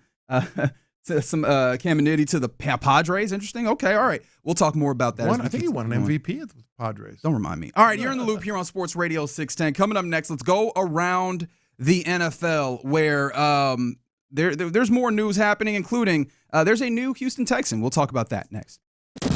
According to D'Amico, the Texans' turnaround from an 0-3 start has come down to one thing in particular. It's just about being laser focused, like focus on the task in front of you. Can't do anything about how we started. It's all about how you finish. And if you finish the right way, you're going to be in a good spot. But it's just remaining focused on the task and the target in front of you. Insider access. Exclusive content. The Texans play here. From the Attorney Steve Lee Traffic Center, 713, call Lee. Heavy delays in downtown. Accident northbound on Gulf Freeway past Eastex. A couple lanes blocked with a 20-minute delay from Scott Street. A little bit heavy on the southbound side with onlooker delays. Traffic brought to you by Crystal Geyser Natural Alpine Spring Water. Amy Lawrence, Sports Radio 610. What makes Crystal Geyser Alpine Spring Water different? We always bottle our Alpine Spring Water less than 1.5 miles from the spring source, and all our bottles are made with 50% recycled plastic from our own recycling plants. Crystal Geyser, bottled at the spring source. Your Odyssey Sports Minute is brought to you by Zadig Jewelers. This is Maggie Gray with an Odyssey Sports Minute.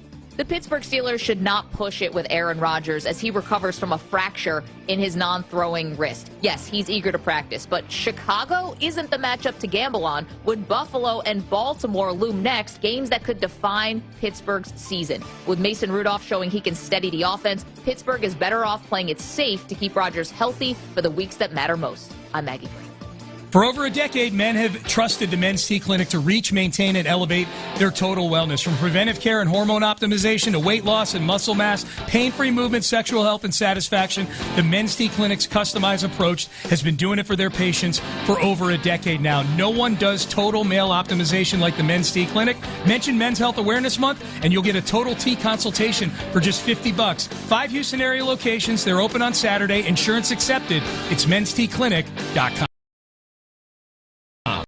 In the center for the 2025 Kinder's Texas Bowl when the Big 12 takes on the SEC at NRG Stadium on Saturday, December 27th. The Texas Bowl has welcomed top college football teams from across the nation for 20 years. And in honor of our anniversary, we're ready to have a year like no other with bigger events and better moments. This will be a Texas-sized celebration you cannot miss. Join the waitlist now at kinderstexasbowl.com to be the first to know when tickets go on sale this December. That's kinderstexasbowl.com. You've got a big day. So you use Unstoppable Scent Boosters to give your laundry non-stop freshness. So no matter how long the day goes, you can't stop this power, this walk, this pose, this strut, this look, this talk. Your clothes.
Let's go around the NFL in the loop style. Why are you smiling? Because I love football.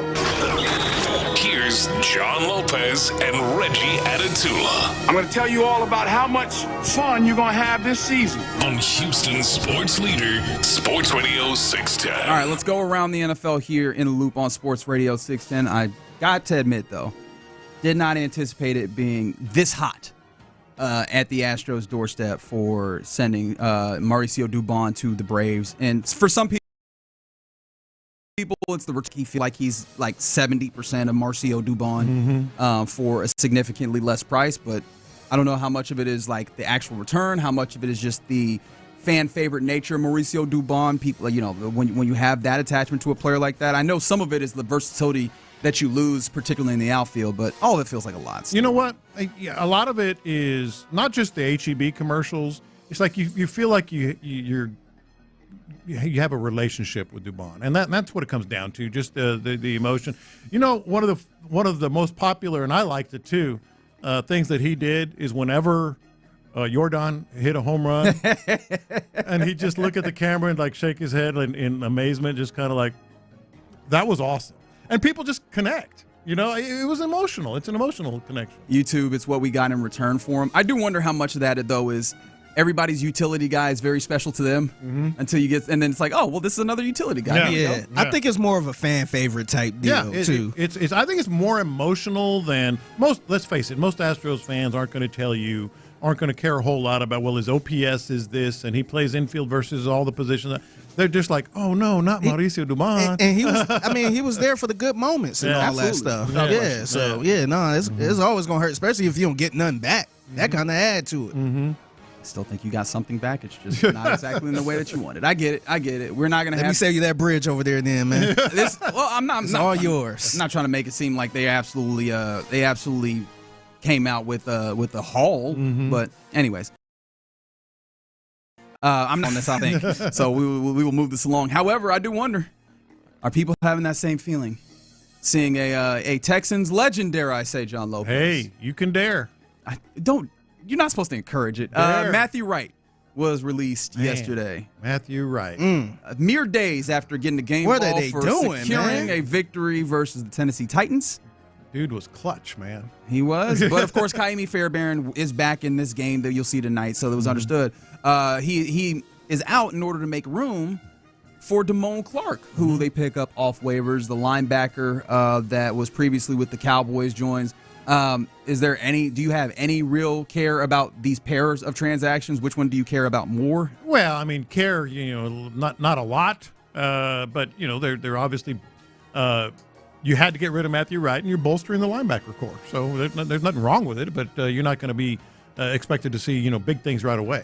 Yeah, I have a little bit of experience with Damone Clark. He's a nice versatile player, kind of can move a little bit, but still, you also have to look sideways at a linebacker that the Cowboys were willing to move on from in a time where their defense was really bad, and they went and signed like a Logan Wilson, who was released from the Bengals, a bad defense. A Logan Wilson who was a veteran, but also you can see the decline in.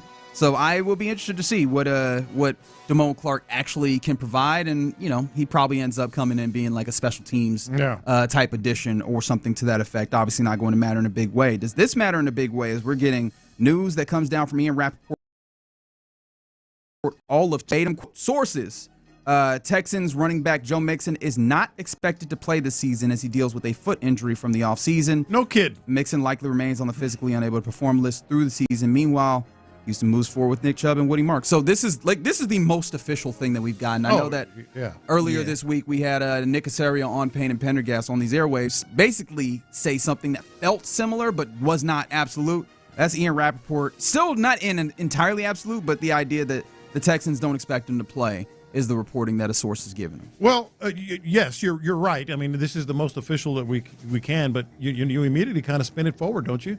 Like, is he going to play again? I have no idea. Is he going to play again for the Texans? That was one of the things I was hoping is, again, I've been in this place where this is what I assume. Do you want him to play again? Those are great questions, John Lopez. And I would love to tell you that I am settled in my response in either of them. I have no idea. That was one of the things, like I'm saying, I was hoping to see in one of these reports because I've been in this place emotionally that I don't think he was going to play this year, but I was hoping that at some point the reports would be like, all right, well, now it seems like he will not play, and the Texans blank, right?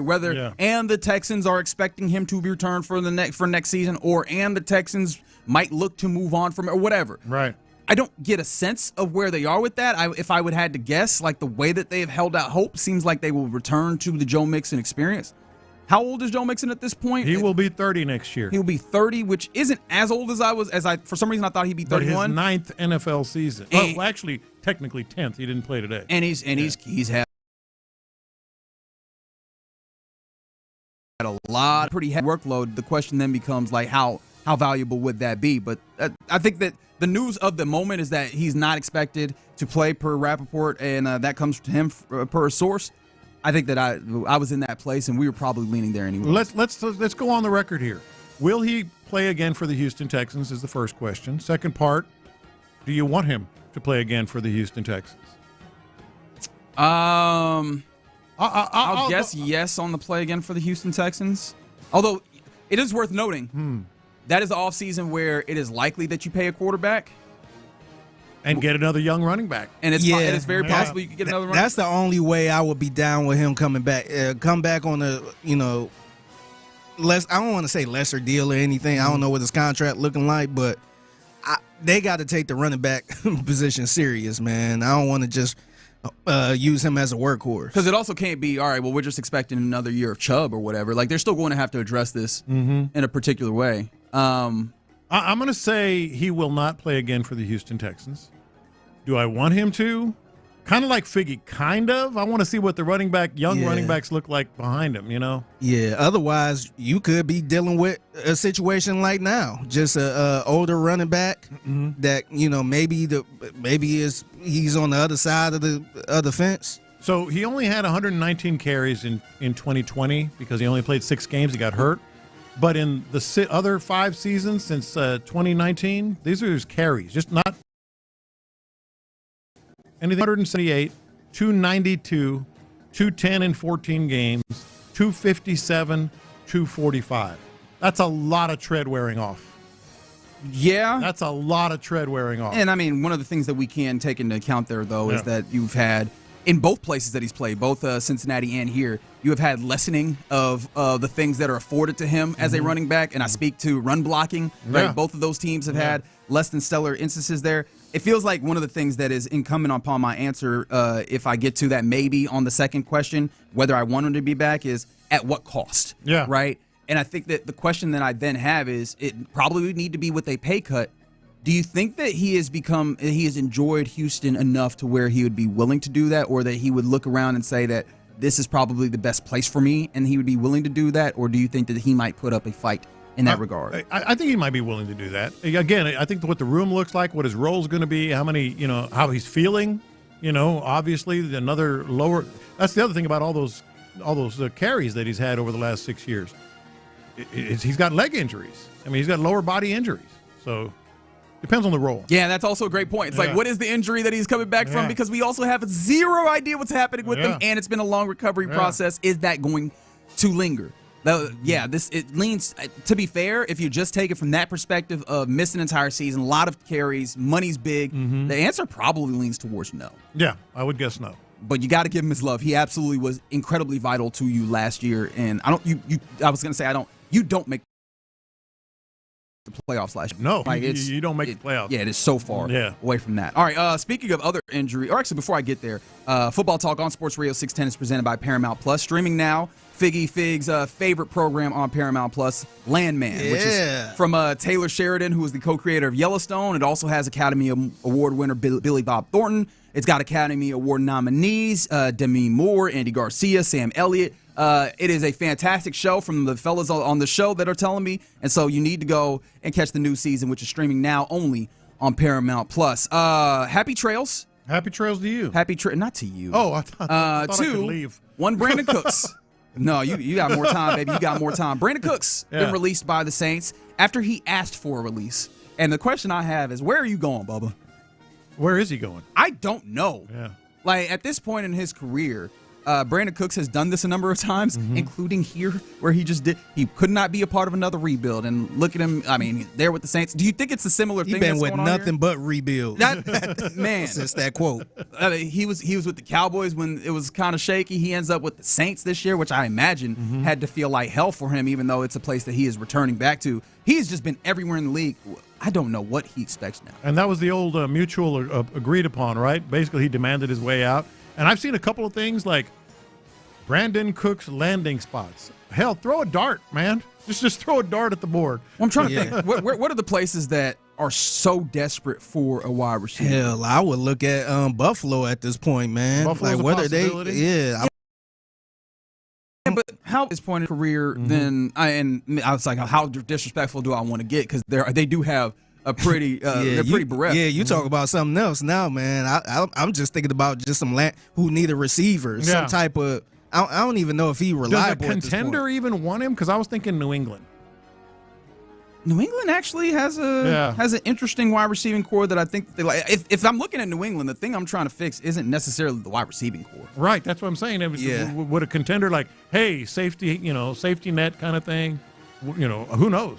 Yeah, I hope whatever he's looking for, he finds. But man, I have doubt that it comes for him. Somebody said when things get tough, Cooks wants out. Interesting pattern.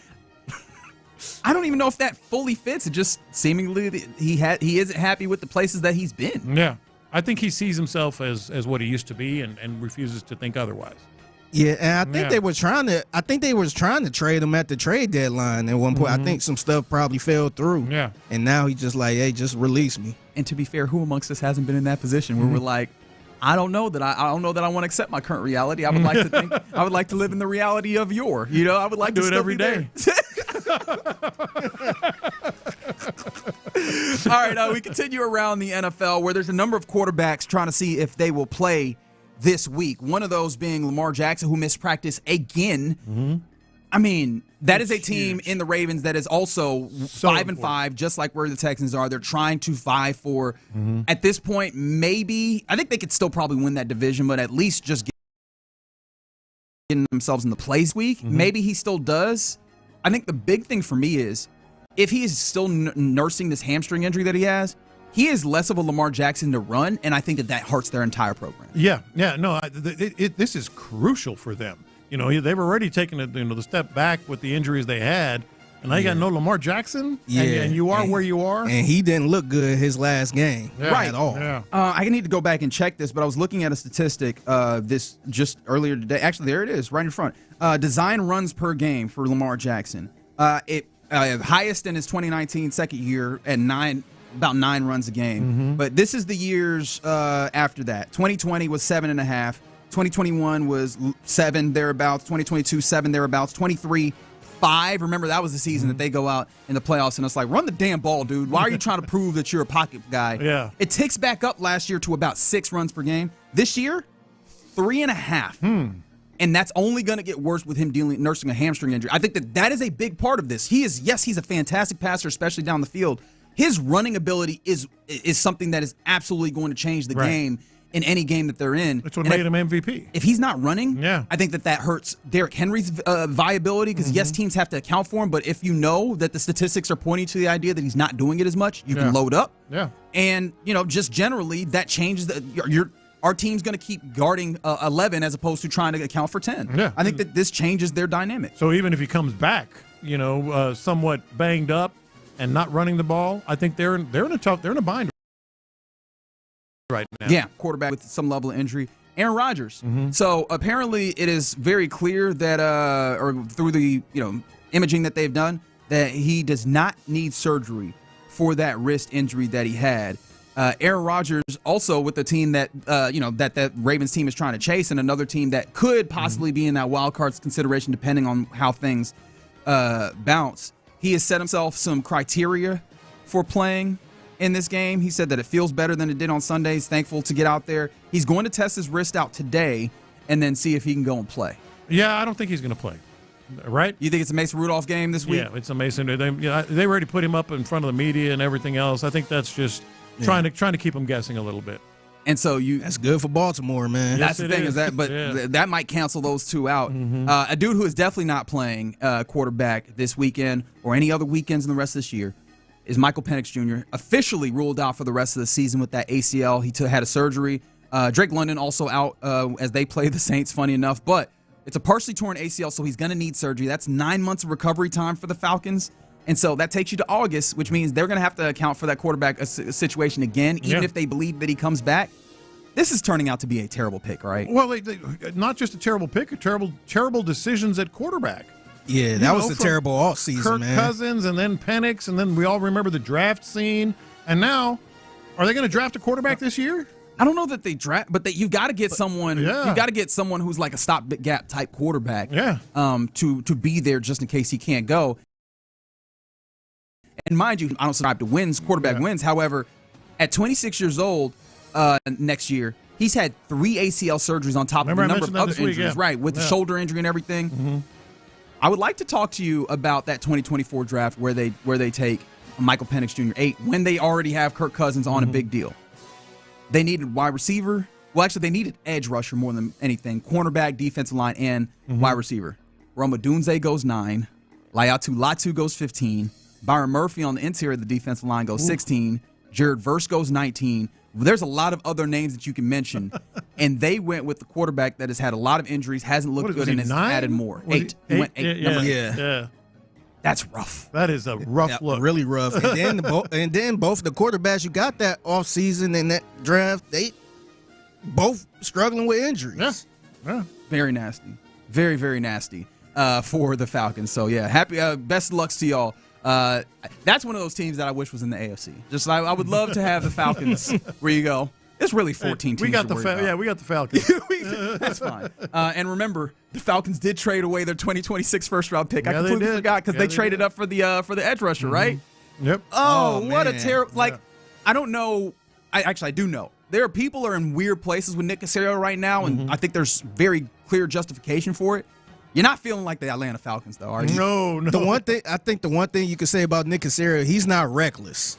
It seemed like the Atlanta Falcons is super reckless with their picks and all that. You can't get more reckless than that. Yeah. Also, I want to put, because obviously Thursday Night Football, the Bills are in town for that game. And Cover One's Eric Turner reported that the Buffalo Bills' second-year wide receiver, Keon Coleman, is expected to be benched for this game again. So that is one fewer. Is it that bad? It's got to be. Dude, he's got to be all sorts of knucklehead at this point. It's 2 in a row. Man. And they need receivers, man. Yeah. Badly. Like, desperately. Man. He's one of those dudes that he had some tough times last year a little bit, but he also still is a talented guy, if nothing else, right? Well, yeah. I mean, people were talking about him, maybe the best receiver coming in and all this other stuff. His great year with Florida State. And he hasn't lived up to that, to be fair, but he's still a talented wide receiver that they could use.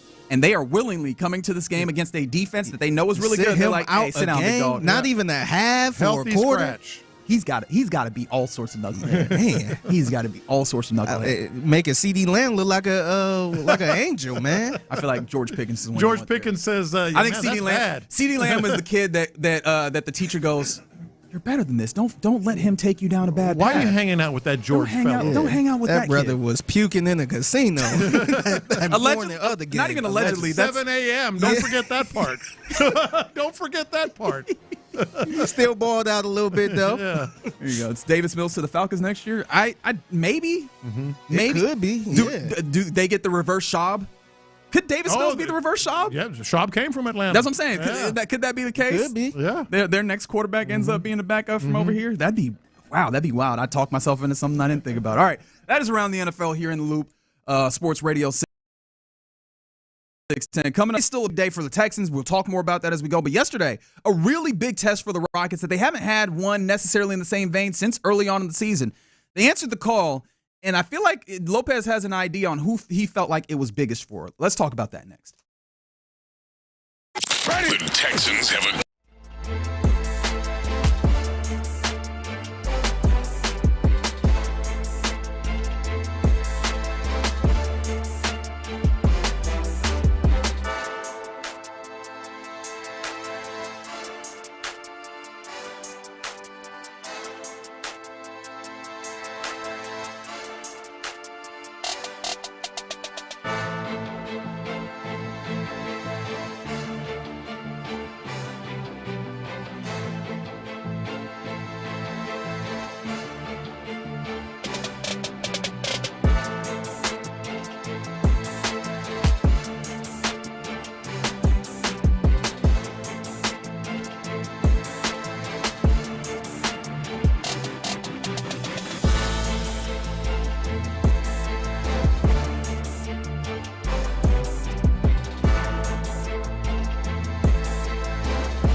going all day long. Thanks to Mokaram Injury Lawyers. Call Mokaram Injury Lawyers at 281-222-2222.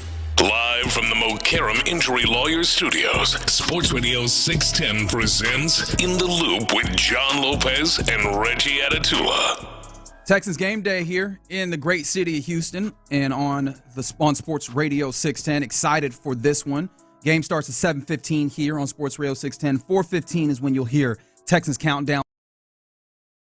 I'll start getting information in like Jalen Mills and Johnny Carter, who will be your elevations from the practice squad for tonight. Both of them in the secondary, interestingly enough. I think there might be something to converse about in this program. But in addition to that, Houston sports still going in all sorts of different ways, including your Houston Rockets, one of the better teams in all of the NBA. Had a really fun matchup yesterday in Cleveland, in the state of Ohio, versus a Cleveland Cavaliers team that is pretty damn good. Real good. Really good. Without Sam Merrill, one of the big three-point shooters, so I didn't get a chance to see something that I wanted to see, but I got a whole bunch of something else here. And Lopez, in watching this game, there's a lot of things that we can get into, and maybe we find a way to get around to those. But I was interested because there was one note I sent you as I was just texting, blowing up our text, and it was that Alperen Sengun versus the Defensive Player of the Year in Evan Mobley. He had no issues one-on-one. Now, if they came and doubled, then, okay, some things needed to happen. Ball needed to come out. Ball needed to swing around. But one-on-one, he had no issues.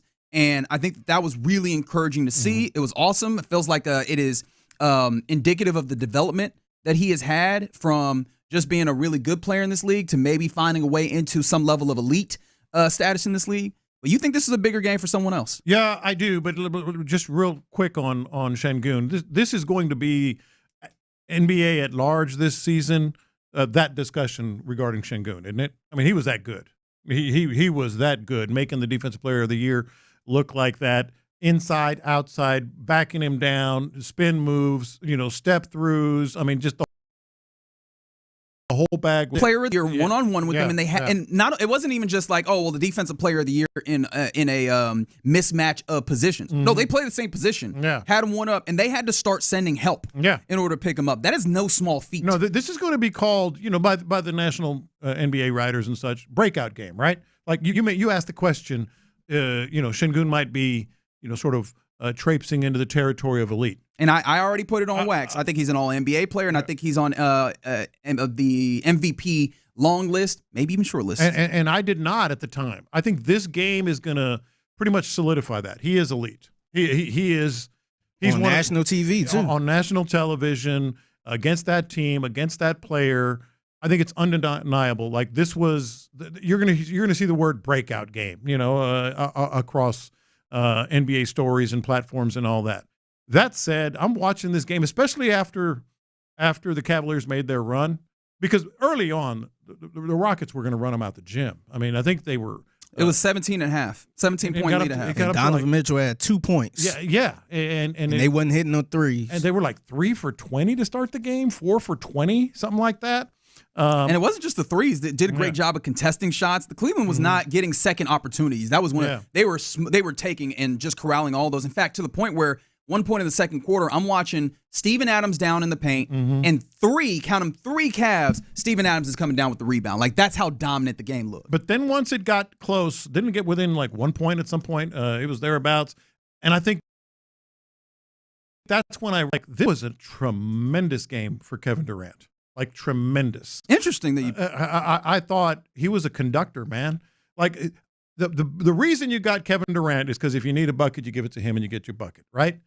But he was just the feel and the I guess the way I would put it, the reading of the situations was like perfect Kevin Durant. When to get up there high with, whether it was Sengun and maybe do a two-man or a pick and roll or something. When to skip the ball, and then when it got tight, he got the ball in his hands and then sort of read the way the game was, the moment was there. And I think there was one pass to Amen that ended up with an easy bucket. There was another one. I'm trying to remember who it was. But, Kevin Durant, this is why you got him, not just because of the points, because of his knowledge and feel for the game and the moment in that game was just outstanding. I am not, like I said, I think he's elite now, Sengun. I'm not taking anything away. But I really could feel what Durant was doing, and sometimes he would set up a mismatch. He would stretch the court so Şengün could have more room to work. He was way out beyond the 3-point line.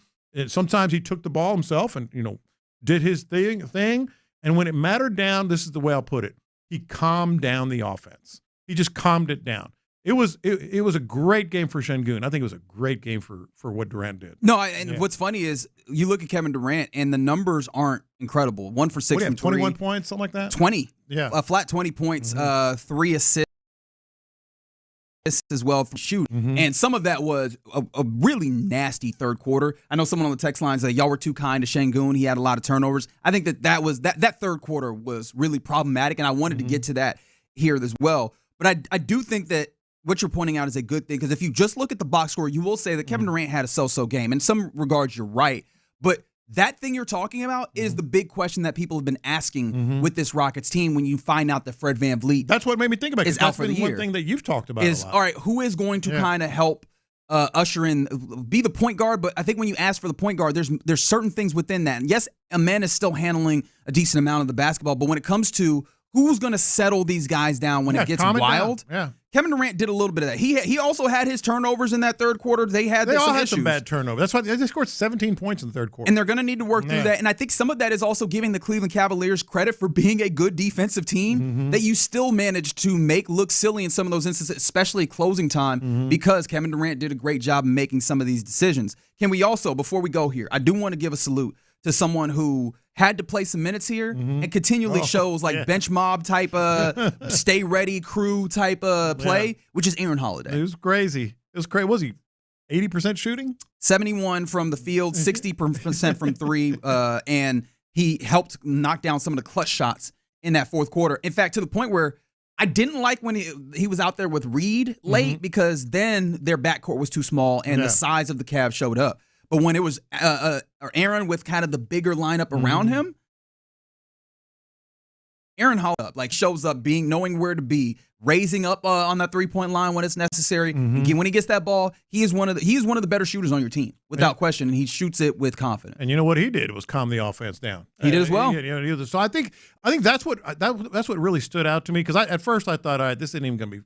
It's going to be fun, but it's not even going to be interesting, And then when you get into those moments, you could just see Durant. You could just see the wheels turning. Every time he had the ball in his hands or they were in an offensive possession. Real quick before we go, what was your feeling? Because I actually, after this game, after I stopped bombarding you guys with texts, I actually went back and ran the third quarter back again, because I was like, what happened here? Why did this team allow an admittedly pretty good Cleveland Cavs team back into this game? I wrote down something. Finish your point. Yeah, because no, I'm asking the question because when I was watching that game, I was like, that third quarter was deeply frustrating. I see people on the text line saying you go to the half with a good score, but then you look at this third quarter and it's just they absolutely are able to come back from, or they're down 17 at half and they bring that thing all the way back to a manageable score. I want to say it was 4 or 5 starting the fourth quarter, and that's something that you would hope that you could keep that team at bay when you have a damn near 20-point lead. Yeah. What did you see in the third quarter? What were your feelings? I wrote down something really profound in some notes that I had on my phone. And where did they go? It was one word: turnovers. I mean, it was just that's going to be something when you are this type of offense. I think it was. I mean, what were the turnovers just in the third quarter? I don't know, but it was a lot. Just in the third quarter, there were 4 for the Rockets to 2 for Cleveland. Yeah, but 4 doesn't sound like a lot, but it was also ending live ball turnovers. And you got a second chance points, which is what one of their calling cards is. But you were giving up some longer rebounds as well. No, I think it was very straightforward. And Donovan Mitchell started. I think he had 19 of his 21 points. There in second half. Yeah, and I mean the Rockets also were missing bunnies in that third quarter in particular. They really did. They missed a few right at the rim. They took a lot of mid range. I think they well, I would say settle, but this is a team that has a pretty strong mid range diet. But yeah, I think that also the Cavs just started heating up to some degree with their energy. I think the energy changed because I talked about winning the boards. The Rockets in that first half, there was no denying who had more energy defensively. I actually made the note because defensively I was trying to look at what is the zone and what are those, and the energy and awareness on defense was so good. Yeah. I think the Cavs matched that in the third quarter. But I think the big takeaway for me against a good team, I know that they're going to have to work some of these kinks out, and there were kinks that we knew they were going to have to work out from the start of the season. Seeing them close the way that they did that was the big thing that you were hoping to change this year, and seeing them do it on another instance when this came up was beautiful for me. And I think I agree with you. Kevin Durant did a good job to settle that. Aaron Holiday did a fantastic job. And Alperen Sengun with 28 points continue to be a metronome, at least when it came to he gets on that block or he has that ball in his hands and he makes the right decision for the most part. So I thought that was really good in a Rockets victory versus the Cavs. Next action, Friday NBA Cup versus the Nuggets. We'll talk about that more, but it's still an NFL Thursday night football Texans game day here in the Loop on Sports Radio 610. So coming up, we'll talk about what's popping, including the news that we've gotten about Joe Mixon, a couple of elevations. Ask you, which is, what do you think the fan distribution is here tonight? We'll talk about all that next. According to D'Amico,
sports and entertainment. Sports Radio 610 style. In the Loop presents What's Poppin'. All right, let's get to What's Poppin' here on a Texans game day Thursday in the Loop on Sports Radio 610. And interestingly enough, the biggest news that, at least in my estimation, right now, today, or anytime soon, as Ian Rappaport, obviously an NFL insider, made it be known that Joe Mixon is not expected to play this season. I know some people have seen kind of tweets that have gone all sorts of different directions. That not is very important, so I'll say it one more time. Joe Mixon is not expected to play this season as he deals with that foot injury that he sustained in the offseason. Remember, non-football injury. So we still don't have a good idea of what that injury actually is, but he's not expected to play at all this season. It was something that we kind of had a feeling of. Yeah. However, this is as concrete as we have gotten, especially after a couple days ago, Nick Caserio on these airwaves with Payne and Pendergast basically said, yeah, it's a gray area. You know, he acknowledged that 3-4 weeks ago, he said 3-4 weeks ago they'd have more insight, and now they're still in a place where they don't have more insight. I think that led us to a place. This is Ian Rappaport saying pretty explicitly that it's highly unlikely he plays this year, which basically says he's not going to play. The interesting thing to me is the Texans have kind of been playing this in a very sort of mysterious way ever since the preseason. Remember, there were I don't know if it was reports or rumors or whatever in the preseason. He's probably not going to play all year. You know, we heard that. Yeah, that he wasn't. This was in the preseason. Oh no, he's not going to play all year. Never verified, or whatever. But I don't even think we saw him. We never saw him. We saw him with Tank Dell somewhere at an event. That's about it. That was a few weeks ago. Yeah, that was maybe we talking about early on. And we didn't see him at all. Yeah, a couple weeks. Yeah, we were wondering, is he alive? Which, tongue in cheek, pointed to the reality of he hadn't been around. In fact, Nick Caserio in his previous talk with Payne and Pendergast had said, some players decide to rehabilitate here. We would prefer that, but he has seemed to kind of want to work off to the side or with it by himself or what have you. And that was the reason why. And we just hadn't seen him around. Thankfully, we started seeing him around a little bit, but still, that doesn't mean as much to us, even as much as, you want to appreciate the human and all that. Let's be honest. We're here for the football. And right now he is not playing football, and it seems like he will not play football this season. And it does, from a this season perspective, it does, all of a sudden, even though that carrot, you never really thought it was going to happen. Well, it's official now. You got Nick Chubb, you got Woody Marks. That's about it. Because Damian Pierce is just he's not in the conversation. Yeah. Honestly, a question that has arisen, which I think it should, is at what point were the Texans clear on this? And maybe you can take the data point that we've been referencing, Nick Caserio rather, jumping on these airways and talking to Payne and Pendergast, where about a month ago, he said that 3 or 4 weeks they would have some idea. And then this week, he says it's still gray area. And you take that as, all right, they kind of probably weren't sure if we do the Astros thing of a percentage. I'd be very intrigued as to what those numbers are. Yeah. Because that should be somewhat illuminating, even if not entirely illuminating, on the way that they went about trade deadline, right? I understand that Nick Caserio has, in fact, he talked about it yesterday or 2 days ago, that they went and, they had some calls out there. Was it Breece Hall? Well, he didn't say explicitly, of course. Reported. So I know that there was kind of talks that the Texans would be one of the teams that might be interested. I don't know that we had anything concrete that linked them specifically to offers or what have you, but we knew that was one of those guys that was out there that wanted to be traded, but then also that the Texans probably would be in on. But how far along did they get? Like, how certain were they that they needed to acquire a running back? And ultimately, why didn't they not get something over the line? I think you can go as far back as when they acquired Nick Chubb. They probably had a good inkling. Oh, certainly. They probably had a good inkling that Joe Mixon. I mean, just that alone. So that's way back. Yeah. So that's the latest that we have gotten for those of you texters, and of course, I don't say that with any malice. I understand the clamoring for, do we have any insight as to what's happening with this dude? Now we have some level of insight versus and that kind of just put it to rest a little bit too, man, because I know a lot of people saying, oh, is he coming back, or maybe he'd be back before the play, all this other stuff. Yeah. Now it kind of put it to rest. I think that's what people kind of been looking for from the beginning. Right. Yes. And a good note, right? A good note from our guy Texans Cap. Shout out to my guy Troy. saying he suspects that's why Houston never used Joe Mixon's contract for a restructure. So that would point to the idea of, hey, because a restructure would basically take money, push it on into the future. That would possibly put to the idea of what we were just talking about not too long ago. Could it be that they also have an understanding that while we may not know for sure when and how this comes back, the more likely than not, we get to a place where we are willing to, we want that money to be eaten now so we don't have to eat in the future, because next year's no guarantee. I mean, by their actions and just by where he is in his career, 30 years old next year, 250 carries most of the last 6 seasons or thereabouts. I think you can't count on him right now. From somebody who is not playing to the fellas who are playing on the field, obviously the Texans going to face off against the Bills. A lot of, I believe, all of the NFL network or NFL media decision makers, all of them, Adam Rank included, none of them are picking the Texans. All of them going with the Bills. So there's a lot of people media-wise on that side, although shout out to Boomer Esiason picking the Texans. How do you feel about the people that will be in the stadium watching? Because it feels like, we've had a lot of takeovers recently. I know that the Texans have gotten themselves back to 500, but they did so in comeback fashion against the Jags, and then with a tight game winner versus the Titans. Do you think that there's still some level of quote-unquote apathy, or do you think that this might be overrun by Bills fans? I am going to be extremely curious about the crowd makeup tonight, because if this were a Sunday game, I wouldn't even doubt it. I mean, the Bills fans would just be overwhelming. Right, middle of the week. But this is a Thursday game, dude. Yeah. Now, if there is a majority or a big number of Bills fans, I mean, that's all we need to see, right? They're coming down, and we talked last week about how the tickets are resale for Texans are cheaper than most places. People tend to kind of earmark Houston as the place they want to go. I haven't seen anything on social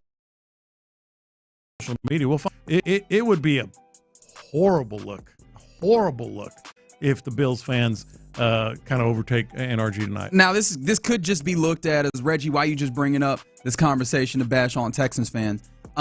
It's not simply that. I think the additional level for me is Josh Allen is going to matter in a great deal, and we could talk about this here more in a second, but what he does on the field is going to matter. Last year, there was a lot of excitement for this team, and you faced the Bills in Week 5 before we got to all of the consternation and gnashing of teeth that we ultimately did last year. There was a lot of hype. That building was loud. I was going back through my notes, seeing the points and times where I was like, yo, this building is incredibly loud.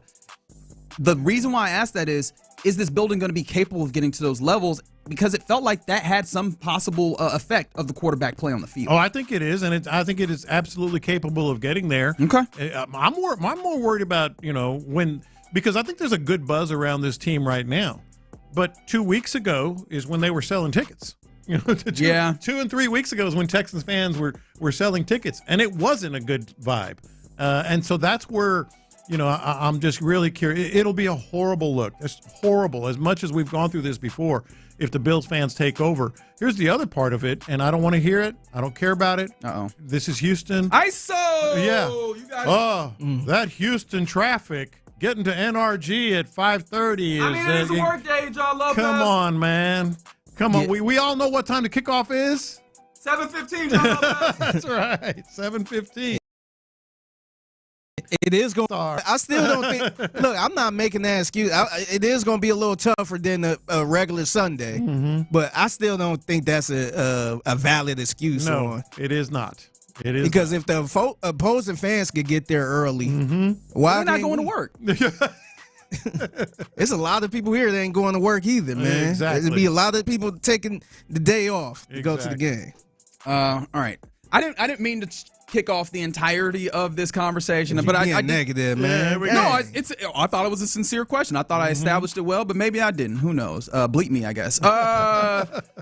More of what's popping in the great city of Houston, particularly sports-wise. Shout out to Brian McTaggart giving us this insight this morning. The Astros are hiring, at least per source, Tim Cossins as a catching coach, which was a position previously held by Michael Collins. Cossins, who was 55, was the Orioles' Major League field coordinator and catching instructor for the last 6 years and held similar roles with the Cubs. from 2013 to 18, which remember the Cubs did win a World Series championship in that time, and the Marlins for a few years from 08 to 12.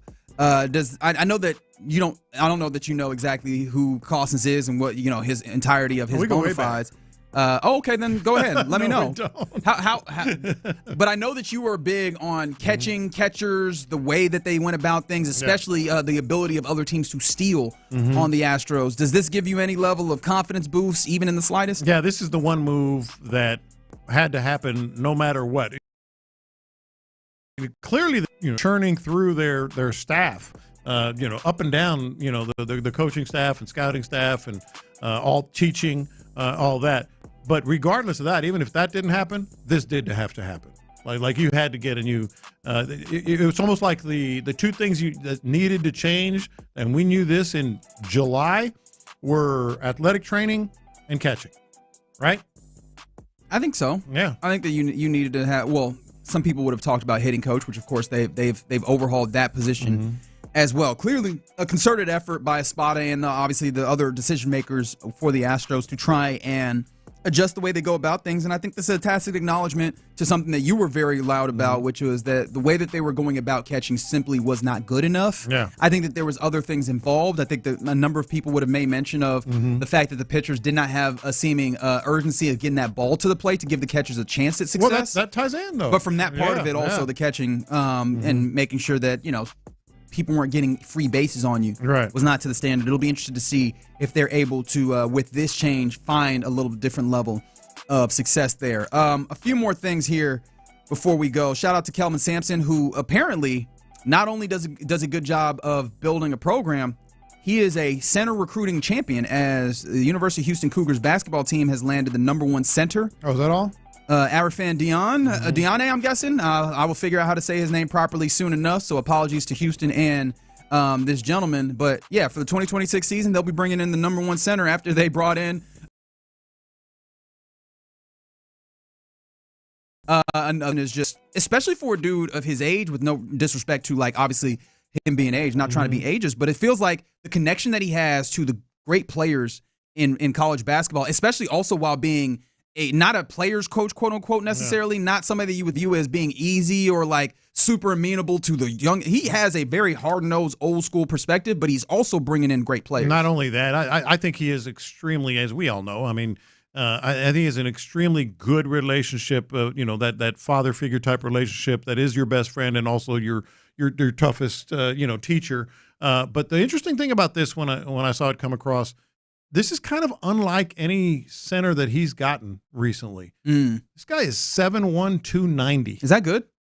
Big old dude, big body. But 7'1", 290 still feels like it's a space where you could be pretty agile. You can, but I've seen pictures of this cat. He's a monster. He's built well. 290. He's built well, huh? Yeah, and so it's going to be, I think the program, not just Kelvin Sampson, he's done so much for the program. I think the program that he's built is now getting some of these guys. That's true. Yeah, this is a constant #1, #2 now. Expectations of Final Four consistently type program. So, yeah, that's one of those, the work that was done a long time continuing to reap its benefits. All right, that's what's popping here in the Loop on Sports Radio 610. Coming up next, Deion Dawkins, who is the tackle for the Bills, was asked about Josh Allen and his previous times here in Houston and the struggles that he's had.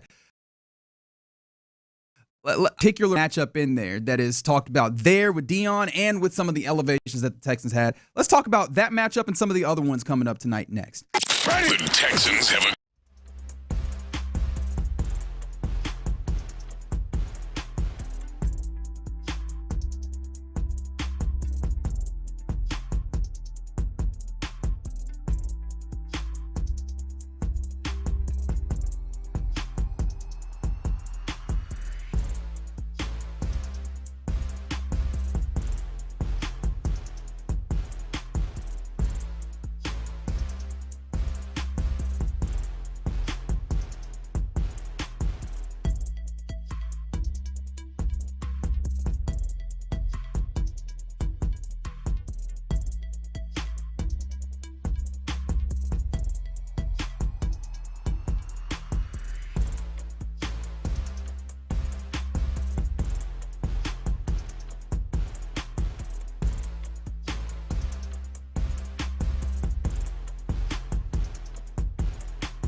610. The Texans play here. An Odyssey sports station. Sports Radio 610 presents In the Loop with John Lopez and Reggie Atatula. Yep, you're in the loop here on Sports Radio 610 on a game day Thursday, Texans game day, because the Texans are in action. 7:15, you'll hear that here on Sports Radio 610 with, of course, the usual suspects, Mark Vandermeer, Andre Ware, John Harris on sideline duty, all that fun stuff. And, of course, Texans Countdown starts with Sean and Seth at 4:15. So you'll get us. We'll hand it off to the fellas of the drive. They'll get a truncated version of their program, and then into more football. Because, I mean, football don't stop here on Sports Radio 610. And it doesn't stop either on the Sports Radio 610 YouTube. It's one of the things, you can get us a lot of different places, various different streaming apps, whether it's the Odyssey app, TuneIn app, iHeartRadio app, all those different places. You can hit your smart speaker. But one of the things we love is the Mo Karam Injury Lawyer live streams on the YouTube page and the Twitch chat. And on the YouTube page, y'all are in there having quite the conversation after the news that for the rest of the season, per Ian Rappaport. And they're doing the thing where they're like, oh, man, do the Texans now draft a running back next year? And someone said something that clearly caught your attention. Yeah, he said there's someone, who was it? No offense. You don't have to, no names. No offense, names. Frank. Well, okay. I don't think that's his real name. That there's not a really good running back in the draft. Have you seen Jeremiah Love? He's so good. Hey, that's Texans Twitter favorite person right now, man. He's so good. He is stud. Absolute stud. I do wonder if our friend Frank there, whose name you've now put out that I did not anticipate you doing, if his perspective was, well, I mean, it's a running back, but he is Love. Like, he is in the bucket that you put the likes of like Bijan Robinson, where you go, if you want to take him early, go ahead. It's not going to hurt because he is that level of player all the way around. The only question I will ask you, John Lopez, is because compared to, I think, other running backs, you go, yeah, bidding starts like 15, right? When we start, because, again, running back value propositions, all those things that we don't have to talk about right now because it's not draft season. But do you think that teams might be a little skittish after the Ashton Jeanty number, what was that, 6 overall? To the Raiders and the way that has gone there in Las Vegas? You think that might cause teams to be a little skittish, where that could push Julian Love, without talking about it in the Texas-specific way, but could that push Julian Love a little bit more to the middle of the round? I think only if you're foolish or you're seeing things that aren't there. Number one, Ashton Jeanty does not have any semblance of an offensive line. Not even the imagination of an offensive line. Not even cave drawings of an offensive line. Do you understand what I'm getting at? Makes the Texans' offensive line look like the mid-'90s Cowboys. Number two, the Great Wall of Dallas. Number two, Jeanty does have, a couple of questions, coming in that seem to be somewhat affecting him now. Size being the number one thing, and Jeremiah Love, I'd be cool with Team X. Let's just say, not even necessarily the Texans, trading up to get Jeremiah Love. Interesting. First round. He's that good. First round talent? Yes. Without question, first round. He is that good. Absolutely. How far up in the first round? That's what we were just talking about. Into the top 15? Into the top 10? I mean, you're not gonna hear a lot of questions from me. Of course, I've also been I've been in close proximity to Sean Pendergast, who has been doing I've doing watched the work him for 2 years against the Aggies. Right. I'm not saying that he's wrong. I'm just saying that I've heard a lot, so like I'm going to be on the higher end of the evaluation curve right at this moment for Julian Love. But yeah, I love the conversations that happen in the live streams. So definitely another place to enjoy. I said Julian. Jeremiah. I'm mixing him with Julian. Or is it who am I? All right, I don't know what I'm doing there. Who the hell is Julian Love? What am I doing? Is that Julian Sand that I'm doing that with? Is that what's happening there? Was there a Julian Love? It kind of sounds familiar. It sounds familiar. I don't know what I'm doing. What's Sand's first name? Is it Julian? Yeah. Okay, that's Julian what I'm doing. Sand. Okay, that's what's happening there. That's a quarterback. White quarterback? I don't see color, Fig. I want you to understand. Speaking of this game, though, there was Dion Dawkins is going to be a name that you need to know in this game. Dion Dawkins is a fantastic left tackle for the Buffalo Bills, who is going to have his work cut out for him in this one. But he was asked about Josh Allen and the interesting history that he has playing, not just against the Houston Texans, but particularly here at NRG Stadium. This was the conversation that Dion Dawkins had. You're talking about going to Houston? Specifically in that Specifically in Houston. Yeah. Right, because we have played some games there, right? Like we had the playoff game that one year, right? 19, right? That's what you're talking about. They had J.J. Watt. That was a minute ago, yes. I didn't even think about that. Okay. I didn't even think about it. I didn't even think about it, but we have played some weird games.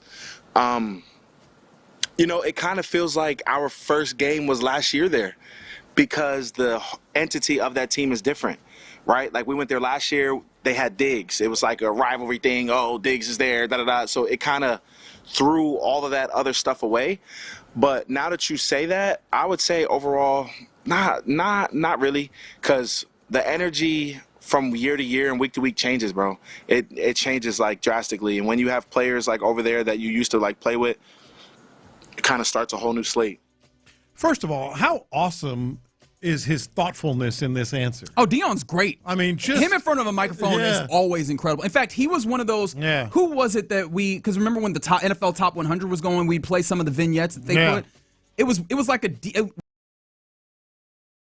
was one of Deion Dawkins like I think so, yeah. He's in the video. I'm like, why are they having Deion Dawkins talk about it? I'm like, oh yeah, because Deion Dawkins is great. I love hearing him talk. He was like thinking about the questions. Going, you mean this? Well, no. You mean in Houston, in that stadium? It's like the question wasn't that hard, big dog. And what do you say that not the dynamic, but he was basically saying like the dynamic changes every year and all that. Then he went to specifics about, Stephon Diggs and all. I was like, this dude, I would love to chat with him for a good 30, 40 minutes and just get his just go in the locker room after the game. I'm sure he'll be happy to talk. Views on life. Depends on if they win or lose.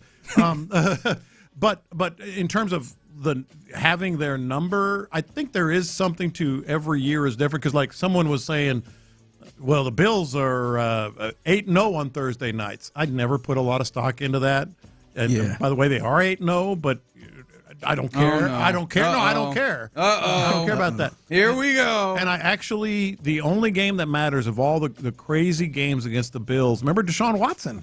Yeah, I was even thinking because that was the 2019 playoff game. It was, yeah. And I felt like that was an early Josh Allen right there. I think you had Sean McDermott too. Yeah, but that Texans team is a whole different team now. Exactly. Nobody, I think Kaimi is the only one on that team. Yeah. So this whole concept of the Texans have kind of had their number in this building. I don't buy that. I don't buy the Bills being a whole different team on Thursday night. I don't buy that. What and to a smaller degree, because I do buy some of last year. He referenced last year and how it's much different. That's where they paid him because this defense is better and this defense is doing the same things that it did last year. He's going to try to do the same things it did last year against Josh Allen. I do feel like it could be a bit of a mental thing too, as far as on the Bills side. That every time they come to Houston, they can't get a win. That's kind of like whenever Houston go to Baltimore. It's like, man, we cannot win in Baltimore no matter what year it is. Yeah. Is it a thing if Deion Dawkins, who I don't think is kidding in that audio, if Deion Dawkins, who is a veteran of this team, like he has not been in other places, he's one of the guys that they turn to, if he ain't even realize it, where it's like, oh yeah, now that you mention it, I don't know how much that mental portion of it is, but I do think that last year matters. Yeah, that one mattered more than any other one. They are not forgetting that. That is in their minds. That is a 9 of 30 performance for Josh Allen with only one touchdown. He did only have one sack, but it was for 5 yards, right? Like it was just the one sack there. I do think that matters, and I kind of want to talk about it because I feel like the matchup, you talked about it coming into this show. Running the football is going to be important on both sides of the football. I think that, though, Josh Allen versus the secondary is going to be super important because I think in the game that we saw week 5 last year, because I went and I was just like going and watching stuff, went through my notes. This Texans team played a lot of man. Yeah. Which is not necessarily their MO. They played man on about 60% of the downs. Yeah. And I do wonder, like, secondary-wise, is there enough change there? Because you're dealing with some backups both with in your slot. And all the guys up today. The other safety, and that's what I wanted to get to, right? Because you had a couple of guys coming up from the practice squad, one of who I very much anticipate has an opportunity to play big minutes. Jalen Mills, who he played a lot of that second deep safety against the Titans when you were playing a lot of cover too. And then Johnny Carter, who is a defensive back. He's a Houston kid. He just ended up on the team. He will be called up, but that is a stacking of your secondary in a way that seems like the Texans are aware that they're going to need bodies to face off against Josh Allen. How confident, or what are you interested in that particular matchup, the secondary versus Josh Allen? Because Josh Allen had some drops last year. He was kind of uncharacteristically inaccurate in that season, in that game. And that's one of those things that's going to matter in a great deal, especially with the explosive nature of how the Bills can be explosive if they connect. Yeah, no, I think, as much as Deion Dawkins was like, oh, yeah, You know who hasn't forgotten is Josh Allen, and I think that's going to be very key. I also think it goes back to our discussion to open the show this morning. I think depending on how well they run, and he runs in particular, is going to be the world of difference for them, like absolute world of difference, because they don't have a lot of what you would call top-tier receivers. But, boy, it gets a lot easier if Josh Allen is on the move and has pops off a couple of 8 or 10-yard runs here and there. Gets a lot easier for him. I actually think, and last week, they did it a lot more. They haven't really called a lot of designed runs for Josh Allen. Right. We will see designed runs for Josh Allen today. We absolutely will. I that's something I would bet on. Some of the stuff that he's going to be seeing in the secondary, maybe extends plays, maybe gets them out of a particular defense, particularly man. Even though I expect they're going to go heavy zone. I think we're going to see more designed runs, and Josh Allen remembers. And the other thing that's a factor, I don't know how big a factor, but it might be pretty big. I think Josh Allen had a concussion last year in that game. Yeah. It was so unlike him. It was an MVP year. And that was one of the things that happened in that game, because, again, I was going back, watching some things. A lot of third downs, they were really bad on third down. In fact, 3rd and 14 on third down in that game, Week 5 last year, the Bills were. And there was a lot of 3rd and long. And then one of the plays where Josh Allen did scramble was a Petrie unnecessary roughness where he hit him. And I think that might have been the place where you go, ooh, is he dealing with a concussion? That's something that's worth noting with this. I'm interested to see if they do, because I'm with you. I do think that it would be logical for them to have the history of that game last year and look at this year and go, that defense, you have to throw different things out them, make them think about it. Exactly. But if they do have those design runs, I'm very intrigued to see how that happens, because I do think in watching last year's game that playing a lot of man might actually be something they need to do. I was talking about zone, but this is a Bills team that are not good when it comes to man. Like, especially with they don't have man beaters. Yeah, Shakir, that's it. Who are the receivers that they go to in a man type circumstance where you go, we're one up and I trust my guy to win there? They don't have them. So if you play zone in order to stop joining up a can of worms that I don't think you want, which is allowing wide receivers who are not as good to get opportunities in spaces to catch the ball. I actually think that this should be a largely man. But if you play man, what's the counterpoint? Quarterback run with that big old dude. I almost said a bad word. Yeah. With that big dude. Yeah. Yeah. And that's where the possibility of spy obviously comes up. But I think also design run, that might be fine in the context of when they get into like their big 22 personnel, because they don't use 6 offensive linemen like the trend has been happening in the NFL. They'll pull in their 2 tight ends, 2 running backs. They'll get big with it. And I do wonder if they run in those contexts, if you can just do the thing that you normally do, which is get yourself in base maybe, or even just pull those guys in, and then have to make sure that you are just gap sound and you wrap up and make sure to bring them down, if that can't be the way that you kind of counter some of that. But I think that's one of the things I'm looking at year to year. But yeah, that the secondary versus Josh Allen, I think that is going to be a very interesting matchup within this, outside of the run game. But it's yet another thing that they have to keep their eyes on. And I'm encouraged though in this matchup, even as you're dealing with some secondary player or some fill-in players or whatever, for lack of a better term, in your secondary. I don't know if you saw this. Ben Solak of ESPN had a feature piece with Derek Stingley Jr. that he released this morning. It was from West Virginia training camp. And the thing that's super encouraging, it's not novel because we kind of know this about Stingley, but Solak talking to Stingley wanted to talk about the interceptions that he made. Stingley wanted to talk about the interceptions that he almost made. And I think that is, one, very indicative of him, but indicative of this defense as a whole. And I think the secondary, I think that there's been instances this year that a play has not been made. And I think that this defense and D'Amico will let you know that. And they are not buying into the Kool-Aid of we are just stopping everybody, we have the lowest points. I think that they are still very much hard on themselves in the idea of we want to make sure that we take the ball away. We want to make sure the that last few games, that's been their absolute kind of calling card in some of these games. And so I think that's going to be chief on their minds, especially against the Josh Allen in this circumstance, which I think is another reason why I think they take on the challenge of let me lock these guys down in a man contest. You almost have to win this game. And we understand, the Texans are playing better football, back to 500. this is a different animal. You look at some of the quarterbacks that they've beaten, and we mentioned this a little bit yesterday, versus some of the quarterbacks that they've lost to. They've lost to the good ones, this year. And Josh Allen is about as good as you can get.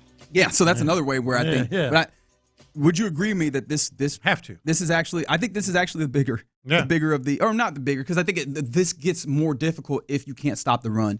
But I think that this is almost as big of a matchup there. That secondary with Miles Bryant having to handle a good amount of situation. I'm interested to see if last week was just the Tennessee Titans felt like that was their best chance, or if this is going to be something like the scab that teams keep picking at, looking at Miles Bryant and going, oh, that's somebody we can attack. Or if Jalen Mills, they're going to try, if they have the capability of doing that. So that's going to be very, very intriguing to me. Texans take on the Buffalo Bills on Thursday Night Football, which, mind you, I know I saw someone ask, because it is Thursday Night Football, Amazon Prime. It will also be locally Fox 26 if you're looking for it on the television, but you will always hear the Texans right here on Sports Radio 610. All right, coming up next, you know what time it is. Let's do some lunchtime confessions. Yeah, I was just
Injury Lawyers. Call Mokaram Injury Lawyers at 281-222-2222.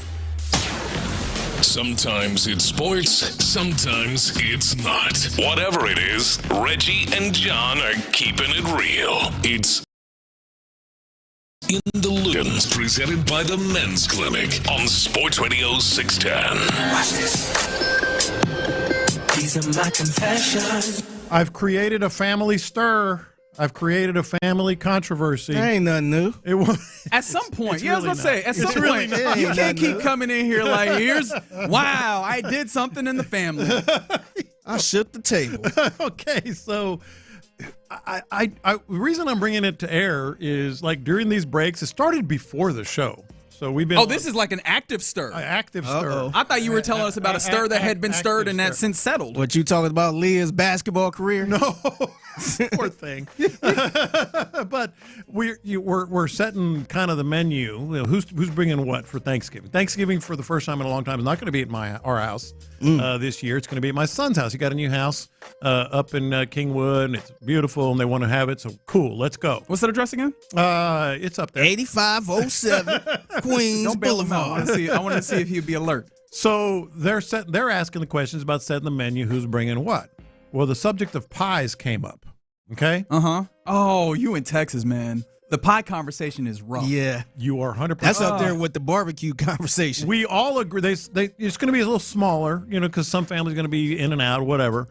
So we all agreed. Pecan. That's that how you say it? Yeah, pecan.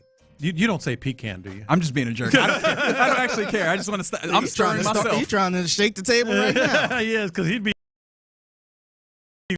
just walk out. He'd be run out. We all agree pecan, and a lot of people in Texas, that's the number one pie, right?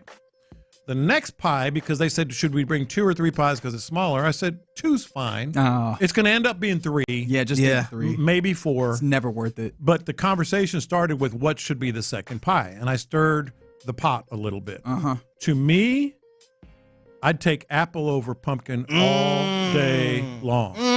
All day long. Pumpkin is the tradition, but apple's better. Is that too much? For Thanksgiving now. They said, oh, it's Thanksgiving, got to have pumpkin. I like pumpkin. Yeah, it's got to be apple. I don't have issue with that take. I just feel like if you end the season doing a seasonal thing, do the seasonal thing. To me, that's kind of like turkey or ham. And me personally, I prefer ham over turkey. Yeah. But turkey is the staple. Yeah. Just have a turkey for Thanksgiving. That's kind of the argument. You got to have pumpkin. So what we're going to end up probably having. Or sweet potato. Hell, we might. Yeah, well, either way. We might end up having 5 pies because everybody wants to. By the way, your daughter make a great pumpkin pie, too, She makes a great pumpkin pie. Yeah, she makes a great pumpkin pie. Ask her if she take any requests. That's right. That's right. Me and Fig will go. You want to go half on one? I'm down for it, All right, man. let's do it. Hell, I kind of want to buy my own. Okay. I'll pay for yours. So no problem then? Because a lot of people, with apple being the second choice. So I don't think it's a problem. But I do think the second pie should be. I think you should just have 3. Traditionally, it should be pumpkin. You should have. just make 3. Yeah, like I said, it's going to end up being 5. You know how people. Yeah. Well, I wanted the person that I despise is the person that gets like the let me just do the buttercream pie. And I'm like, all right, yeah, okay. Let me do a lemon pepper turkey this year. Come on, man. What are you doing? You ain't got to do all minced this stuff. meat pie. You ever had one of those? Let me do Hennessy honey glazed turkey. Like, all right, man, you ain't got to experiment on Turkey Day, man. not today. And look, now we got the people coming in with all pies are nasty. Give me a big bowl of peach cobbler. I will agree. Oh yeah, I will enjoy some cobbler. Yeah. We're not gonna call all pies nasty. We're just not gonna do that. I don't understand what's your nasty beef is. about it. Yeah, I was like, what is your beef with pie right now? Somebody said tripping. I'll kill a pumpkin pie. Apple is crazy. See, I don't understand. I think apple pie is like the chocolate chip cookie of pies. So good, right? Man. It is just most people so good like this. Yeah. If you're trying to avoid an argument, generally you bring go apple. We will. Most people descend upon an apple pie. Yeah, it's like a generic good pie. Yeah. I mean, McDonald's sell a little apple pies, little things. Yes. So, I mean, it's good. I forget that food's birthday always brings all the takes, all the drama, all the food takes. About to get all the hot takes. You see me every break. I'm picking up my phone. I thought you were like talking speaking with context or something. Yeah. Sources. No sources. Reminded me it's about to be a bunch of hot takes out here.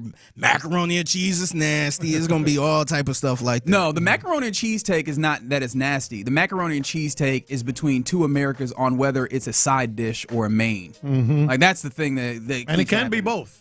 And I'm just like, why are we doing this? Why don't we just These are my confessions. So, John Lopez, I was actually just talking with you about this. Mm-hmm. I think you know me, is that I actually have a little bit more appreciation for one Stephen A. Smith than I think the general public does. And I'm not like, there's no judgment there because everybody, to everybody their own. But I feel like some people don't necessarily appreciate like the finer points of the media game that he seemingly has a good grasp on, or that at least does really well, that I try and I have an appreciation for. Mm-hmm. And you know what's coming next.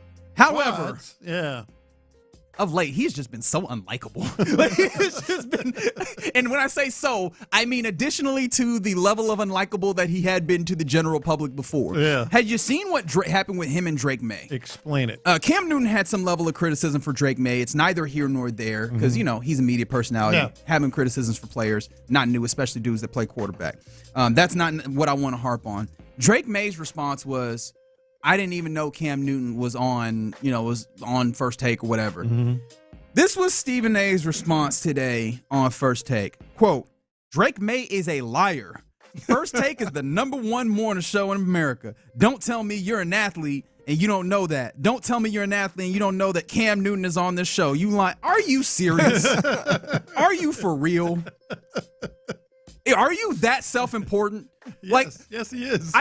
The idea that this is the #1 show in America. Yeah. I've always given him grace for that, man. If you do what you want when you're popping, and you got a #1 show, you could talk about it. Yeah. I ain't mad at that. How do you know? Cam Newton's name on First Take? Is it First Take with Stephen A. and Cam Newton? No.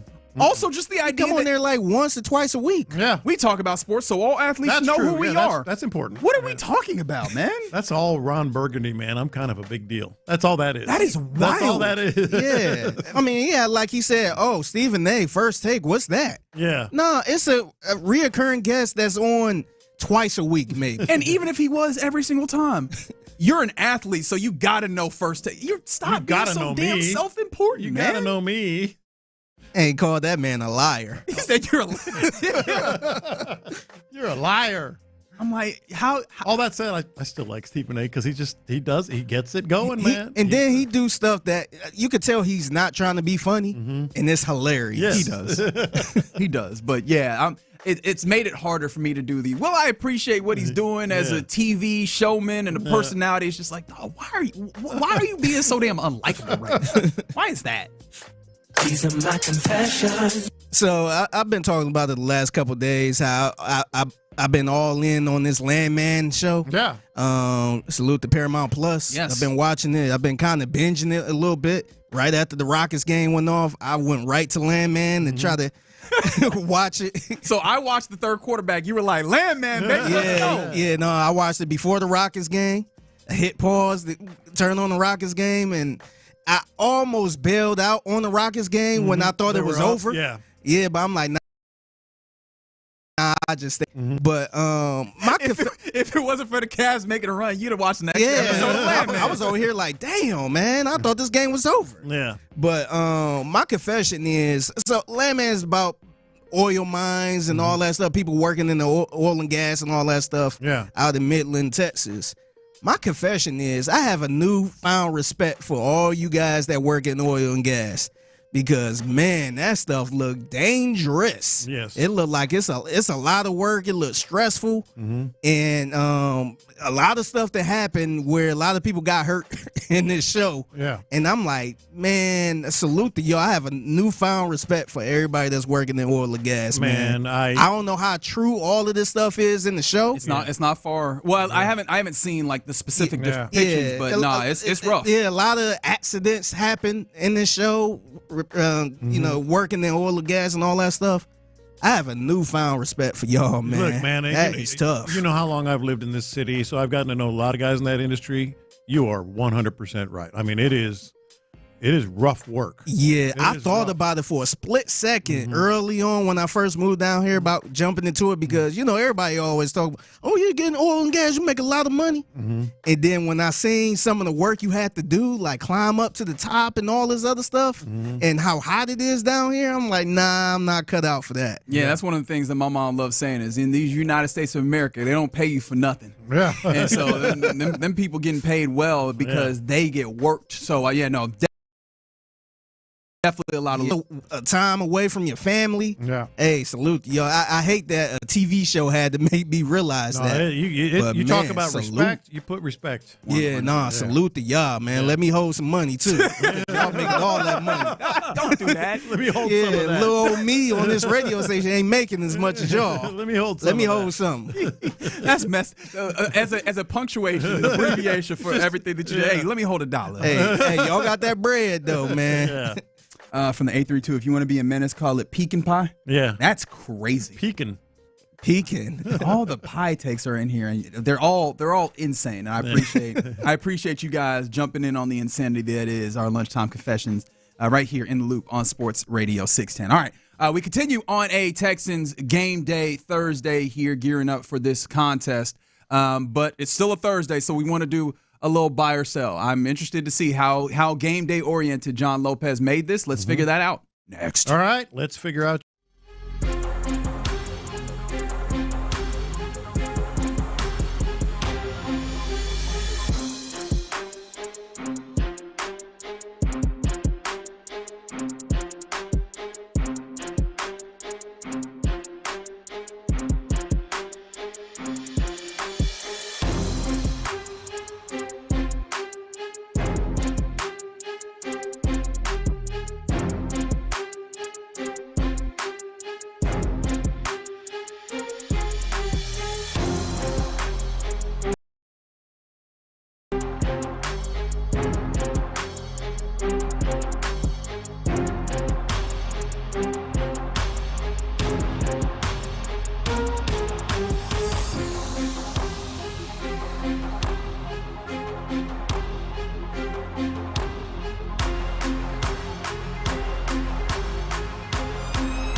6 gigabytes, $830 required. Visit T-Mobile.com.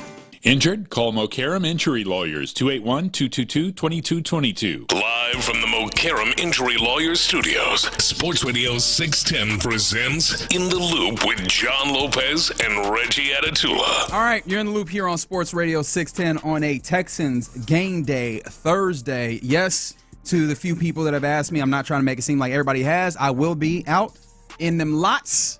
I will be at NRG Stadium, as all three of us will be. In fact, the entirety of the station. You know where we are on a Texans game day. Out there at that stadium where we are going to be looking at this game and really trying to figure out if this team, which way in the large pendulum swing that of outcomes that can happen from this game are we going, right? Like, this is going to be the pivotal point of the season now. I was just looking at the odds up on the screen.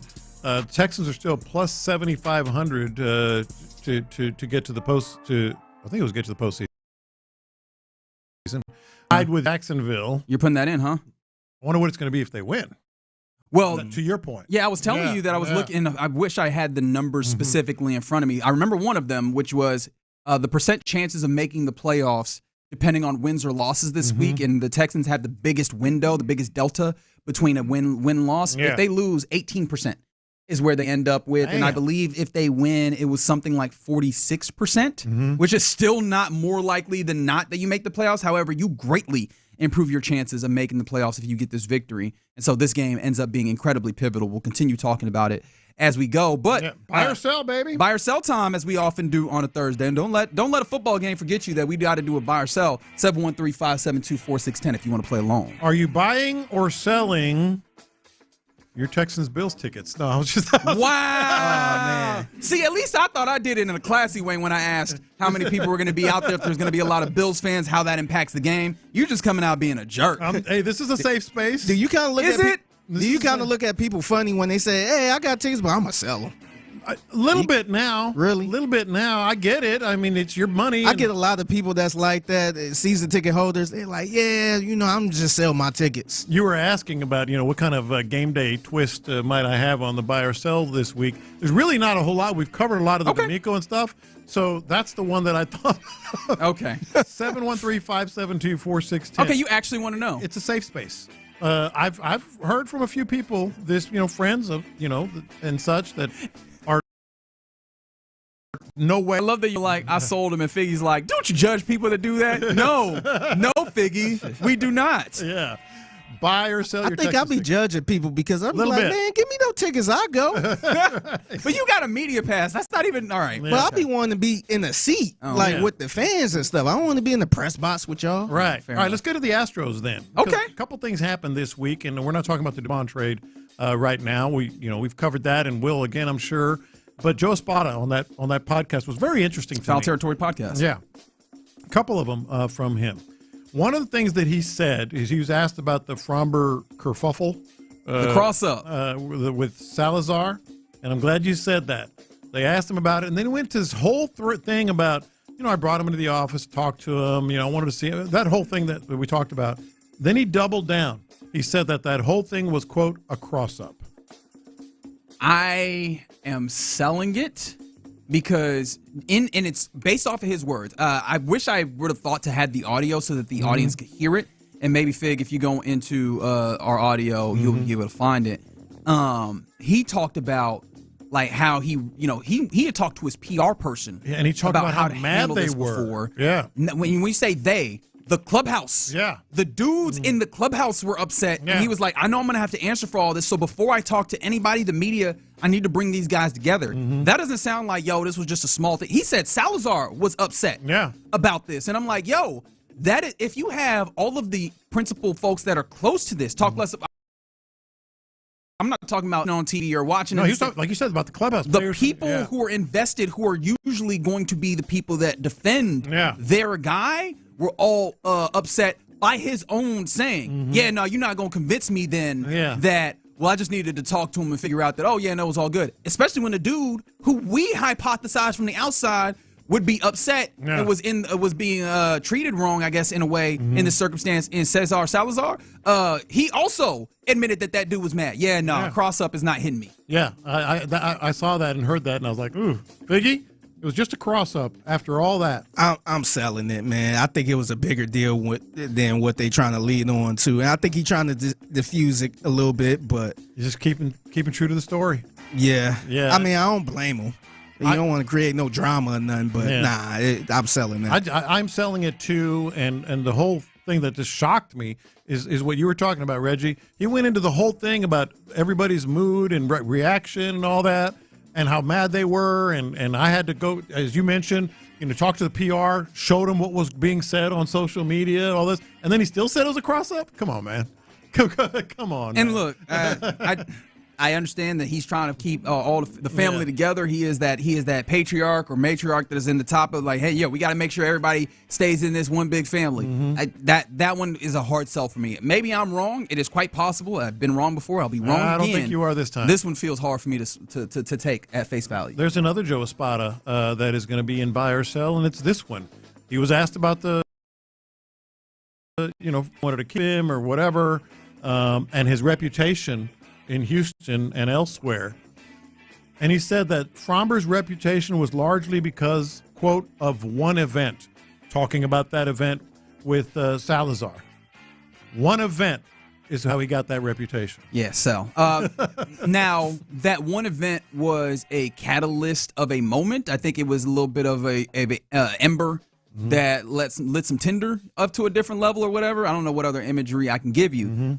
But no, I mean, we were talking about good Fromber, bad Fromber, which I think is a part for years of that reputation, I guess. And to be fair, that is more about what performance will he give and not about like some level of temperamentality or whatever that might be placed on Fromber.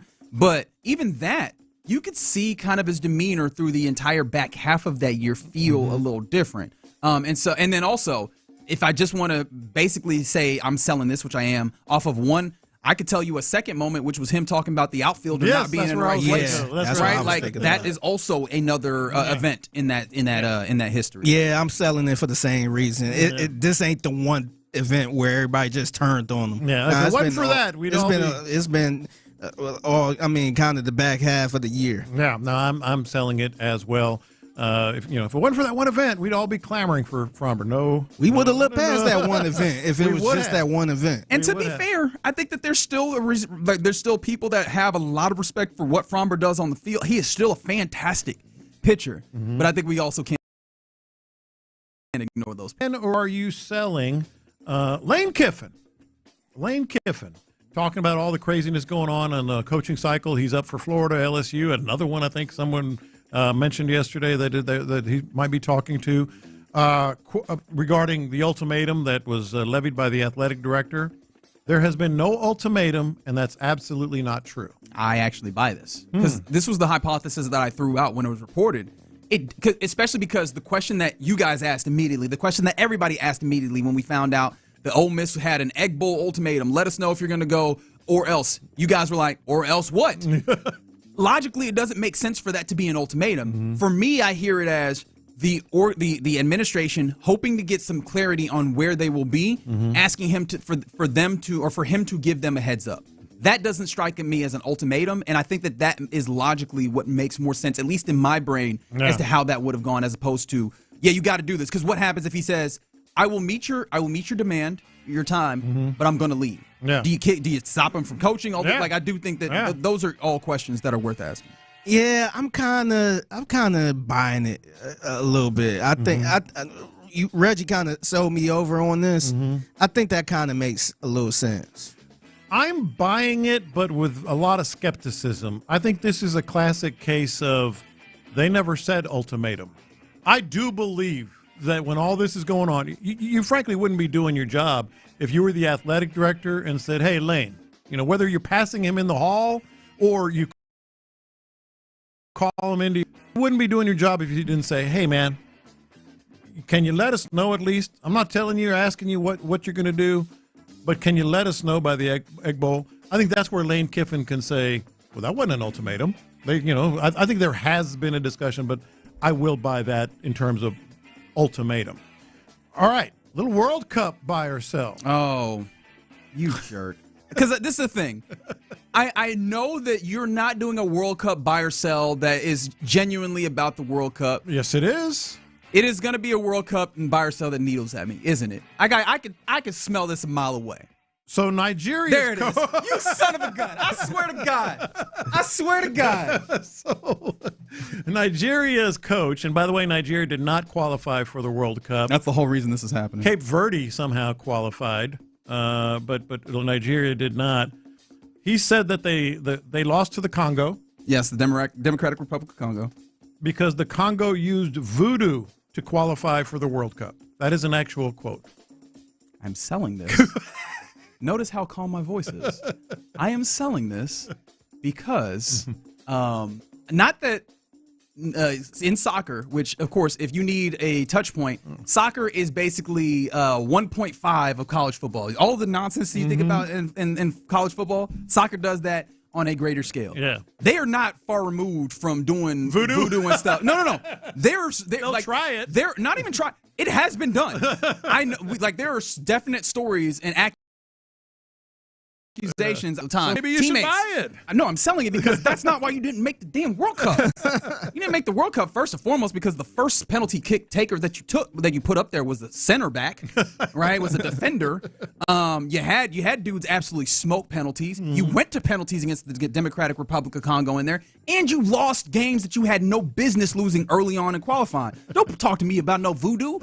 You the voodoo. My brother, that sound like voodoo to me, man. That's right. I'm buying this. Yeah. If they smoking a bunch of goals and all this other stuff, kicks, nah, that sound like some voodoo to me.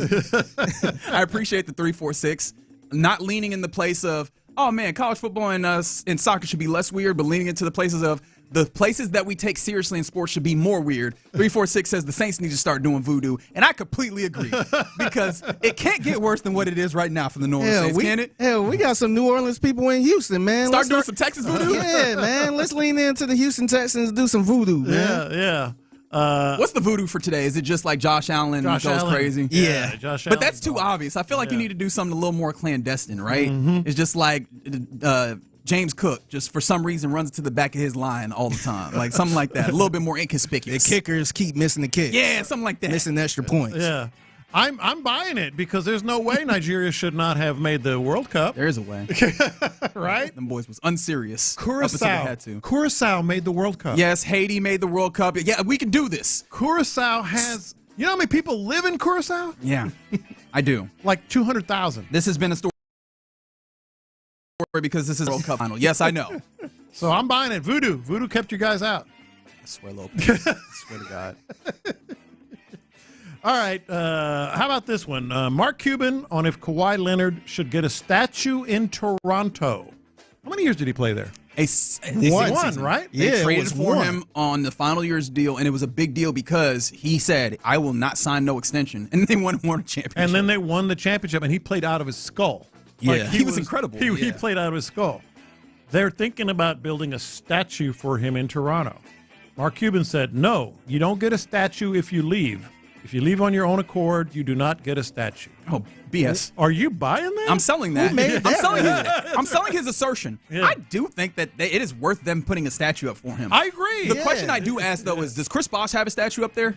Because I feel like he absolutely should. He should. Yeah. I think he should. Because I know, obviously, we know Vince Carter. Vince Carter, not only does he have a statue, he is kind of the mascot of sorts because, the new jersey that they have with the Raptor That's dunking. him. It's the Vince Carter Raptor dunk, rather. Yeah. But, to come back to it, we can knock this down just off the city of Houston. Now, of course, they traded Hakeem, but, if Hakeem would allow us to put up statue, there'd be statues at every corner of the city, right? Yeah. But no, I mean, he helped them reach an ultimate goal. It was short, but he was very passionate there. I think that you absolutely can acknowledge him, especially for a. So you're selling the Cuban. I'm selling Cuban, especially it's not a long history in that franchise, and he's one of the pillars of it, even if it was incredibly short tenure. Yeah, I agree. I'm selling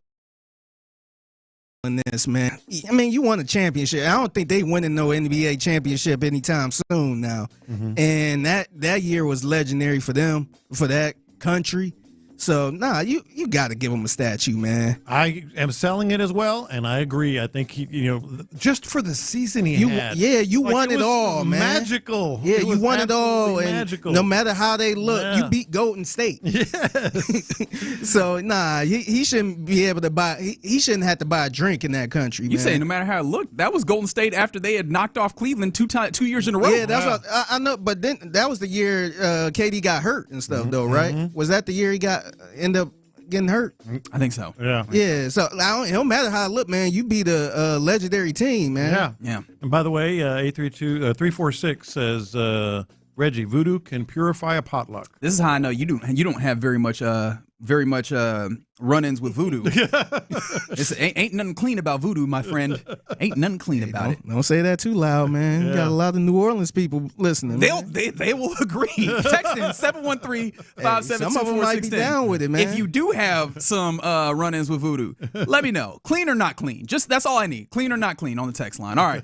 You're in the loop here on Sports Radio 610. Appreciate you rocking with us. Coming up next, it's that time. Texans win because, Texans lose because. What are the factors, matchups, so on, that will determine whether or not the Texans get a victory at NRG tonight? Let's do it. 713-572-4610.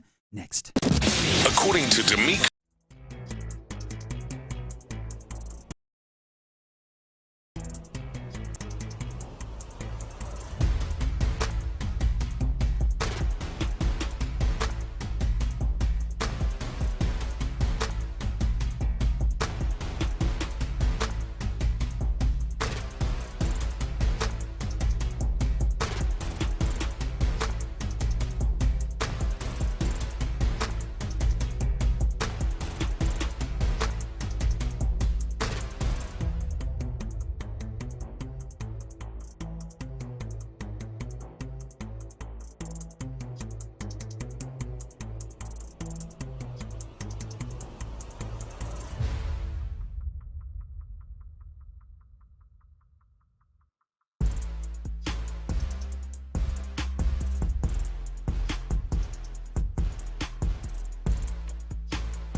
KILT. KILT FM HD2 Houston. Insider access. Exclusive content. Sports Radio 610. The Texans play here. An Odyssey sports station.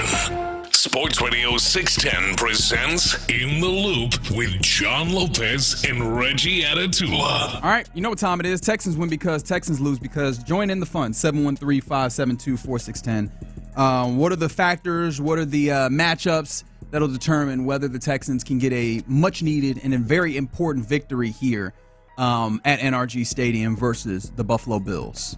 John Lopez, are there any things that immediately come to mind for you? Oh, there's an easy one, but we'll get into some other layers as well. Oh, yeah, and I've kind of taken some notes there. Because, I mean, we've talked about this, but thinking about this in a really in-depth way. Run the damn ball, and if you don't, stop running the damn ball. That I keep going back to that. This establish the run. Oh, God, it drives us nuts, and we've talked about it for weeks now, and the delusion that is out there seemingly, not even seemingly, it has been delusion so far, with we're going to control the line of scrimmage, dominate the line of scrimmage, impose our will, and it just hasn't been there. I'll put it this way. If you can't run the ball against the Buffalo Bills tonight, you can't run the ball. But also, yes, absolutely. No, run the ball. That will be the most obvious and evident conclusion that you can take from that if you are unable to be successful in the ball. It's your fault.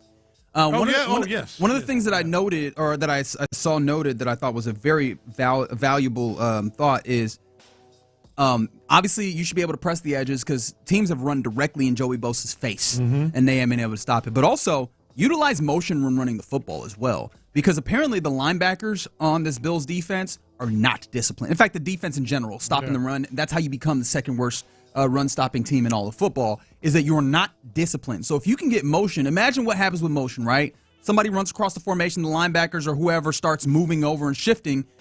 You get them off balance, you get them in the wrong places, and now, boom, you can run into spaces where you want, right? You can move bodies without even having to physically move bodies, which is a thing that you as a Texans team in this offensive line don't do as well as you would want to do, or at least as well as you would want to in order to get the results that you would like.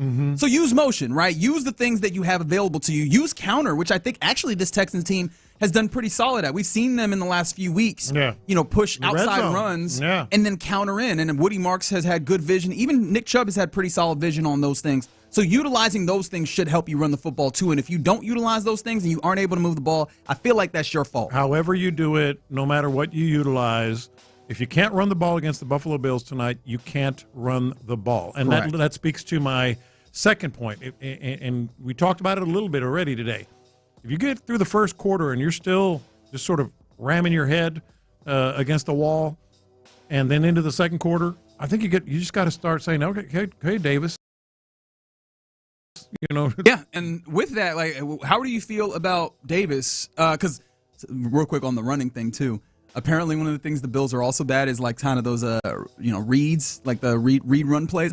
It's one of those things that I do wish that you had CJ for, because at least you could use that as a threat. I have a feeling that will not be in tow this week, but that is neither here nor there. Yeah, Davis chucking the football around. Like we haven't talked very much about that. It does feel like they have had more chemistry getting the ball, especially over the top at times. How are you feeling, especially knowing that this is a better defensive secondary than, at least in the past game, than the last couple of games that Davis has played? I think it's a very good secondary. We've mentioned that as well. I'll take it a step further. I think the best chemistry out there all year is right now between Davis Mills and Nico Collins. Yeah. So, trust him and get it to him. And, a couple of those throws that he's made, I'm not so sure, no offense, but I'm not so sure, given the way he was sort of just running the offense and being very deliberate with it, I'm not so sure C.J. Stroud would have made those throws. So I agree. Another win because for me, running the ball on the opposite side, James Cook and obviously Josh Allen. Josh Allen, I feel, is going to have some design runs. I think that's what they feel is going to be one of the parts of the recipe to beat the Texans, given the Texans' great secondary. But James Cook is still crucial, and I think it comes down to those guys in the middle, man. A little Settle, a little Togiai. What those guys – because short week, all through the preparation here, they're like, those edge guys, we got to get them out. We got to protect ourselves. So Josh Allen running James Cook running up the middle. It's going to be enormous for those tackles to have a good game. And they've been good. No, I think that they have. I think also in addition to that, singling out the tackles, I hear you, but also entire defensive line effort. When teams have had opportunities to find some of those leaky yards, at least as it pertains to the defensive line, it's also been in part because the edges have almost, I don't want to say it because it feels wrong to say it, but almost shirked their responsibility in the run as well, right? Sometimes you need to get to a depth and then circle back to make sure that you close up the opportunity. Oh, that happens a lot with ends like that, though. Right? And it does, but I think that JJ used to do that. In a week like this, you got to be even more dialed in on obviously applying pressure. Last year, when you were able to make Josh Allen look like Wyoming Josh Allen as opposed to MVP Josh Allen, it was also because you put him under pretty constant pressure. 46% of his dropbacks last year were pressured, and he was 1 for 14 for 24 yards throwing in that circumstance. That's going to be important, but also you're going to need to make sure that you contain as well, even running the football. And Will has been incredible right now in the run game. Daniil has been really good in stopping the run in that portion of it as well. So it's not like I don't believe them, but you're right. Rankins, Settle, Edwards, all those guys, and then Togiai, who I feel confident being good in those, being like a big trash can full of dirt and being able to take on blocks, shed them, get out, and get stops. The one thing I will say is also, this is also I put a lot on the possibility of screen game. We talked about James Cook getting involved in the passing game, something that they're ticking up and doing. I'd be interested to see if they use the screen, and if they do, Rankins has been the dude who I felt like has been really aware of the screen and going and blowing up a play. He did that in Tennessee and Nashville on Sunday. I think also in those instances where maybe one of your edges gets upfield and a quarterback's able to get outside him. It's been one of those guys in the interior, and a lot of times Rankins, who is able to kind of flex out and keep that contain or regain that contain. I think that this is a big one, especially against the Josh Allen. Do you have any others? One that I've been thinking about real quick, and then I want to hear yours. This is a tough week for Dalton Schultz. This is a real tough week for Dalton Schultz. He's had his shoulder. What was the other thing? He had a knee thing. Knee and a shoulder. And he's just been carrying those things on. He's been soldiering through them. And he's been soldiering through, but you're playing on Thursday now, man. And shorter week. He's not feeling his best. I think Dalton Schultz has got to be big against this defense. You mentioned that, and I think you're right. But also, one of the things that it made me think of was, Cade Stover played last week. He did. How many snaps did he have? Like 7? It wasn't a lot. Yeah. The question that I wrote down to kind of have a conversation about, and it doesn't have to happen in this moment because I think it goes even beyond this game, but how long till we see Cade Stover make an impact? Yeah. And what is fair? What is all that? Maybe I'd be interested to see if this could be an opportunity for him, especially because of what you talked about. We know Dalton Schultz is dealing with some stuff. I know he's excited to play. Yeah. And I know that he will play. He would give his dial up quite to the same level because it's a short week for him. 3 fewer days than he's needed in some of these other games to get out there and perform the way that he does. Could Cade Stover give you that facsimile? I'd be interested to see if it came to that. Some other ones that came in on the text line, we kind of talked a little bit about this. Texans win because they hold Allen under 30 yards rushing, which is going to be important. 713, what do you think about rushing more than 4 people more often? That's an interesting question. I mean, I think that last year, when again, I'll keep referencing that the Texans blitzed a lot actually against Josh Allen, and one of the things that helped them was Jalen Petrie was able to get in as he does. Point. Yeah. I think that's got to be some level of template. If you've done something successful, it'd be weird for you to not take into advisement that in the next time you go to that same challenge. I don't know that I have people that I trust as much blitzing. Maybe Kamari, but I'd be interested to see. He has a little bit how and if it is the linebackers, because their blitzes have it's been rough getting in and actually capitalizing on the blitz this year for this defense. I don't know about rushing per se 5, but keeping that 5th guy. This ties into with the spy, but certainly keeping that 5th guy available for the dump-offs and the scrambles from Josh Allen. But, yeah, it'll be very important to see what Deion Dawkins does versus the edge that will be on his side. I'm guessing it'll be Will off of that right side. But, yeah, that matchup will be really good. Like, is there a neutralization there? The ways in which both edges force a team to have to consider, does that give them advantage? One of the things that I think Texans win because of, and you mentioned this yesterday, because of the Zebras. The referees in this game look like they actually could stand to benefit the Texans. And you talked about it. This is a crew that leans towards more offensive holding penalties and more false start penalties. And when it comes down to it, I said it, I don't like seeing a game like that. However, when we talk about how it could affect the game as opposed to just the entertainment value, that leans Texans' way because this Bills team that's coming in, they are one of those teams that they're grabby. They can do it. Those holds will show up. Yeah. And that could take them into long circumstances, which ties into another one. Texans win if this is a third down heavy game. Josh Allen last year was really bad on third down. Actually, as a team, they were just bad on third downs. I think that they could be put into third and long a decent amount, in part because of penalties. And then you give this defense an opportunity to tee off. You get them an opportunity to pin their ears back, maybe not be as concerned about run as they have to in certain circumstances. And this pass rush, when they can get just uphill and go after a quarterback, they usually make it tough on that quarterback. Yeah, I think that's a really good point. We mentioned, we talked about it yesterday. The referee Bills are 5-0 straight up with the referee in tonight's game. I don't know, how much that. I mean, it's something, I guess. But I think the other thing you talked about is more. The holding. They're very liberal with the holding calls. That might also affect the Texans. I mean, that worked again.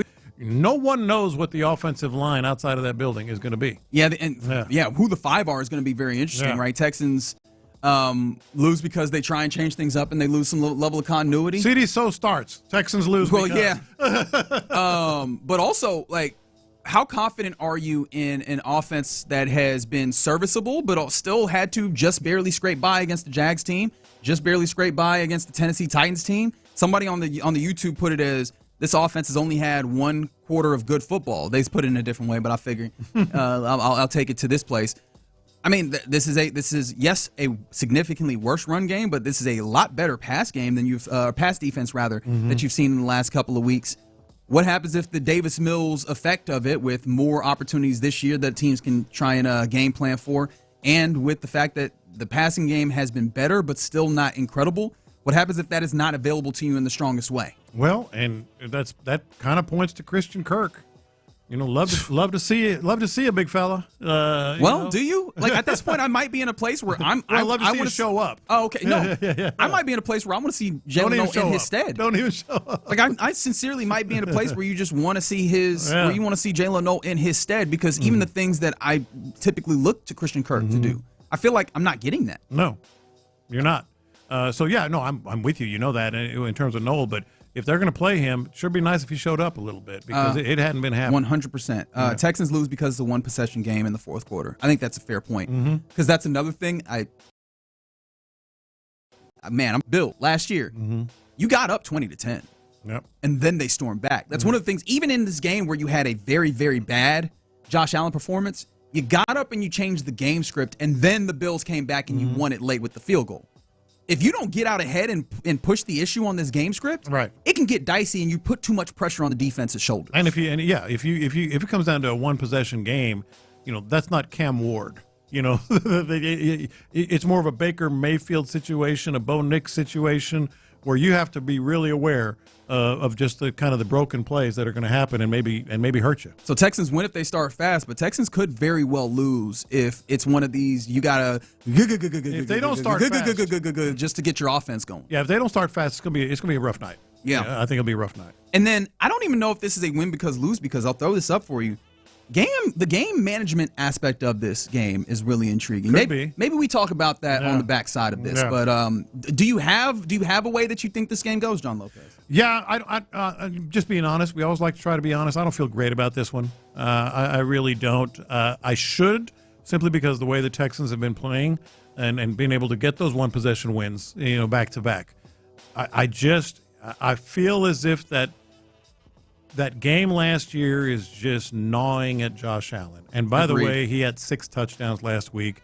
He's feeling pretty good. Their receivers and their passing, pass catching, units that are not going to be out there. I feel much better with the Texans, but I don't have a good feeling overall about this one. Did I disagree with you? Yeah. I think that this could be a very easily be a low-scoring game. Yeah. Now, time of possession, I think, could go in the Texans' way if they're able to run the ball well, but I think a low-scoring game, and I think that what you said, I have a hard time thinking Josh Allen puts up a game nearly as much of a stinker as last year. This feels like this could be a tight game, but one that goes the way for the Bills. All right, you're in the loop here on Sports Radio 610. Coming up next, let's get a little Figgy's mixtape. Figgy, what you got for us? Yeah, so we got to debate a few things, man. What's the best way to cook bacon? And also, what's the best sausage to grill? And I got a reason why I'm bringing this up. Thank God we going to tailgating today, because now I'm about to be hungry. We'll do that next. The Texans have a quick.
aux cord and crank up the volume.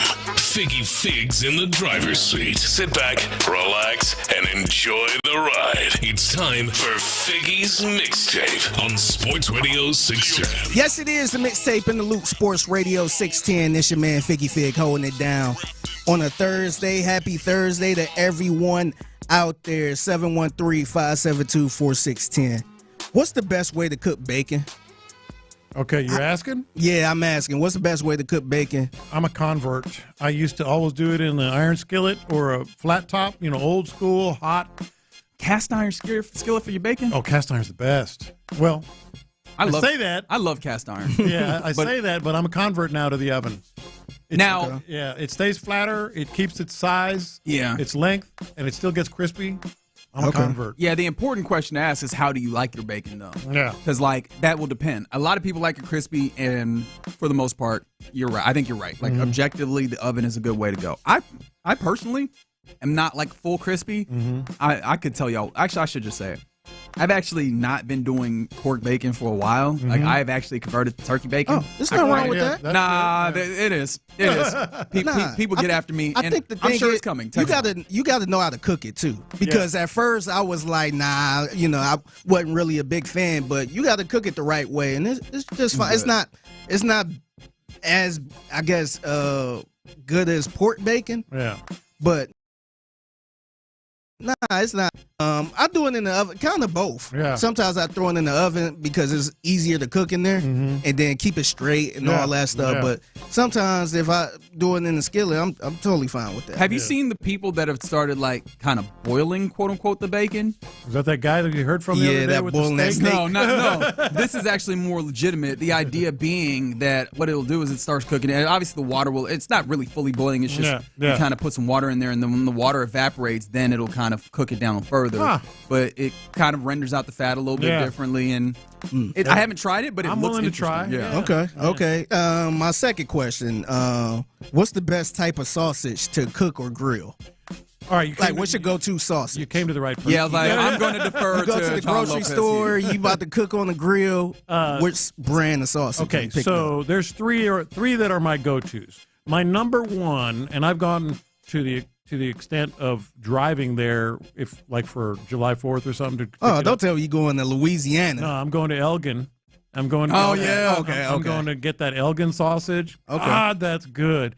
Anybody going to Austin, I always tell them, hey, can you stop in Elgin and get me 5, 6, 10 pounds of Elgin sausage? So that's my number one, but it's not as easy to get all the time because some stores have it, but it's very unpredictable. My number two is Belleville Meat Market. Yeah, Belleville Meat Market. Okay. Yeah. Okay, so I bring this up because yesterday I was actually cooking on the grill a little bit. My go-to is Zuma sausages. Oh, that's the Barrio ribeye. Is it? Yeah. Okay. Or the hood ribeye. Yeah, okay. I'm hearing words and I'm nodding and smiling. Zuma, you never had Zuma? Maybe. Zumo's legit. You know what my extent is with sausage? That looks good. I'll eat it. Yeah. I don't know. Yeah, I was kind of feeling the same way, but I wasn't really familiar with Zumo sausage because obviously it's more of a local thing, or I think they originated out of Beaumont, if I'm not mistaken. But it wasn't until a Houston legend, and rest in peace to Big Pokey, he was on Instagram Live with Lil Kiki, and they were kind of going back and forth a little bit. They was kind of having a little cook-off, unofficially cook-off. I think Lil Kiki was at the house cooking breakfast. He was making bacon. Yeah. And Big Pokey, he was on the grill or whatever. And so it kind of started, here's Lil Kiki pretty much showing the bacon to Instagram and to Big Pokey. And it kind of started a little something right here. Bacon already ready, fresh and pretty. You understand? Let me see what you looking like. Let me see what you looking like on that. Yeah, crispy like you like it. Crispy like you like it. Okay, I see it's crushed up. Mine be pretty and straight. You cooked it on the skillet or the oven? Nah, I ain't doing no damn oven. That's the white. How you doing? What the hell? How you doing? Off the skillet. Listen, IG. If you want your bacon pretty and straight, looking like the rest. Hey man, look here, man. Put it in the oven. Let this. First of all, I'm tired. The chicken is gonna be bow-legged and not needed and sloop-footed and everything. We bow-legged bacon is off the top. Let me just let you know this here, man. I don't eat no Zuma sausages, man. Straight leg, but don't eat no Zumas. Man, that's what I said. Keep it down on you. Hey, Zuma is the livest sausage out there, man. You probably eat Earl Campbell. That's what you eat, Earl Campbell. Hey, I'm with Earl. I'm with Earl for this sausage. I'm a Chapel Hill. They some dry-ass sausage. Man, lotion on that dry motherfucker. I looked in there at your sausage. The chest wasn't even bust open on your sausage. The chest wasn't even bust open. On the pit, he bust himself, cause what you doing on the skin, you bust his chest. But on the pit, he bust himself. They were going on back and forth. This is what healthy male relationships look like as they get older. It's just talking trash about your how you cook versus how other people cook. Right, this is healthy. It's so great too because both of these guys are in hip hop or was in hip hop and very competitive, and so it was just kind of funny seeing them being so competitive over cooking. Well, he I can't believe he hadn't had Zuma. No, Lil Kiki said he don't like it. Yeah, he had it. He just said that's not fair. Yeah, his go-to what was his go-to? Chapel Hill. Chapel Hill, yeah. Yeah, that's good. And so Big Pokey like, man, that dry-ass sausage, man, you got to put some lotion on there.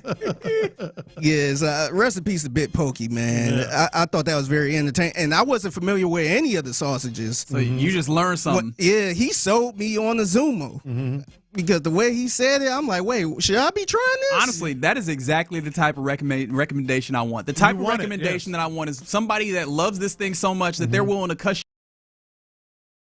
you out about because you're not doing what they do. He stopped what he was talking about and was like, wait, you don't eat no Zoom sausage. That was a surprise to me. Yeah. Like, man, IG about to turn on you. But I actually cooked some Zumo sausages yesterday. Pretty good, man. Yeah. So Pokey was right? Yeah, I think he was right. So rest in peace to Big Pokey, man. Rest in peace indeed. As I continue on the mixtape in the Loop Sports Radio 610, let's go out to Milwaukee. So it was Milwaukee. Yeah, so it was a man up there wrongfully arrested by the FBI. And was accused of being a narcotics dealer. And here is ABC 12 in Milwaukee with the story. And by the end of this, I think they need to lock old buddy back up. Ryan Porter, one of the men at the center of this raid, talking one-on-one with 12 News hours after agents hauled him away. Walked downstairs and, there's guns everywhere. You can see him here, hands in the air, later in this video, handcuffed. He says he was driven away to the FBI field office in St. Francis. I think this is a little excessive, you guys, but I mean, come to find out, they did a bunch of raids this morning because they are trying to knock down this network of narcotic dealers, traffickers, and things like that. Porter says agents questioned him for nearly 7 hours before letting him go. They didn't charge you with anything? No, they told me they didn't have an indictment against me. They were tapping my phone for 6 weeks. They told you that? They told me they were tapping my phone and they were surveilling my house on Center Street for like 6 weeks. Porter showed us this video of the aftermath of his home after he says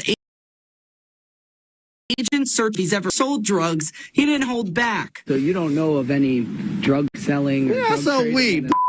But that's it. Yeah, so a little cocaine. But says he isn't who the FBI is really after. So you're innocent then, basically. I mean, more or less. Like I'm small potatoes.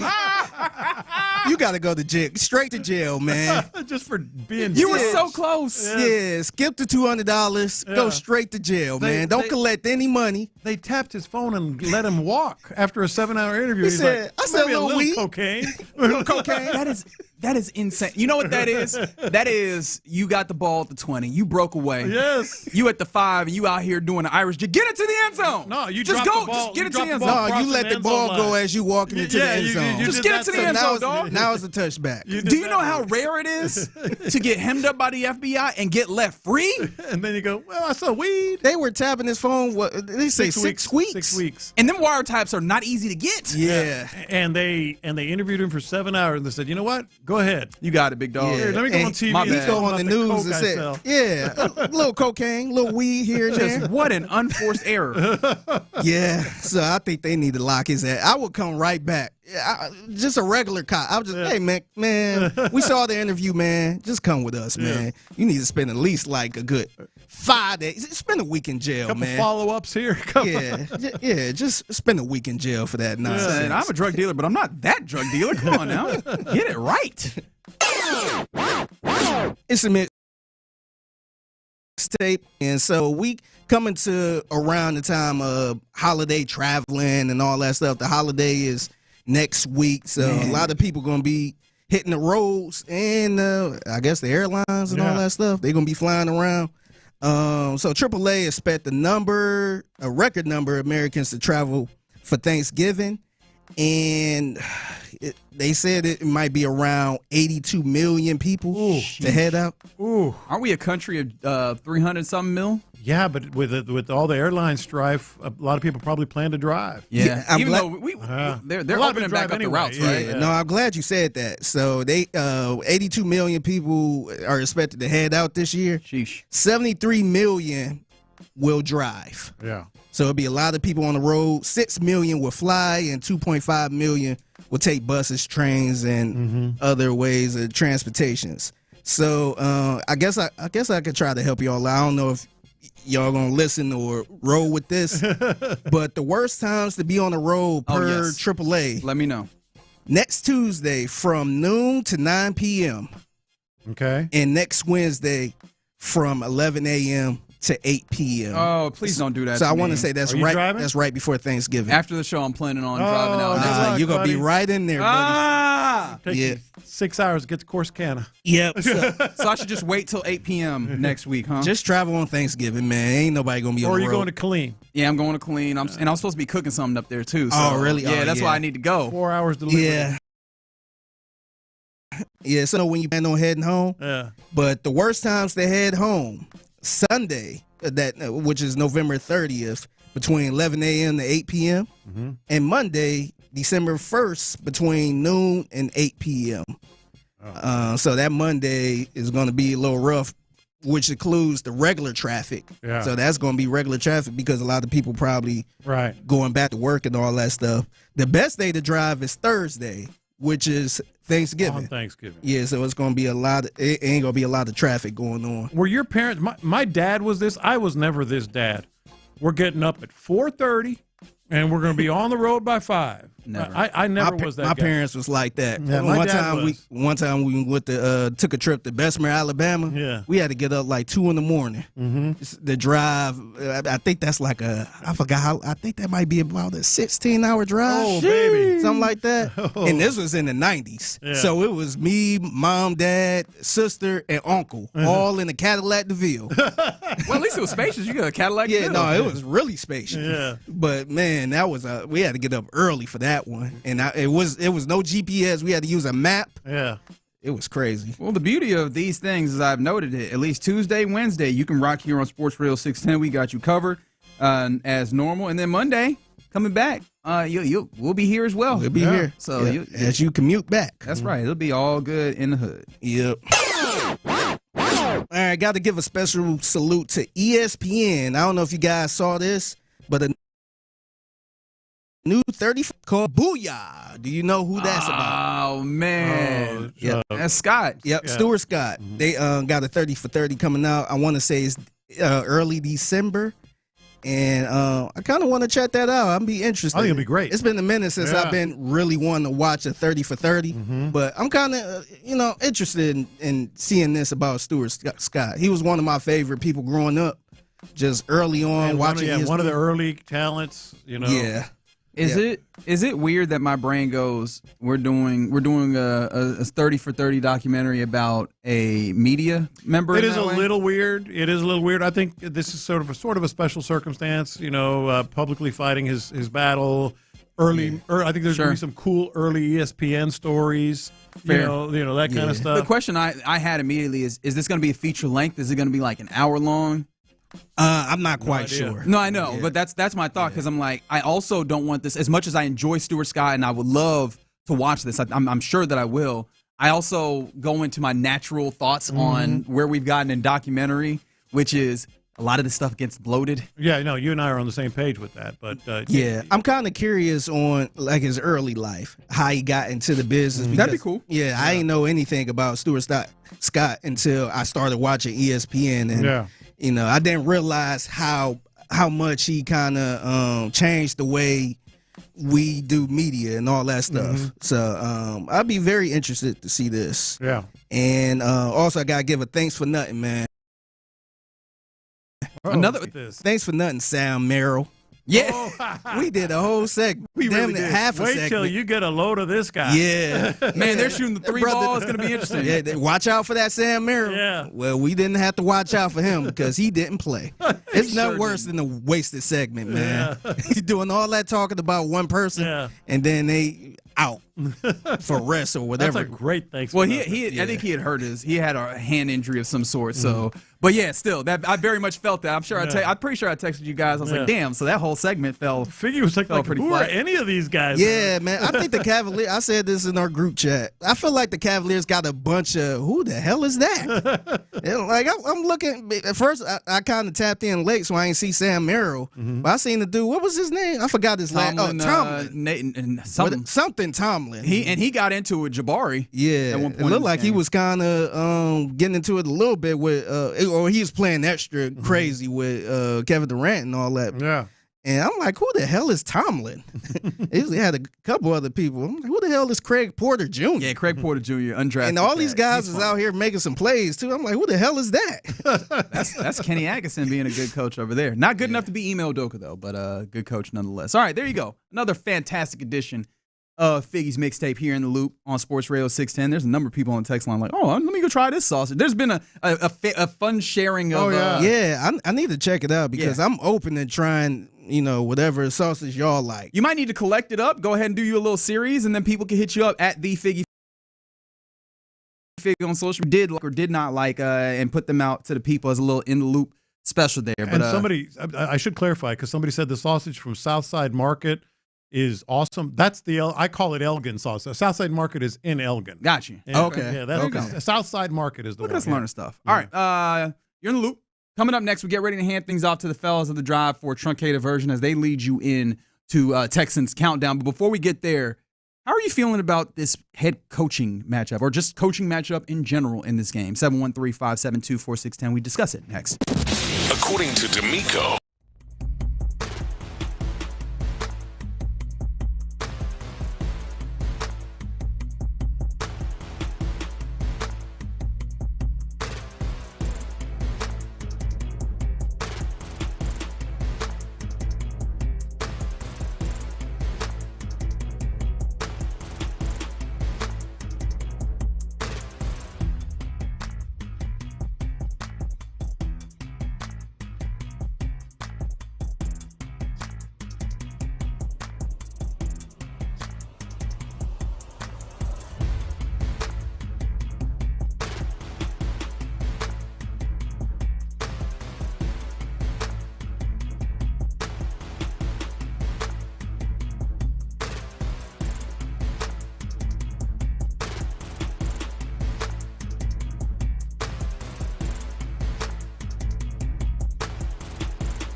Thank you, Figgy. Live from the Mokaram Injury Lawyers Studios, Sports Radio 610 presents In the Loop with John Lopez and Reggie Atatula. Yeah, it's been a fun show here on a Texans game day Thursday in the Loop on Sports Radio 610. I mean, it's a game day Thursday everywhere. However, you are indeed in the Loop here on Sports Radio 610. We get ready to hand things off to the fellas of the drive here in a moment. And we will have a conversation that I teased. However, ladies and gentlemen, there's some drama. There is some drama all of a sudden. Now, one of the big things that came out today, Ian Rappaport, NFL Network, tweeted out and reported that, per sources that he has heard from, Joe Mixon is not expected to play this season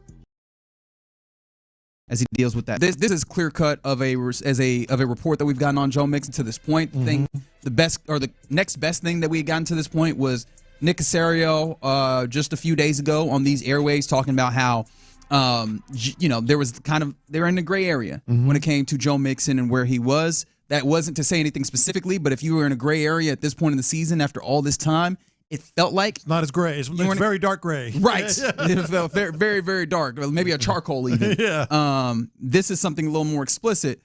Quoting the tweet that I was just reading from Ian Rappaport from 2 hours ago.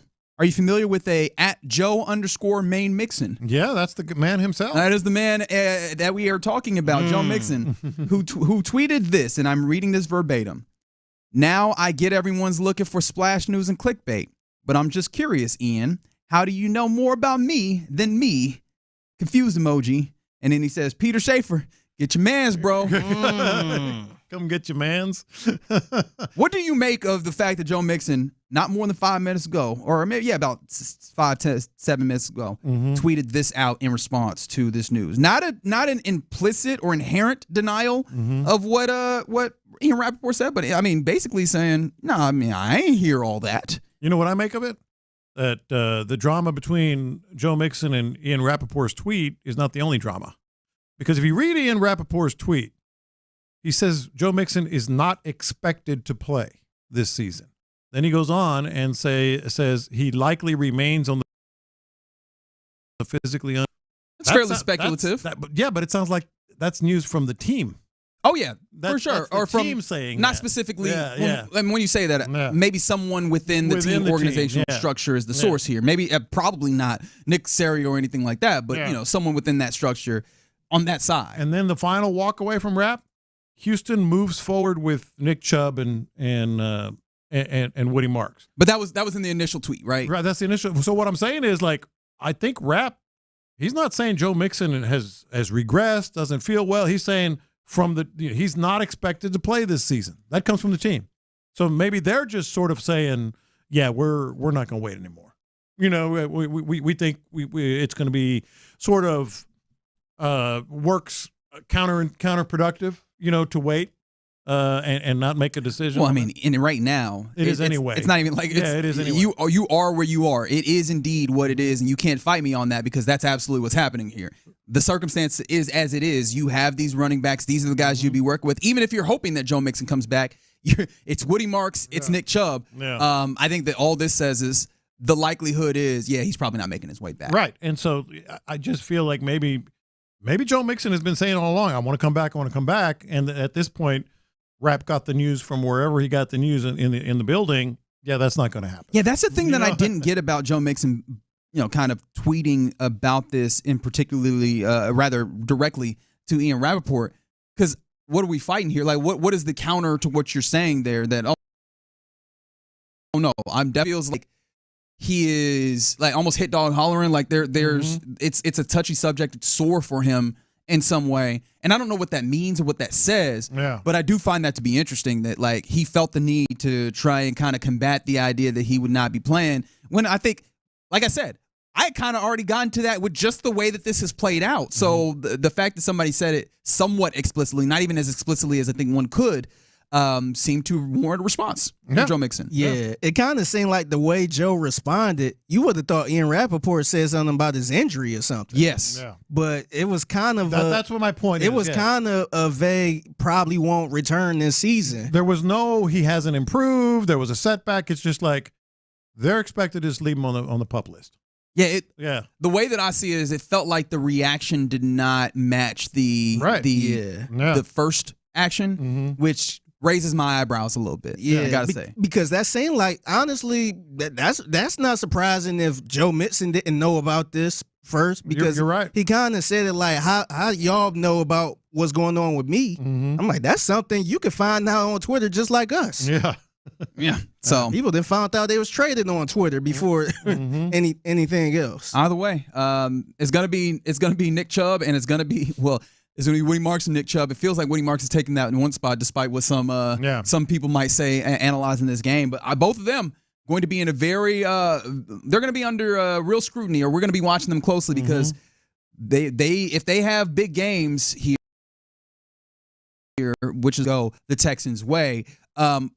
Pursuant to this matchup, though, how are you feeling about the coaches here? Because you have D'Amico Ryans, who we've talked a lot about, kind of how the game management has left a little something to be desired, even recently, in various different ways. Whether it's timeout utilization, whether it's when to kind of use your tempo, when making some decisions, when to challenge, things of that nature.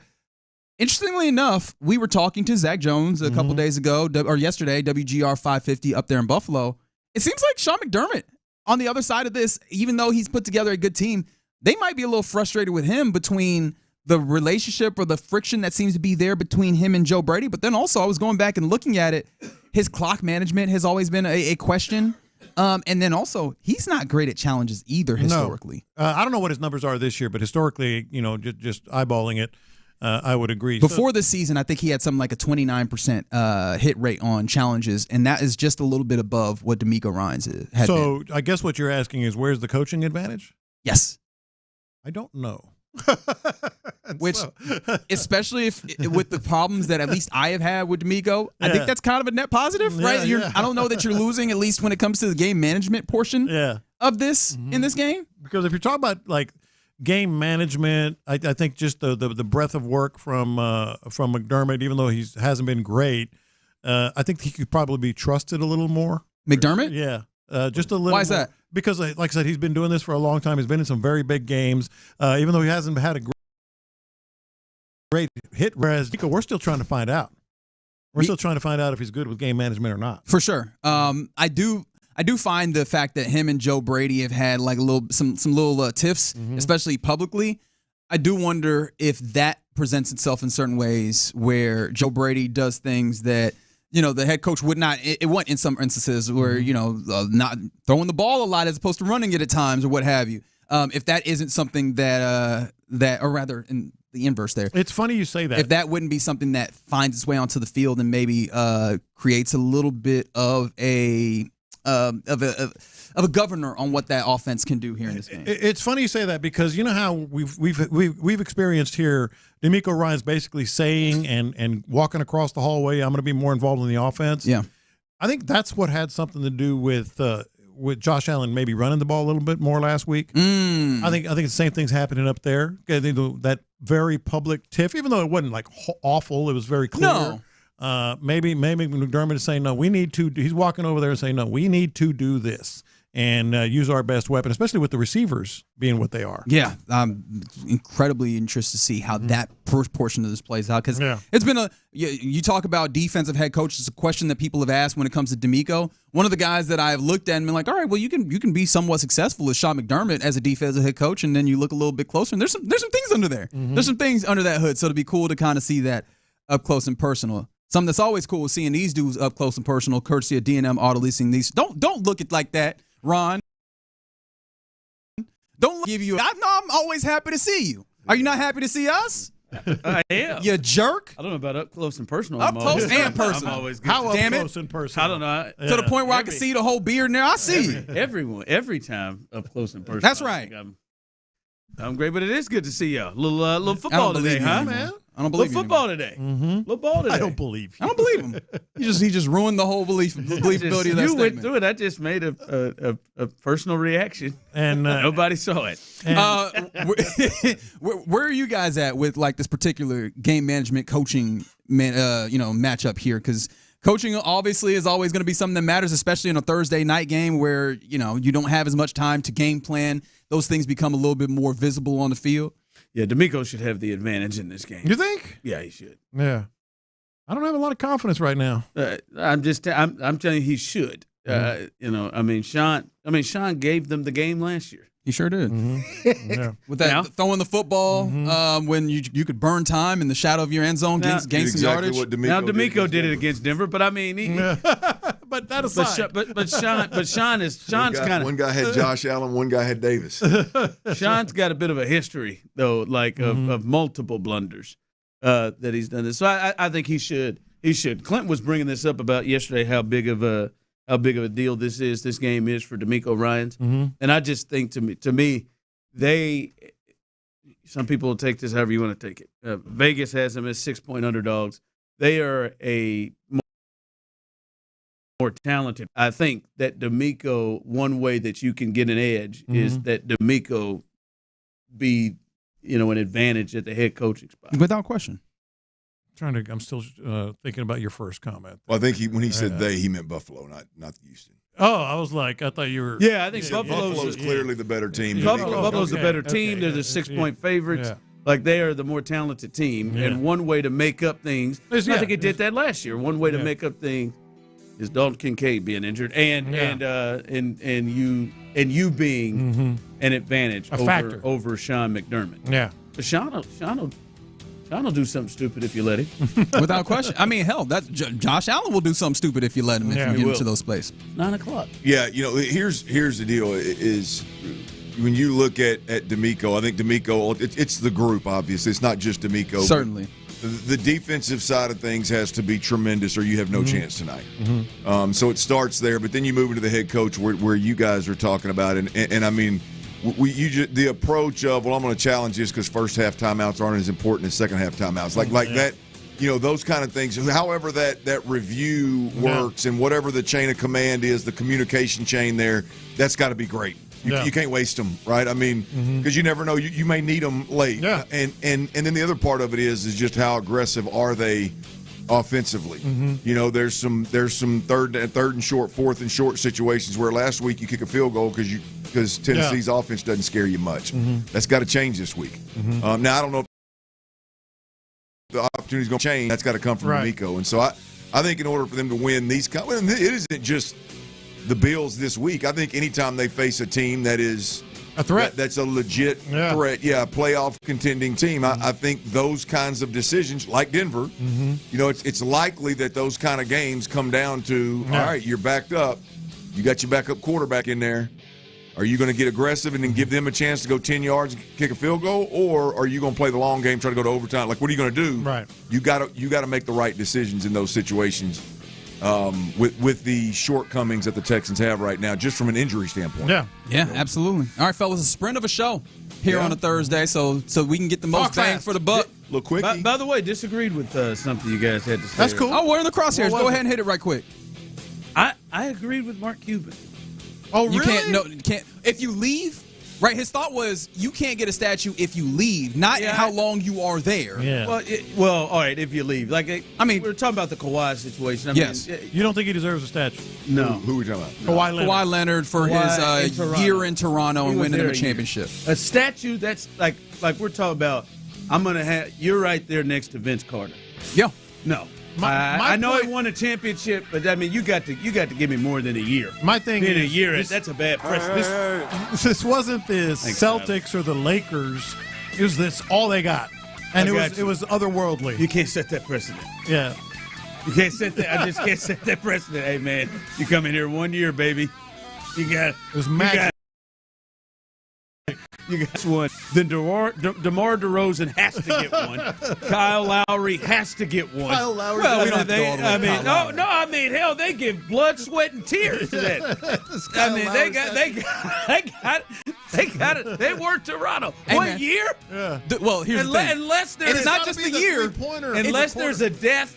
Like unless, all right, or what's Gleason from New Orleans? Yeah. Unless you have something like that. Hey, man, I come in here. I got traded there for a year. We won a championship. I'm out. Yeah, but you said we won a championship like he was riding. He was like, hey, get on my back. Let's go win a championship. I know it. Yeah, I got it. You can't, man. You got to be a couple of years, man. I mean, is that the only one they got? Only one they got. That's it. That's why I was. They hadn't even been to a finals. You get a statue. They hadn't even been to a finals to that point. Statue. Yeah. Oh no! Out front, big head. I didn't even put a little microphone on there. I got that goofy ass laugh he got on it. Only championship they got. I can't do it. Man. That's the one. That's the one. No, man, you got to be at a place more than one. A statue, you can put him up. Yeah. Look, I understand what you're saying. Sweet statue, though. The thought process makes sense. It'd be a great one. I just feel like this is an exercise in knowing who you are. He can get one in San Antonio. All right, fellas. Won a championship there. Make your free throws in Miami, and we can talk. He can get one there. All right, fellas. A very quick edition of The Drive is on its way before we get into the Texans game. The pre-game show starts now. You're listening to KILT AM, KILT FM, HD2 Houston, and an Odyssey Sports Station. And right now, The Drive is live. That's right. The Drive is live. It's game day. The Drive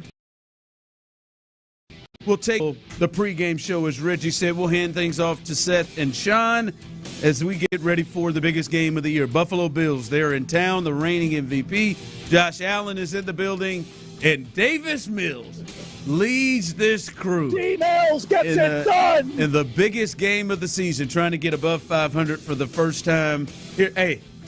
Somebody on text line said Clint looks like he's ready to back up Davis Mills tonight by your outfit. That is, you do have a good looking backup quarterback, like right before the game, before you get out there to warm up. Experience there, Chief. And then we get you some pads. Did you actually hold a clipboard? You didn't hold a clipboard, did you? No. Okay, everybody says hold the clipboard when they do that. I feel like that's just you did wear the hat, charting. didn't you? We wasn't charting. I guess everybody was charting was up in the box. Yeah, hell, I was getting paid by Nike to wear a hat with a swoosh on the side, baby. You had your hat. I'm telling you, man. You did wear your hat. Them 3 years your boy had in Dallas. Did you have anything to hear the play calls? Not the piece we had now. I just had my helmet up to my head like this right here. I got it. Or whoever the backup was that particular day may have had his helmet on. Hey, man, what was that? What'd you get? Yeah, man.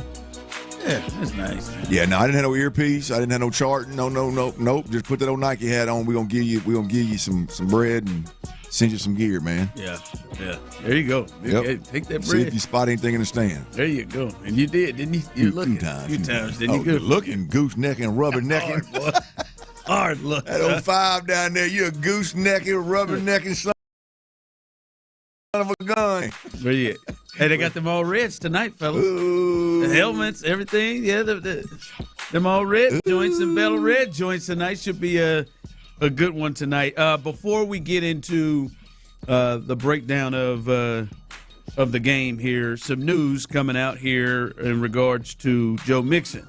And this, if you're just jumping in, from Ian Rappaport of NFL Network, cites that sources tell him that Texans running back Joe Mixon is not expected to play this season, and as he deals with a foot injury from the offseason. Mixon likely remains on the physically unable to perform list through the season. Meanwhile, Houston moves forward, as they've done all season, with Nick Chubb and Woody Marks. But Joe Mixon on Twitter, I ain't seen from Joe, except for that time he was on that escalator behind Brandon Scott. Mm-hmm. Joe Mixon responded on Twitter.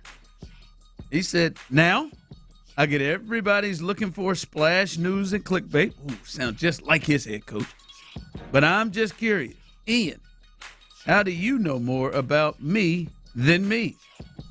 Peter Schrager, go get your mans, bro. That's from Joe Mixon. As he I guess claps back to the report from Ian Rappaport. Your thoughts? Can I be honest, boys? I hope so. I'd like to be. I'm so sick and tired of the Joe Mixon stuff. All of it. D'Amico getting mad because you ask all the different stories about what's going on. The questions about, is he coming back? And they're all questions aimed at people that don't have the answers. Nobody in the organization. It's all just for a bunch of people, including Joe, that want to clap back or want to show frustration because somebody asked about it. You all got the power to just say shut it all down. Just say what's happening. You've all got the power to shut it all down. Nick Caserio, D'Amico Ryans, Joe Mixon, you've all got the power to say, hey, man, we ain't even going to entertain this thing until week 14.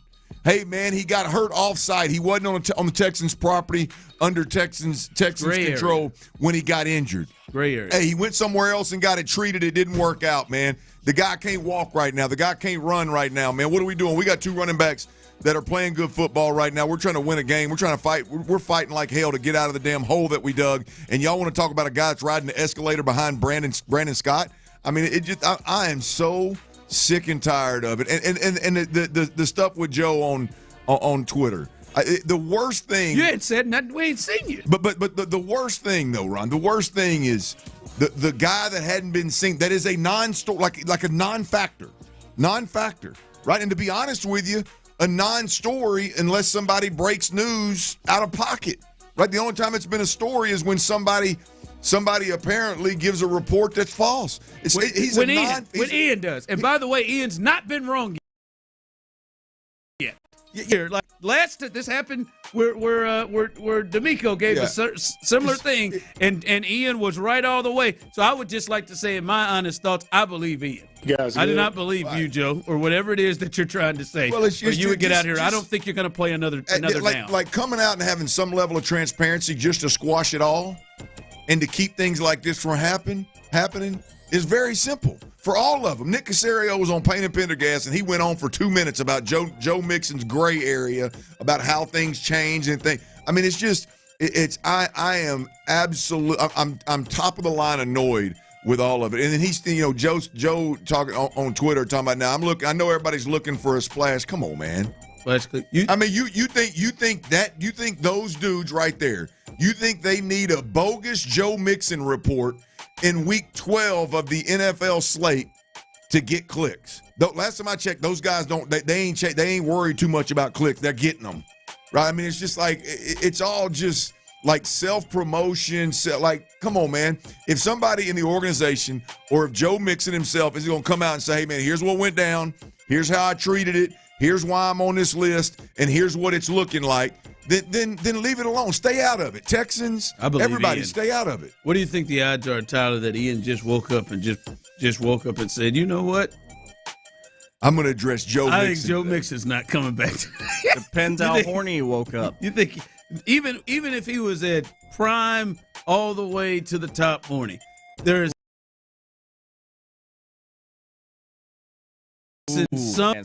somebody gave him information in which he feels comfortable with going with. Somebody very trusted. Yeah, in all seriousness, this is a guy at top of his field. Like, he doesn't just fire off tweets for the hell of it. Especially with how D'Amico acted. The first time he said something about Joe Mixon in the offseason, which he has been correct. The first time, the way that D'Amico reacted, he's sure not coming up just pulling Joe Mixon stories out of his ass and not having anybody correct him. Come on, Joe. You ain't playing. It's all just, I mean, the smoke and mirrors, the keeping the guys that keep a story alive and then get frustrated because people ask about it or need to take to social media to defend themselves and the stories and all. Like, come on, man. It's Joe, 713-572-4610. You can call right in and clear it up. Please clear that damn. Let's get it all out there, man. What happened?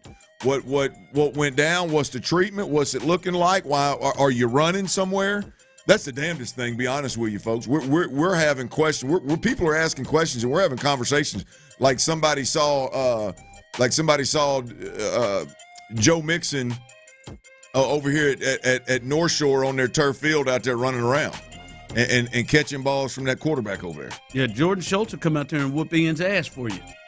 Remember how Jordan had him hemmed up in that Starbucks? He could probably be bald. Remember Jordan had Ian's ass hemmed up in that Starbucks? Made him look He'll so whoop your little. ass. Come on, Joe. I mean, you got platform right here. The president of the Joe Mixon fan club when he got here and when he was playing.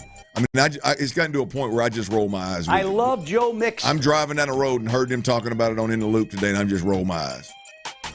Yeah, Joe Mixon. Not at them, at the story. Yeah, it's just, ESPN didn't bother to take it down. They're still putting it up there, too, themselves. Hey, Peter Schrager, better get your mans. By the way, Peter's at ESPN. I think he ran it. Peter ran it, too. All right, Joe. Well, looks like we won't see Joe tonight. Or the rest of the season unless Joe has something. It wouldn't shock me if Joe wasn't in that suite. He might be out there. Like, see him on the sideline. I forgot what he looks like. What's the hot spot? What's the Texans spot? Thursday night after a primetime game? Might be there. I bet you Joe's behind that. Might be up there with Hannah and Cal. I'll let you know if I see him. I bet you Joe's behind that. He'll be behind that velvet rope somewhere under some neons. I'll keep my eyes open. By 11:30, 12 o'clock. He's moving all right. Hey, under them neons. He went down that escalator, okay? He might be on the side. He might be on there with his battle red 28. Just have 2 legs go down the escalator. You just stand still, cuz. Yeah, but he didn't have a cane or nothing. All right, Clint, tonight, what for you? What are the as we look at the game, Buffalo coming in town in a game that the Texans really need to win? What are the key matchups? Let's first look at it when the Texans have the ball. What are the key matchups? I'm going to go outside the box here, Ron. I don't think – I know the stats, the box scores will tell you that running the football against Buffalo is the path to victory. I don't believe it.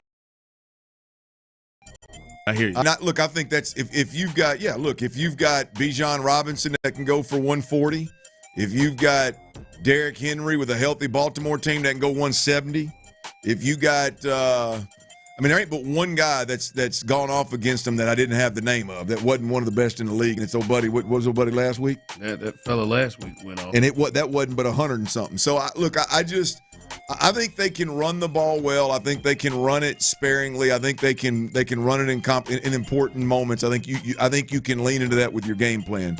But I think this game right here comes down to Nico Collins versus Benford and White. Whichever corner he catches. I think this game comes down to Nico Collins doing work and throwing the football more so than going out there and dominating fashion, running the football. Like all the stuff that led to Buffalo being the worst run defense in football, I don't know that we got that. They're second pass defense this year. What's that? Buffalo. Yeah, I'm not worried about it. I think this is about Nico. Now, Nico will have to make plays. He's got to. There's no doubt about it. We're not a team against anybody that's going to run the football to victory. This is Nico versus Benford and White. Nico's got to go get it. Nico's got to make plays. Nico's got to be a big part of it. Kaylee's got to find a way to get him open as he has done recently. Nico's the secret sauce in winning this game right here. I don't know how secret it is, but he's the X factor that wins this game for him. All right, and then what about when Buffalo has the ball? I think specifically James Cook versus Henry To'oTo'o and or EJ Speed. Like I think those guys, and I think specifically in space, whether it's the outside zone schemes and those guys playing downhill to get it, or it's him catching the ball out of the backfield, screen game, whatever. Those guys have to be really, really good in corralling James Cook in the open field, or the Texans are going to struggle mightily.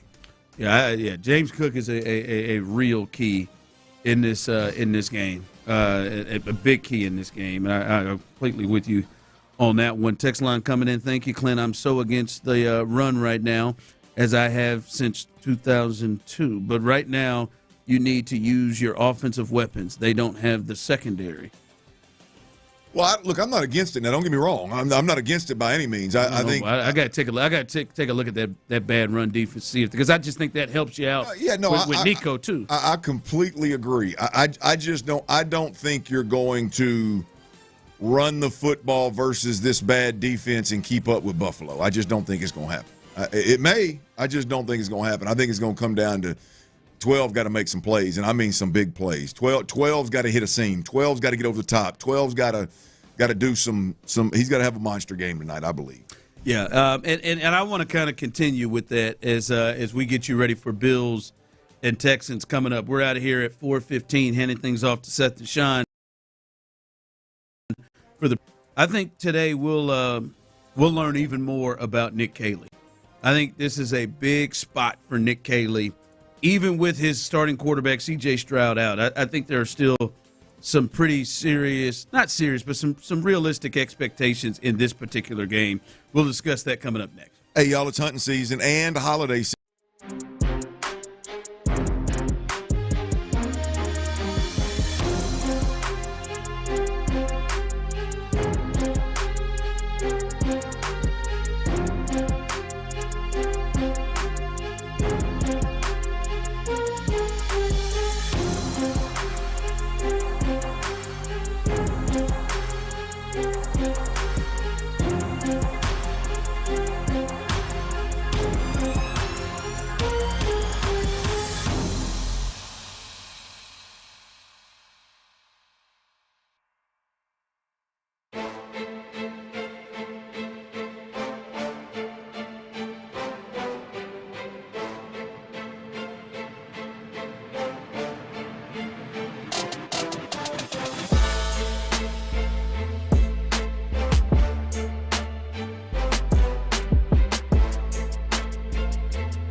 Inside info, coaches' comments, and your reactions starting at 6 and going all day long. Thanks to Mokaram Injury Lawyers. Call Mokaram Injury Lawyers at 281-222-2222.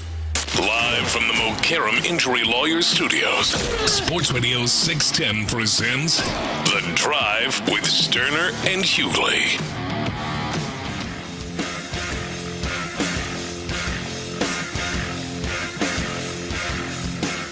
Texans-Bills coming up at NRG tonight. Thursday night football, standalone game, prime time for you. We'll all be in the building.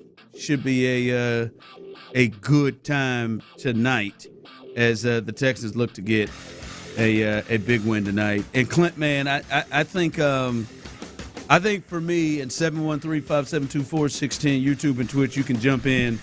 Obviously, on this conversation, I think this game's going to tell us a lot about where Nick Caley is. He did not have his starting quarterback in C.J. Stroud, which obviously there is some grace there. But we've watched Davis Mills, and we can see Davis Mills is somebody clearly over the last couple of games that you can run offense with, that you can, as Clint has been expressing, you can run your offense and have some success. And this is not a great defense. I think there's an argument that you could say this is the worst defense that Davis Mills has had to face in this stretch of games. Maybe Tennessee is a little worse, but this is the 15th rated defense when it comes to total defense and points allowed, and they have a glaring flaw. They're one of the worst run defenses in football. And to me, Clint, as we're getting further and further along in the season, there to me is an expectation like that you don't have one of those games where we've looked at Clinton and it's like, man, they can't do nothing.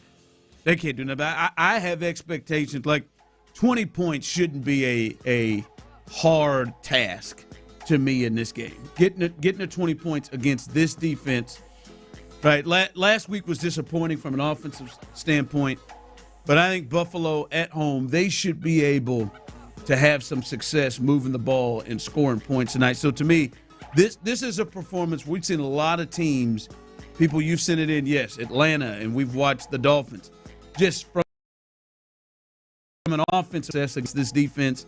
And I think Nick Caley should be able to have a game plan together to have some success, even with Davis Mills in there against this defense. Yeah, look, I've talked for 3 days now about it. I think this game is strictly on D'Amico Ryans, but there's no doubt about it that it's going to say a lot about Nick Caley and this offense. We've seen the last few weeks. I know I've seen improvement. Now it was improvement against lesser opponents. Now I would argue that there were some plays there to be made against Denver. That is obviously a great defense. That is significantly better than the defense you're going to see tonight, I guess. But yeah, look, I think when it's all said and done, I agree. As you said earlier, Vegas got him a 6-point favorite. I agree. Buffalo is a better football team, especially with no C.J. Stroud and no Petrie. We can see how they arrived there. Yeah. Now, this is not a defense that should stonewall you. No. This is not a defense that your offense can go out there and look totally inept against. Like the Denver Texans game, I mean, look, 15-15 was about par for the course. Especially what happened in that game. Yeah. If you're Nick Caley, bam, you got to change it all. When your quarterback goes out, your best offensive lineman, don't forget, goes out of that game. You got to change a lot of things.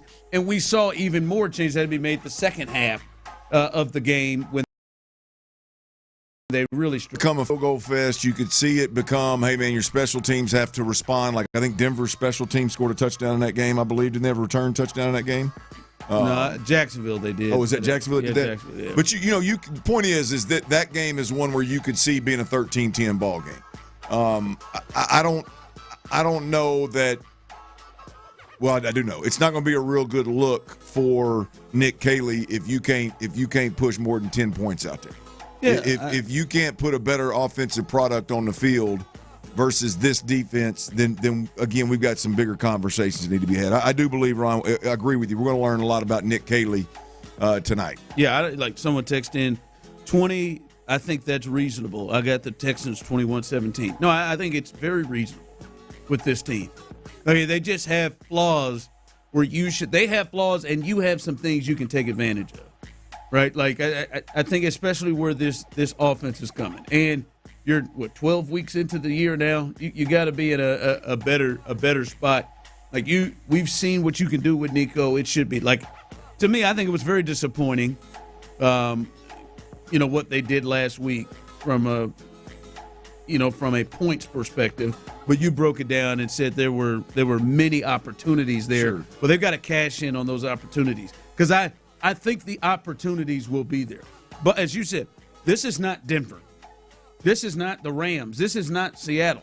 Like, Buffalo is not going to just, as you said, we got bigger problems. Buffalo is just not – we're just going to take everything. Overwhelm We're you. going to shut you down, where we got the personnel to do – they've got Joey Bosa when he comes alive at times. But, yeah, 20 points to me is reasonable at home against this team, even with Davis Mills. So I'm really looking to see what Nick Caley is able to put together in this game. Well, it's going to be interesting, because with Davis Mills in the football game, we've seen a more pass-happy approach, a more aggressive approach, and we've seen Davis manage it well in a sense of taking the shots when they're there and then idling it back down and getting the ball underneath. We've seen him handle it well, but throwing the ball 40-some-odd times, I wouldn't think, against anybody, to be honest with you, but I wouldn't think that would be the recipe for your backup quarterback with some really question marks beyond Dalton Schultz and Nico Collins, some real question marks up front in your offensive line. Throwing it 40-some-odd times a game probably isn't ideal. I am interested to see kind of how they dial that back tonight. As you said, with Bosa, what's my man on the other side of it? My man Rousseau, and the fact that they have been vulnerable to the run. Like, I wonder how much they dial that back, or do we end up seeing another game where Davis Mills is knocking or topping on 40 attempts, and what does that look like versus his defense? It'll be interesting to see how they pull it together. Text line saying, I think 20 points is pretty aggressive. Maybe asking too much from Davis Mills in this offense. I don't. They scored. They field goal their way to 15 against Denver. 20 points is that's not a big ask against. 20 points is not a huge ask against the Texans defense. For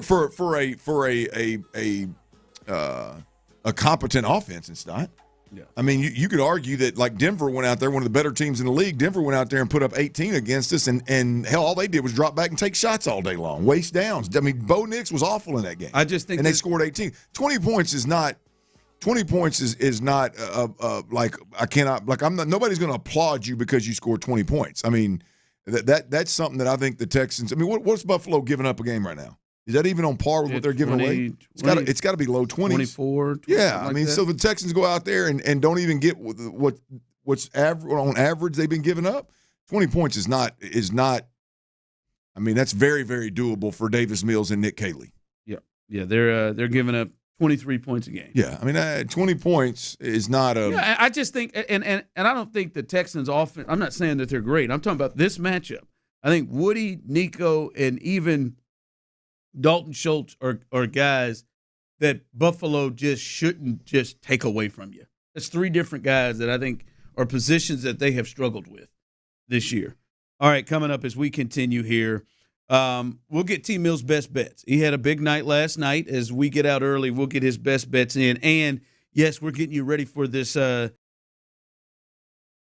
the Astros made some interesting news last night. We'll look at that as well as we continue right here live on The Drive. All right, y'all, let's talk about your hair, man. You're losing it and you desire to have it back. In Advanced Hair Restoration, they got the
24-hour nonstop freshness so you can smell unstoppable. Live from the Mokaram Injury Lawyers Studios, Sports Radio 610 presents The Drive with Stoerner and Hughley. Sports Radio 610, Houston Texans breaking news. All right, we got some breaking news going into this game. What is it? It is Houston Texans running back news, not Joe Mixon. The Texans have reportedly waived running back Dameon Pierce. DP, Dameon Pierce is no longer. Jonathan M. Alexander of the Chronicle that 1 minute ago, Dameon Pierce has been waived. So the two top running backs last year, Joe Mixon, Dameon Pierce, making news today.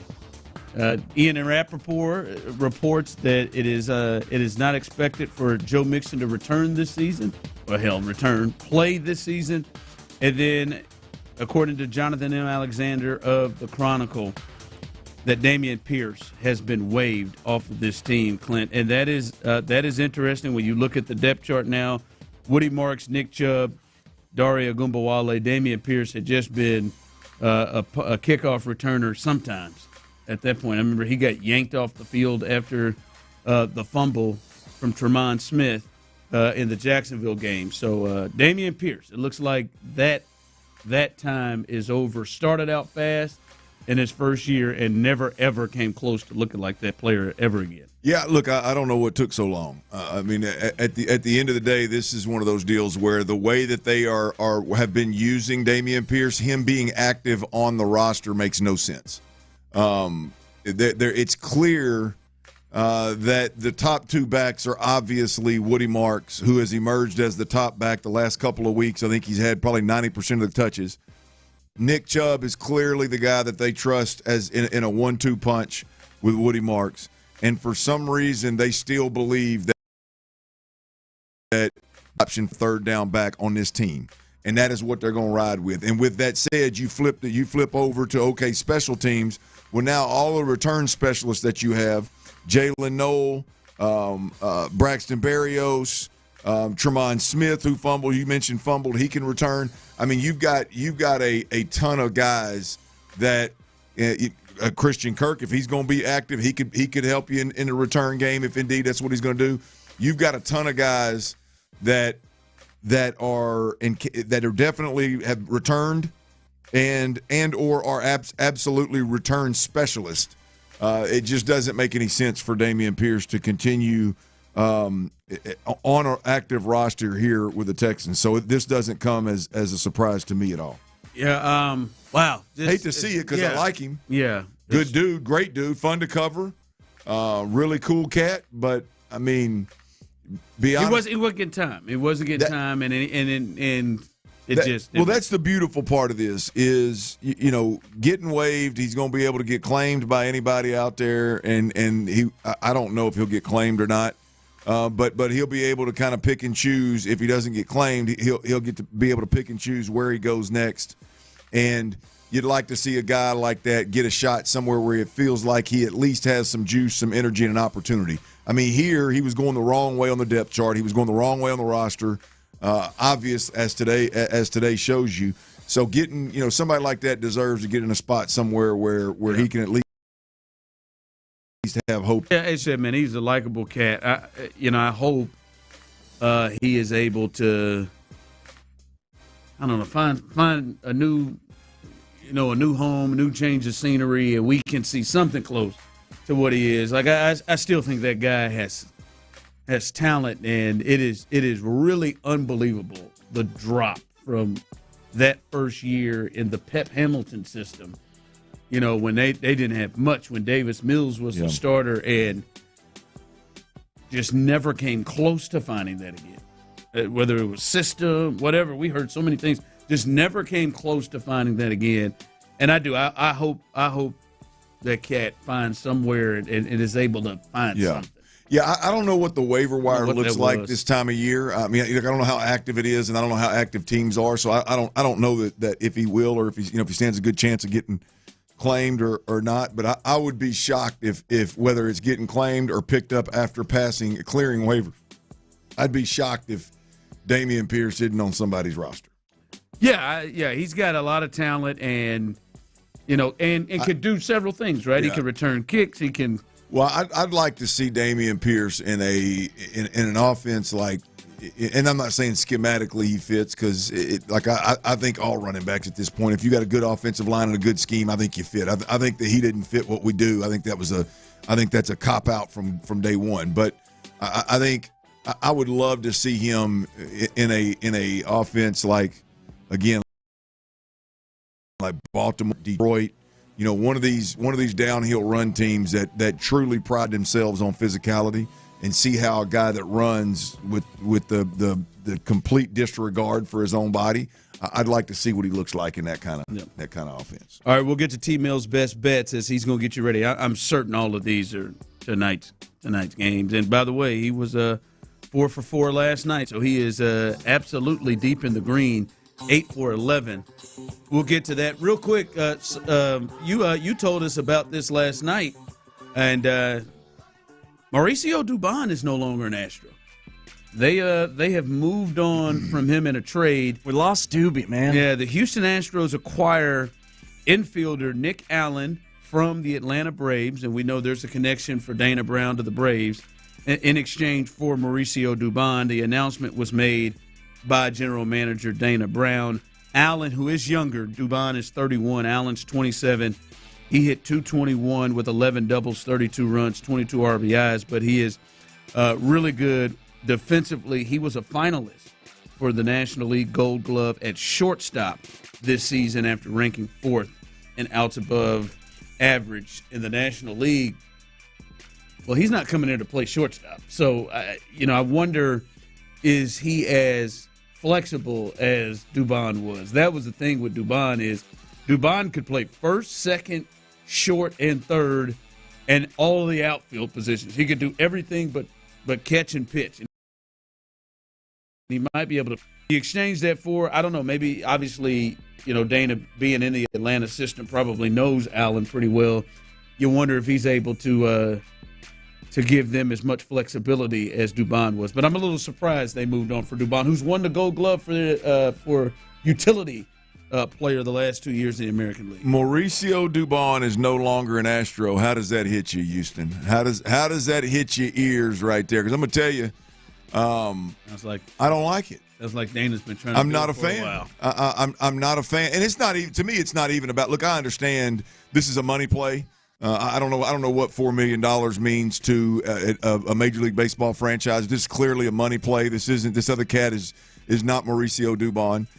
It's a money play. Now I think the Astros look at it as, we've got more infielders than we know what to do with. I mean, you can argue right now Altuve is going to be your utility guy at second base and left field, and I don't know, hell, it's about all he can play. He can't play short, can't play the left side of the infield, can't play first base. So I don't. They got enough infielders to where I guess guys can rest. You got multiple third basemen. You got 2 guys that can play shortstop at an elite level. You got about 4 guys that can play second base. I know you got 2 or 3 that can play first. So maybe the super utility guy doesn't necessarily have the same demand in this with this particular roster moving forward. But I know for me, just as an Astros fan, man, I'm a huge fan of Mauricio Dubon. And you can argue, I mean, he has done a lot more than just be a super utility for years. He's been critical. He's been clutch. He's been really, really good at multiple positions. And so, and look, I liked him repping. I liked him repping the Astros. I liked him in the uni and being one of our guys. So I'm gonna be honest with you, I'm not a big fan of this move. I mean, he was going to cost him about $5.5 million, I think, next year. I know. I still think he's the best center fielder on the team. All right, T-Mill, what's your best bets? Sorry, Jake. What's your best bets tonight? I know it's got to be Thursday night football heavy. Of course, the hometown team is playing. We always do Thursday night football bets, but when the hometown squad's playing, we're definitely going to do it. And by the way, we went 4 for 4 last night. That's right. That's some perfection on your ass. 73% thus far this week. Damn right. Call that a heater in the business, people. I got 4 bets for you tonight between the Texans and Bills. Here they are. First, Texans and them points, +6. Texans +6. Love it a lot. I think the Texans have a good chance to win this outright, as we've been discussing. We will see, but +6 is your first bet. Then we got 1 Buffalo Bill player prop for you. James Cook, the running back, over 15.5 receiving yards. Now, last game for the Bills, they threw to their running backs more than they have all season. They went to them in the pass game more than we've seen all year, and they scored twice. So I think that's a great bet right there. Davis Mills, 2 Texans props. First, the General Mills. It's probably my favorite bet of the evening. Over 211.5 passing yards for Davis Mills. 211.5 over. He's gone over that the last 2 games easily.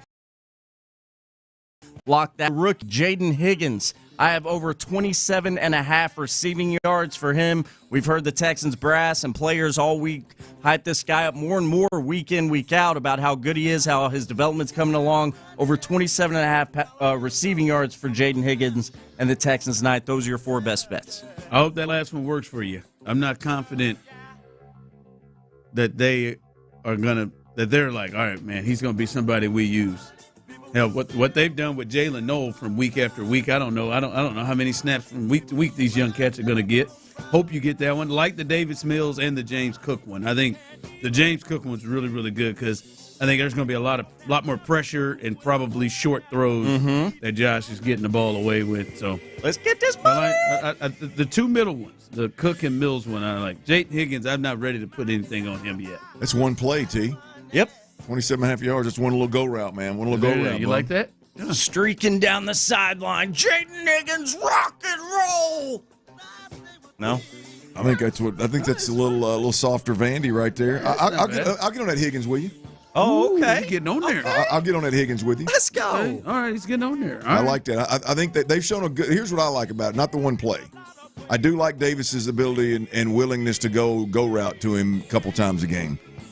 But what they've done is they've shown the ability to do the one thing that I would be sick if I were a coach and my team didn't take care of.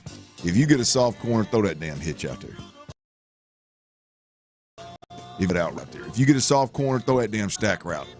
Just run, get him backpedaling, stop your ass, and I'm going to stick it right in your face mask. Now the question is, Clint, it's up to -150 for that prop you want to follow me on. So do you want to risk 150 big ones to win the Benji?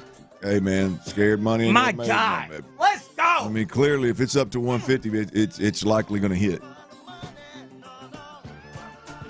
All right, as we continue, you didn't even flinch. It's dangerous. I let T get it. I let T do it. I like the James Cook too, but I'm not going to do it. I'm sticking all Texans, baby. There you go. All right, coming up, the Texans will win if they do what? Text in yours 713-572-4610, YouTube and Twitch. Texans will win if they do what? And how you feeling about Davis tonight? And I wonder how many of you have been able to kind of get to a space that I'm in with Davis Mills. Some of you probably haven't gotten there yet. You need to get there. We'll discuss all that as we continue coming up next. Texans will win if they go to Coshada Casino Resort. It's a big holiday cash, y'all. It's waiting on you, man, over at Coshada Casino Resort. They got their 200.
Houston. Insider access. Exclusive content. Sports Radio 610. The Texans PlayStation.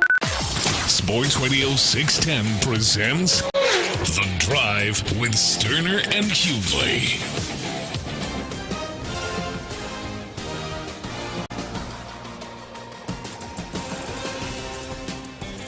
Here we go, baby. Little bit over an hour until we hand things out over to the fellas over at NRG. Seth, Sean will have the pregame show for a huge game tonight as the Texans, they need this W as they're fighting to kind of get into the wild card spot. As they're one game out behind the Jacksonville Jaguars, they need a W tonight at NRG, and they're facing another team in the hunt as well, the Buffalo Bills. And we did this as we do each and every game day, or at least Friday before the game. The Texans, they will win if they do what? And I see many people sending things in, 713-572-4610. The Texans will win if they do what? Someone text in if they sack Josh Allen 3 times and get 2 turnovers. Pressure on Josh Allen. Texans will win if Braxton Berrios has more catches than Dalton Schultz. Texans will win if they play disciplined football. 713-572-4610. The Texans will win if they do what? Clint. For you, this is a huge game, and if they can pull this off, you feel really, really good. I said in this 3-game stretch when they play the Bills at home and then they go on the road to Indy and Kansas City, if they can go 2-1 out of this stretch, you know you got the Cardinals, you know you got the Raiders, you can put yourself in real good position to try to get in. In this game, Clint, the Texans will win if they do what, in your opinion? If Nico Collins goes for 100-plus once again. I know I've used it before, boys. I know I've used it before, but I'm just going to tell you, man, this is what the Texans can do. This is who the Texans are, is Nico Collins. When the Baltimore Ravens ran up against Buffalo to open the season, they ran for a ton of yards. Zay Flowers had a $143. When they lost the New England Patriots, I believe they ran it well. Stephon Diggs had 146. When they ran up against the Atlanta Falcons, they ran it for over 200 yards. They did. Bijan Robinson had 170. Drake London had a big Guess game, what? I believe. Drake London had a $158. This is the part. I don't know that the Houston Texans are a team that just because the run defense has been absolutely skull drug, I don't know that we're a group that can go in there and do the same and win behind it. I don't know. I don't know. But I know that if Zay Flowers can go for a $143, if Steph Diggs can go for a $146, if a $158, I know 12 can get it done. I know Nico Collins can have a big day. I know Nico Collins can make a huge difference in a game, make plays throughout a game that swing the momentum in a big way. I know that Davis Mills can feed one guy, and that's number 12. It's Nico Collins, boys. If Nico Collins can go over 100, then I believe the Texans win this game. Yeah, I'll go over 100. You make a good point. They've had some games where they've given up a lot. That's and I think that's a big point of where I talk about this. The Texans, they've given up. They've got multiple games where they've given up a lot. They've given up a lot of things. They've given up the pass. They've given up the run pretty consistently each and every week. So I think this defense clearly can be had. That's why when we talked earlier, I think it's a big day for Nick Caley. Also coming in for the text line, the Texans will win. Texans will win if they do what? Rush for 90 yards, including Mills scrambling. Derwin says scrambling can be very, very important. If they score quick and early, get off to a good start, and have 60% or more on third down conversion. I do think holding on to the ball and keeping the ball out of Josh Allen's hands and keeping your defense fresh, Like, we've seen them have real success. They had real success against the 49ers. Long possessions, long drives, and that was, arguably one of their best offensive games too, where they just kept converting first downs and doing things. And then we saw the opposite against Denver. I think they were like 3 of 17 or something like that on third down. So I agree with you on that one. My thoughts on this one, Clint. I think the Texans will win if the defense can hold the Bills under 21 points. I think that is I think that's a big deal in this game. Clint, you've talked about it this week about their defense and how this is maybe the Rams, the first week of the season. Seattle, now they're even better with Shaheed, but the Seattle pretty good.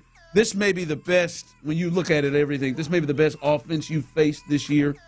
And you were able to do a number on them last year, but this is a really good offense, top 3 in the league. If you can hold them under 21 points and you don't make your offense have to go crazy, don't have to score 30 to win, I think that is a huge, huge deal in this game. And as you said, I think the defense has to, as they've done really all season, lead the way. They've got to lead the way. And if they can keep this team under 21 points, I think that's a really big chance and opportunity for them to win this game. It's a must with this team. I mean, you think it's a must? Yeah. Well, I mean, I'm just speaking in general terms. Forget slow start. Forget the fact that you're 500. Forget the fact that C.J. Stroud's not healthy. And forget the fact that we really don't know, is C.J. Stroud going to be a $60 million a year face of your franchise moving forward? I don't know.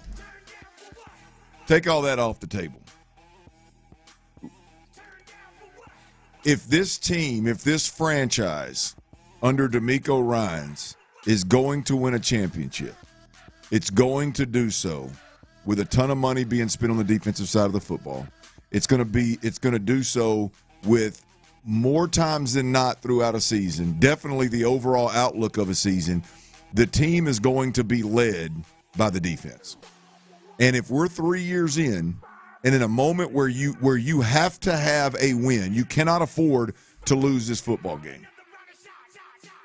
Your defense, your identity, your defensive-minded head coach, known as one of the best play callers in the game on that side of the ball, they got to give you a chance.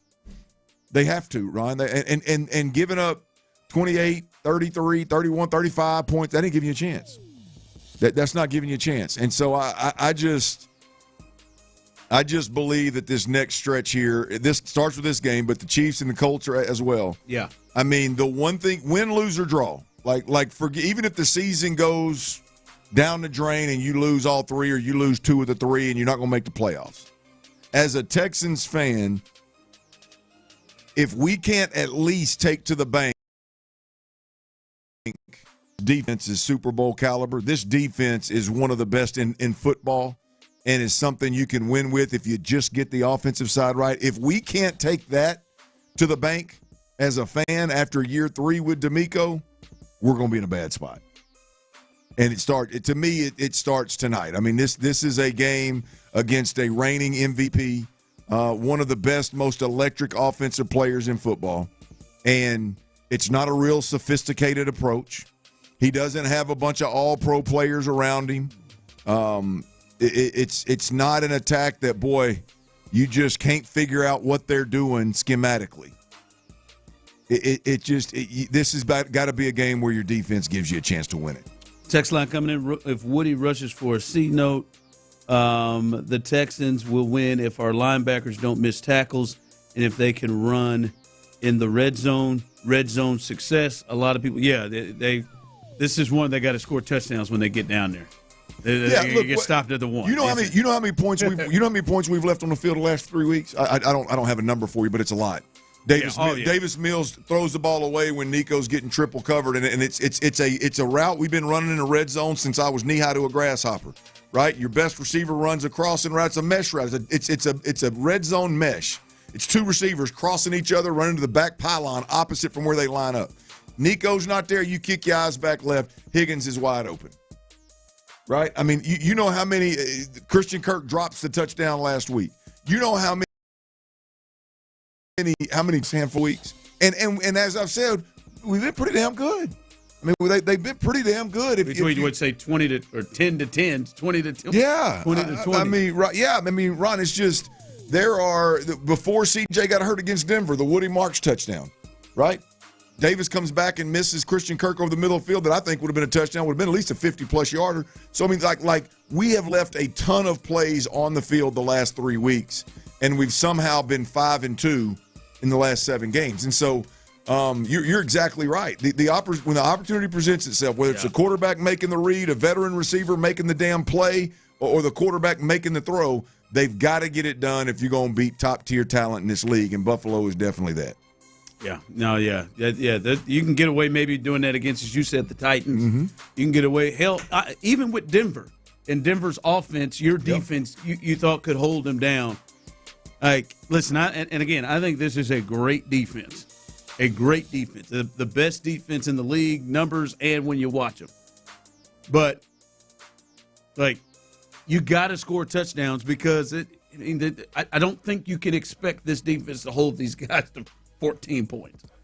I mean, are they capable? Sure. I mean, again, last year, just to be noted, Josh had the worst game maybe of his career, 9 of 30, and they still got 20 up on the board, right? So I just, against this defense, so they've got to convert. Well, if they do, here's the thing, is this defense is very capable of holding, even if Josh doesn't, is very capable of holding a really good opponent below 14 points. Now they're going to need some help from the offense, right? You're going to have to possess the ball. You're going to have to be aggressive and extend drives. You're going to have to punch the football in, maybe get an early lead, or maybe get a lead in the second half and force them to play from behind. And now our defense can eat and get turnovers and get sacks, right? You're going to have to get them out. The offense is going to have to do their part in a sense of getting Buffalo out of their comfort zone. Right now, if Buffalo can just chew the clock and run the football, and then take a shot every now and again because that's who Josh Allen is, and you never get them out of their comfort zone, and our offense never puts them in a spot of like, damn, we better get some points scored or we're going to be in trouble.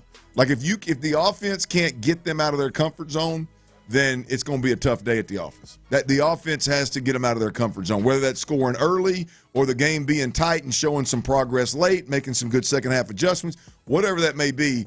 If the offense can help the defense and get them out of their comfort zone, I think they can hold them down in a big way. But if they're just comfortable the whole game, they can just churn and run away with it. Text line coming in. If they are able to contain James Cook and not let him go crazy, we cannot let James Cook go crazy. And I've said it a little bit. I think it's the key to the game, Clint. Cook? Yeah, I think it's the key to the game. It's almost one of those situations, Clint, where like in basketball, like, hey man, I think we're gonna let Kobe get his. But what we don't want is Kobe to be able to get his Kobe because Odom gets off or Artest starts getting going, and now we got to look at them, and now he's getting more single coverage. I think in the games that they have played really well, James Cook has played really well, with the exception and ran the football really well. Last week is probably the only game that they've put up big points. And as Tyler said, he had a good game in the passing game. He had over 60 yards receiving and caught a long touchdown in that game. But, I mean, Clint, it is very, very clear. In their losses, they got 3 losses, Clint. He is averaging 47 yards rushing in Buffalo's 3 losses. He's averaging almost 99 a game during the season. He's averaging almost 99 during the season and 47 in their losses. They look completely different. And then it's a situation which I love, actually, for the Texans. You can get hurt some, but I love for the Texans of, Josh, go put the cape on. Now, Josh can perform at times, but I like the Texans' chances of shutting James Cook down and go put the cape on with 51 and 55, chasing you, throwing it to 4, 24, 2. That I like the Texans' chances if they're one-dimensional and he's running around and he's having to run away from those dudes, run away from pressure. I like that. Now, he may get you a few times.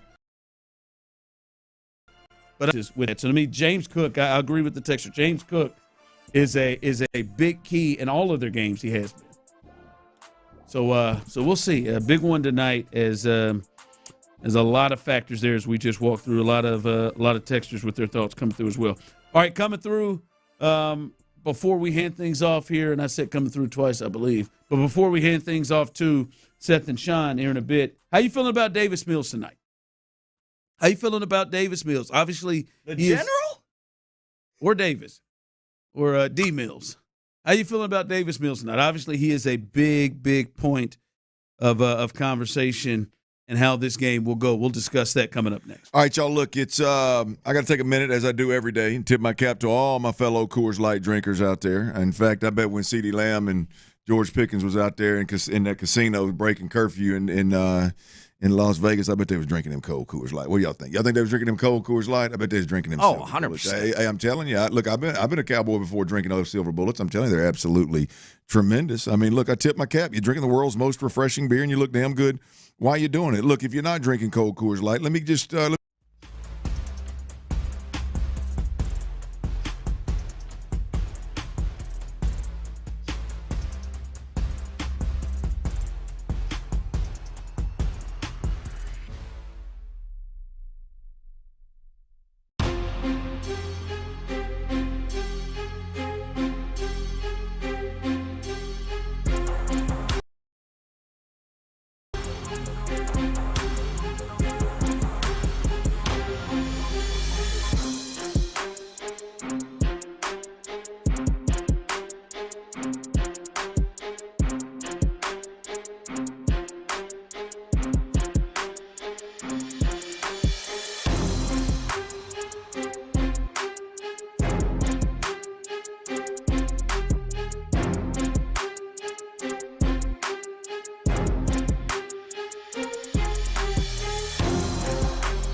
you're going to leave them feeling impressed and convinced that you're a psychic.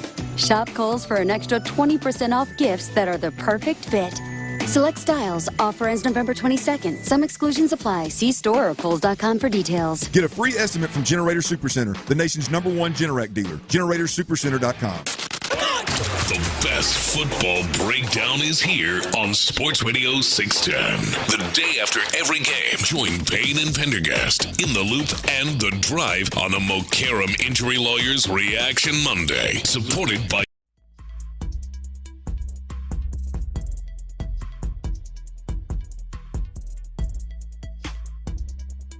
thanks to Mokaram Injury Lawyers. Call Mokaram Injury Lawyers at 2222. D-Mills gets it done! Here comes the general. Sports Radio 610 presents The Drive with Stoerner and Hughley.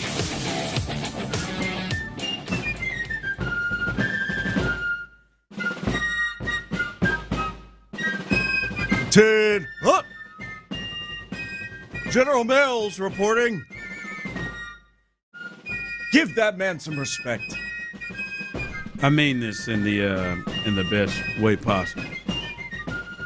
I cannot wait till C.J. Stroud gets back.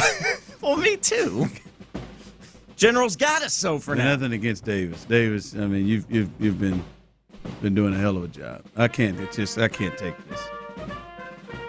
Somebody had the damn Wheaties boxes. General Mills Wheaties boxes. That'd be me. Just good for him, man. He's gonna get paid out of this.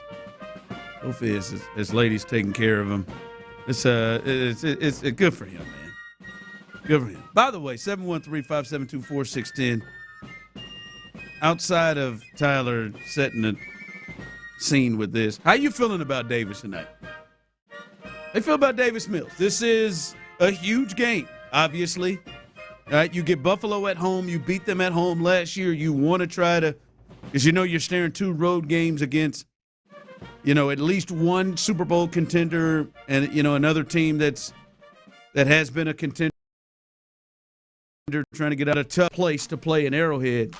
You're staring those 2 teams on the road. You want to get this one, but you're having to go with your backup quarterback in Davis Mills. Just your gut feeling. How you feeling about Davis tonight? I feel really good about Davis. I feel really good about Davis Mills with what we've seen this season in 2025. And I think the important part of this is I feel really good about Davis Mills in this offense and what this offense asks its quarterback to do. I feel really good about Davis Mills' ability to manage the game. I feel really good about Davis's ability to minimize the risk. I feel really good about Davis Mills' ability to identify, hey, here's when I need to take my risk and where I need to take my risk. Now, I don't think he's going to hit those throws at the same clip that C.J. Stroud hits those throws, so that's going to be a little hit or miss. But knowing where to go with the football, knowing when to take the risk and not to take the risk, having the ability, big picture, to protect the football and not lose the game. However the game goes, I feel good that Davis Mills can go into a conservative 4-minute type of push if you get a lead. I feel like Davis Mills is okay. We've seen him throw for 280, 40-plus attempts and 280 yards in a couple of games here. So if you have to go into a mode where you're spreading it out and throwing the ball around a little bit, I feel like he'll be fine, and I feel good about Davis Mills in this offense, all things considered. Yeah, 713-572, what the hell's the number? 713-572-4610. 4610. What did I say, 469? You said 469, 4610. 713 got me going 572-416. Thank you. 713-572-4610. Text line coming in. I have no confidence in the Texans going into Buffalo and winning. Luckily for you, they're not going into Buffalo. I am not confident in Davis Mills at all. Not just him, but the offense in general. They just eked out a win against the Tennessee Titans. They looked horrible. So I don't have any confidence in them winning today. There is There was no confidence. There is no confidence in the offense when C.J. Stroud or Davis Mills play. The defense is the winner. The offense just moved the ball. Okay. I wonder, though, and I was saying this to you guys before the show. I wonder how many people are in a place that I was, I'd say probably earlier this year. I wonder how many people still have the first impression of Davis Mills, and that's what they see when they think of Davis Mills. I wonder how many people are still in that space. Can you at least admit that? If you're one that doesn't have confidence in Davis Mills, because I think like the Davis Mills that we've seen play the last 3 weeks does not match up to, man, these guys got no shot. Like, you remember the last time Davis Mills played against the Buffalo Bills, Tyler? 2021, 40-0. Oh, good God. Now that you say that, I remember that game. He was 11 for 21 for 87 yards and 4 interceptions. Yeesh. I think that's the Davis Mills that some people still see. That's nightmare fuel. I think, and I don't think, like, I think when people think Davis Mills, some people still think that guy. And he's not. He is a different Davis Mills. Now, I don't think we need to get anything crazy and say, like, hey, man, if he wins tonight, to just sit down CJ the rest of the way, that's insane. D-Mills gets and I will hear none of it. But he's not the guy that was here when Pep Hamilton was running the offense. He's a different player, and I think that is a thing that he battles with some people, is they are still in their mind see the first impression of Davis Mills. And he's a different guy. He's a different quarterback, and he's shown that.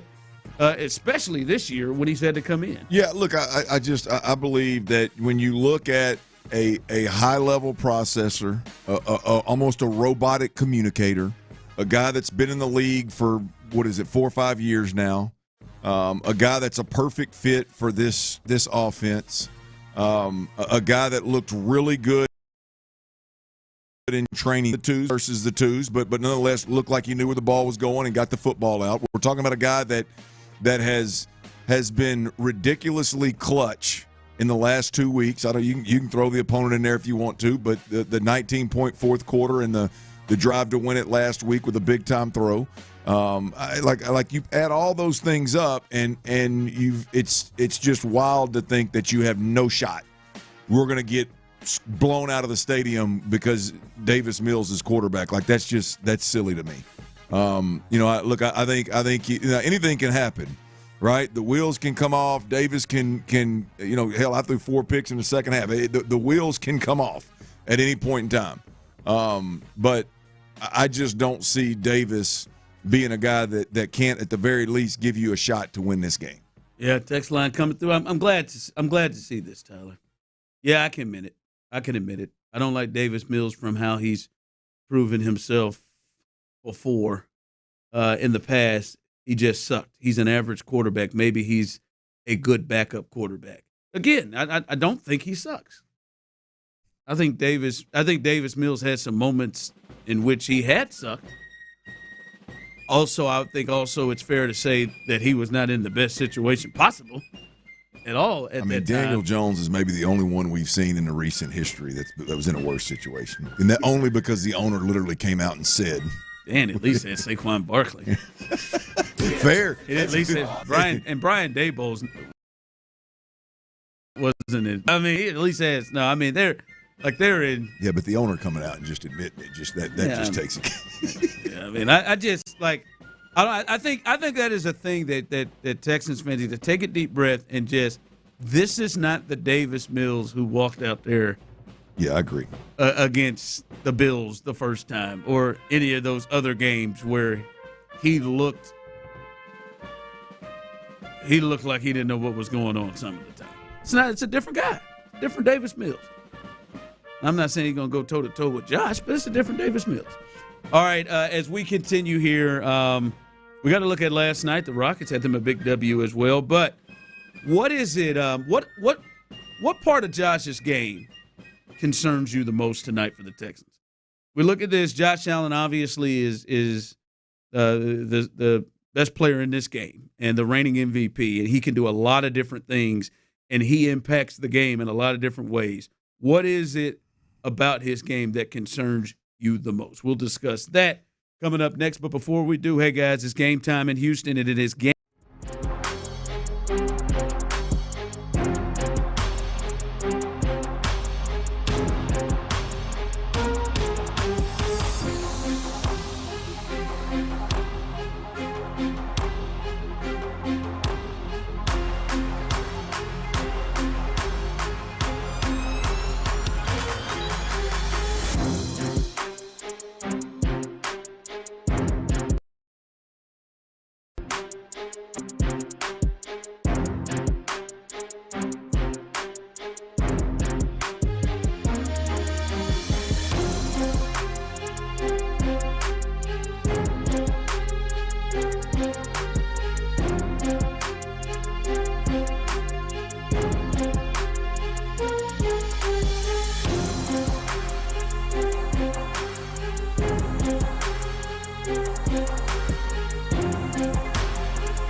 will guide you through. Live from the Mokaram Injury Lawyers Studios, Sports Radio 610 presents The Drive with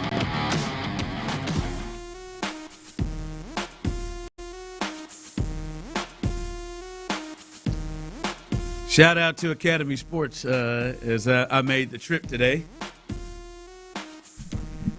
As I expressed to Clint, as I can feel the disappointment from Clint and my wife. Tyler doesn't even know, and he's showing disappointment. I don't think you're not wearing battle red. I think you should tell Tyler to break. That's why I'm disappointed. I don't think you should admit it to the people. I got a little cheap. It may be little hell. It may be the cheapest. It may be the cheapest I've seen you, bub. Shouldn't be that shocking then. No, this is shocking. Even for Ron, it's shocking. I refuse to believe anything regarding cheap and Ron is shocking. I want to go grab me some new shoes. Of course, shout up to Academy Sports and Outdoor. Get you some hush puppies. Went to the one near me. I want to get some. I went there looking at the Air Maxes. Saw some Air Maxes. And they got a nice sale going down. Academy Sports and Outdoors. I'm just telling you Holiday right now. sale, no I doubt. mean, a nice one. They had some Air Maxes out there. That was I think originally like $139 or something like that. Had them on sale for $99. Then it had another grouping of Air Maxes. That's some clean ones. These all white joints, all white, clean Air Maxes. They were clean, Tyler. I saw a picture. Then they had some other Air Maxes. You know, they were on sale too. They were originally 80 something. They were on sale for $59. Tried them on. They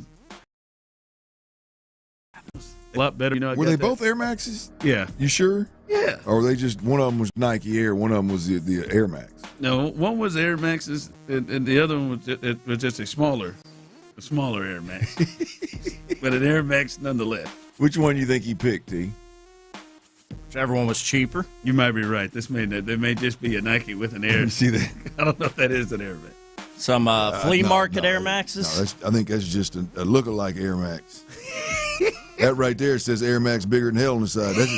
You know what I'm talking about? Them all white Air Max with that big pocket in the back. That's clean. Yeah, Them are clean. Which one do you think he went for? The other one's is clean too. They're all right. You know which one he went with? The one with that lower price tag. Well, let him finish the story. What? That's it. They were $59. Went in there, felt good. They were $59. Yeah, that's he not real Air admitted how Maxes much at he admitted he liked the first ones better, and he had a gift card. I mean, he is cheap with a gift card. You know, I know I just said nothing would be surprising, but what is surprising is that Ron would choose a bargain over what he thinks looks good on him. That is kind of surprising. No, they both look good. All right, I'm aware that both of them. One of them looks like sales rack. One of them looks like top shelf. That's the difference in the two. The showman. I mean, I got some sales rack. I got plenty of sales rack. But I'm just telling you, they're different. Is that my boy Ron? I took the pictures and sent them to Courtney. I said, thinking about going with one of these. I said, one of them, $139 on sale for $99. The other one's $82 on sale for $59. Pick what you like, not price. Plus, you have a gift card. He's got a gift card and he's still cheap.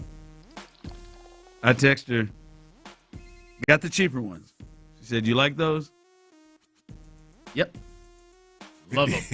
Yeah, he's gonna. I'm not mad with the. He'll be at Academy in about an hour. I'm not mad about the purchase. I am a little disappointed that my thought process goes that way, because I then started to convince myself of why it makes more sense outside of the price. Like, these aren't as dark. These aren't as all white. There's a little black. These won't look as bad if they get dirty. This air bubble's more likely to bust. Oh, this is great. Hey, the cheapness goes to another level. It's one thing to be cheap with that bread you got in the bank already. It's another thing to be cheap with a free gift Text card. line, real Air Maxes don't cost $60. It's a hell of a sale over there. They weren't Air Maxes. I need to go. I got the shoes in the trunk. I want to go look at them again to really pull them out. I think they may have been. I mean, I think they had free bottoms. Those are. There's no way that's an Air Max. They're not. I don't know that there's a such thing as an Air Max that doesn't have a bubble in it. That had a bubble in it. That's what makes it an Air Max. That has a bubble. fake ass bubble. What is that? It's not a fake. They're Nikes. I thought, Shut up, Larry. So sidewinders, Ron. What is that? Bubble in the side. It doesn't have but look at the Air Max. It's got it all the way around the back. It's a smaller bubble. Probably got them shoes from TheseArealNikes.com. See, you have made lies to me. No, but I know it's not an Air Max. I think it's the Mini Max. I think that's a Fair Max. I don't think that's Did an you just Air say Max. Mini Max? I'm spitballing here. That would be like a kid's shoe. I'm coming up with things. Hey, that ain't no Air Max. I just hate that I did that when I'm thinking of myself. The other one of them, the minute you lay your eyes on them, that's the old school Air Max right there, and it Clean, says Air man. Max on the side. They both clean though. The other one, you got to zoom in and look a little closer and try to figure out what it is. That's the difference. You got to figure out what it is. One of them, you got to walk see in the bubble room, a little bit. Hey, one of them, you walk in a room and every sneakerhead in the building goes, "Okay, I see you with them Air Max, baby. I see it, tight white." Ron, you got to take care of your feet, brother. You can't go cheap. It's not cheap. They're Nikes with an air bubble in the back. They're just mini max. Nowadays, unless you're buying the free bottom, they all got a bubble. I thought that was a free bottom, though. A foam. What do you call them? Foam free? No. It's got a bubble. You got a little bubble in there. It's a mini. I'm gonna be honest with you, man. That's not an Air Max. Need to take it back. No, I don't need to take it back. I'm fine. I'm happy. $59. Yeah, that's a save there. $40. Or Nikes, but the swoosh goes the wrong way. $40, baby.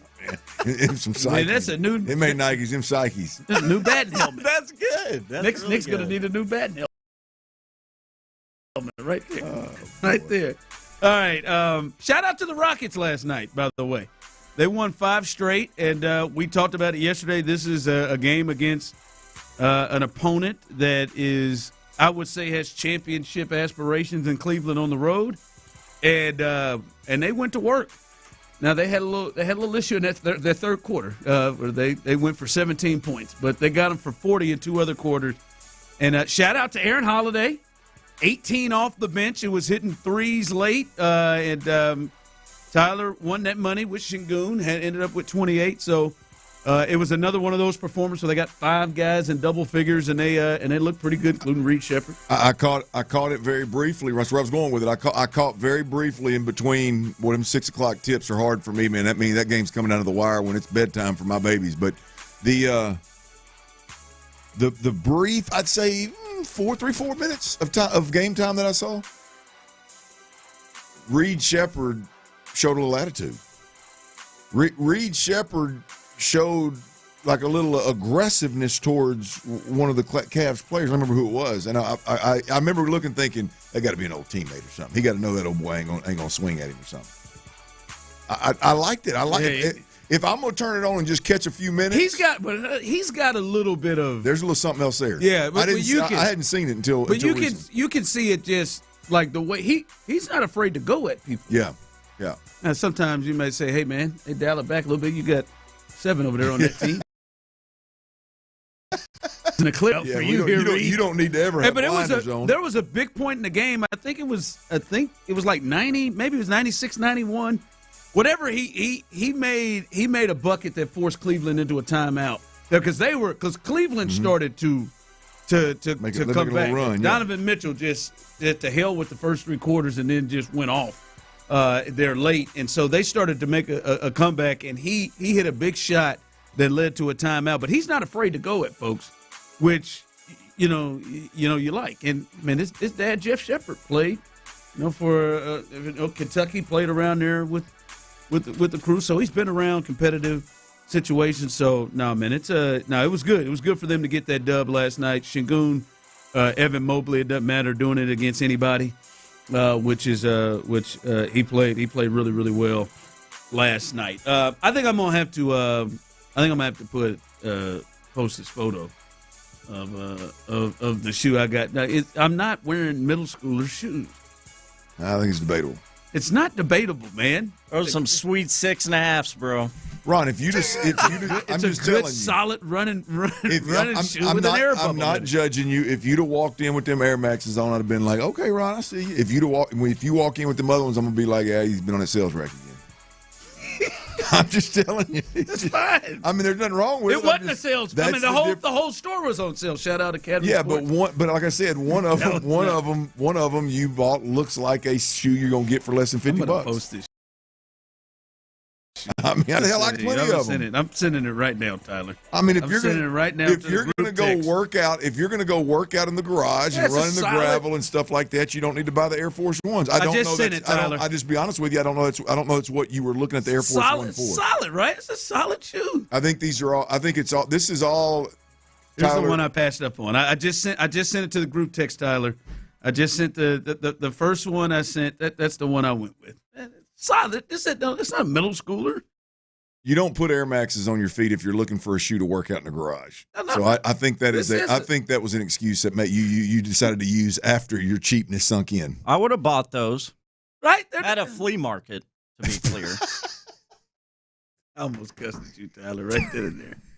I almost told you to go F yourself. The first ones are clearly way better. And actually Nike. It's a $150 shoe on sale for $100. Damn it, Ron! He put it on his foot, and it looked like he. Your bubble on the ones you got didn't even clear. It's like it's been coated in cigarette tar. It's not. Ron gonna have that. The other one is a little clear. Ron gonna have that damn bubble screaming at him. Bubble's like a nasty ass faded like yellowish. Damn, man, he's got to be looking at the wrong one. If he called that one yellowish, he's got to be looking at. I don't know what he's looking at. The bubble that goes all the way around the back of the shoe is the Air Max. Yes.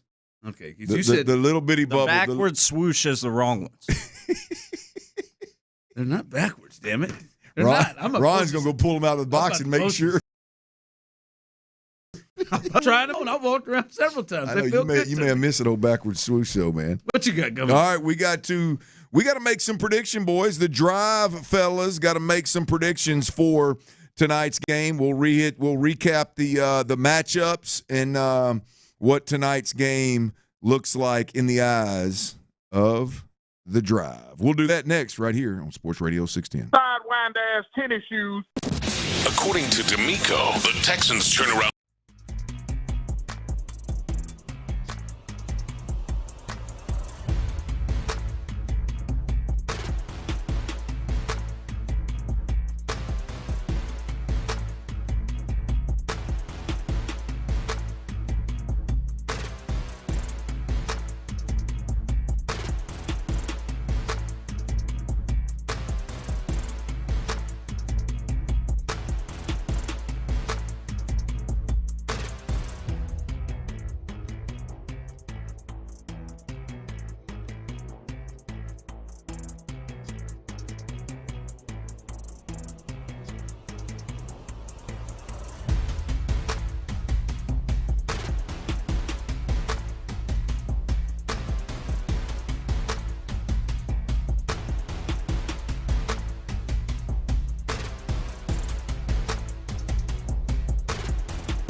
Stoerner.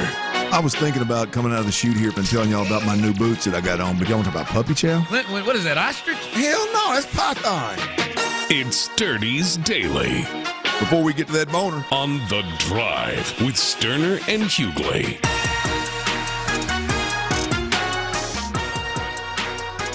It is game day. There it is. It is game day. A little primetime football tonight. We will be handing it off to Payne and Pendergast for the official Texans pregame show. We'll be doing that here in about 15 minutes. Make sure you stay plugged in. They'll run your game time, but when Mark and Johnny and Andre Ware will take over and lead you up to kickoff, and then again post game, Sean Pendergast and yours truly, Clint Stoerner. We will have the post game show, so make sure you stay plugged in late night Thursday night so we can chop it all up, cuss and discuss. Call in, text in 713-572-4610. Sports Radio 610, Houston's sports leader, has you covered, baby. Pre-game, post-game, and all the action in between. And right now, Dirty's Daily is powered by Academy Sports and Outdoors, the place where you can buy the original Air Max on sale, or that's right, you can go with a lesser shoe for less than $50. They've got sales all over the place, Ron, baby. The show Hughley would do. $59.99, baby. The holiday sales are hot. Originally $80 at Academy 85. Sports and Outdoors. Little news on the Texans front here, boys. We've got Dameon Pierce, former Texans running back, has been waived. Dameon Pierce has been waived by the Houston Texans. I'll be honest with you, I don't know what took so long. That's no disrespect to Dameon Pierce. It's just it is clear that the top three backs on this team are Woody Marks, Nick Chubb, and Dare Agumbawale. There's no room for Dameon Pierce. And you've got some return specialists on this team. You've got some veterans that are everyday receivers that could help you in the return game. You've got some rookies that have proven to be really good return specialists. And so I just don't know where Dameon Pierce, the fourth running back, that sees the field only in special teams. I don't know what took so long for them to move on from Dameon Pierce. Now, with that said, Dameon Pierce, I love him to death. Good dude, great dude. I think he's got a chance to be a good player in this league. I would like to see him get a shot with another team, and I'm sure he will land, Ron, somewhere. Hope so. If he does clear waivers, which I would imagine he doesn't, but if he does, I would imagine that he lands somewhere sooner rather than later. Staying at that running back position, Joe Mixon is denying the reports from Ian Rappaport that he has done for the season. I think there's a little Twitter spat right there going back and forth where the running back is responding. As I said earlier, I am exhausted, exhausted, and done with the Joe Mixon stuff. Whether we're talking about how the Texans have handled it, we're talking about Joe Mixon jumping in, national reporters, reports on his health or his status with the team. I'm over all of it. The guys, Joe Mixon, D'Amico Ryans, Nick Caserio, the guys that seem to hate the reports that come out that are speculation, they're the only guys that could just be transparent, put an end to it all. I mean, literally keep it from being a distraction at all moving forward. Frustrated when people make reports. So I don't know what's going to come of it. I don't know what the situation is with Joe Mixon. I just know at this point in time, you got Woody Marks, you got Nick Chubb, and they've been rolling in critical moments the last couple of weeks, and you need them big time tonight versus the Buffalo Bills defense, who has been ran upon all year long. And I do want to take this moment here to remind everybody out there that the drive, we will be live. That's right. Football Friday, Reaction Friday. All of it. We will be live tomorrow at Walk-Ons in Katy. Walk-Ons in Katy. So come on through, hang out with us. It will be a full show, 2 to 6 p.m. We as Ron says, we never come empty-handed. I'm not sure what the giveaways, the raffle items are going to be, but we will have a good time.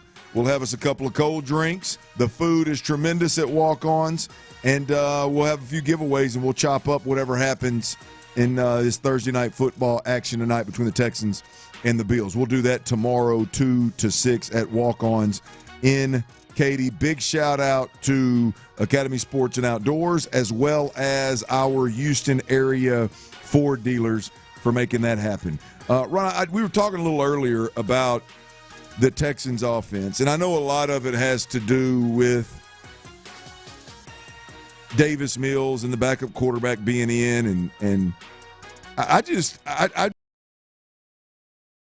look. You were talking about the Texans offense earlier, and everybody's down on the Texans offense. And while look, I agree, the Texans offense is inconsistent. The Texans offense really struggles in the red zone. The Texans offense has their problems. I'm not in any way, shape, or form here to convince anybody that they don't. But I do want to point one thing out, Ron, is the Houston Texans offense. If you look at yards per game, right, there is about a 20-yard, 25-yard difference between them and the top 10 in this league. There's about 20 or 25 yards. When you talk about points scored, there's literally a field goal between what the Texans are averaging and what your 7, 8, 9, 9th best offense in football is averaging. So while I'll agree we've got our warts, we've got our problems, production has not been great. Hell, I was arguing earlier, not arguing, but making the point to Ron that we've left a ton of points on the field. To sit here and think that the Texans can't score 20 or more points against this defense is silly. To think that the Texans can't go out here and with Davis Mills at their quarterback, based on what we've seen this year from training camp as well as live game action after prepping for an opponent, to think that Davis Mills can't go out there and that can give you a chance to win this game down the stretch is silly. I mean, we're talking about if this offense goes out there and performs well, you don't have to go out there. Davis doesn't have to keep up with Josh Allen. Nobody's saying he will or even can. But if this offense goes out there and performs well, hell, if they even take a half of football off and perform well in the other half, they can score 20-plus points very easily. And so, I don't think they can get in a shootout.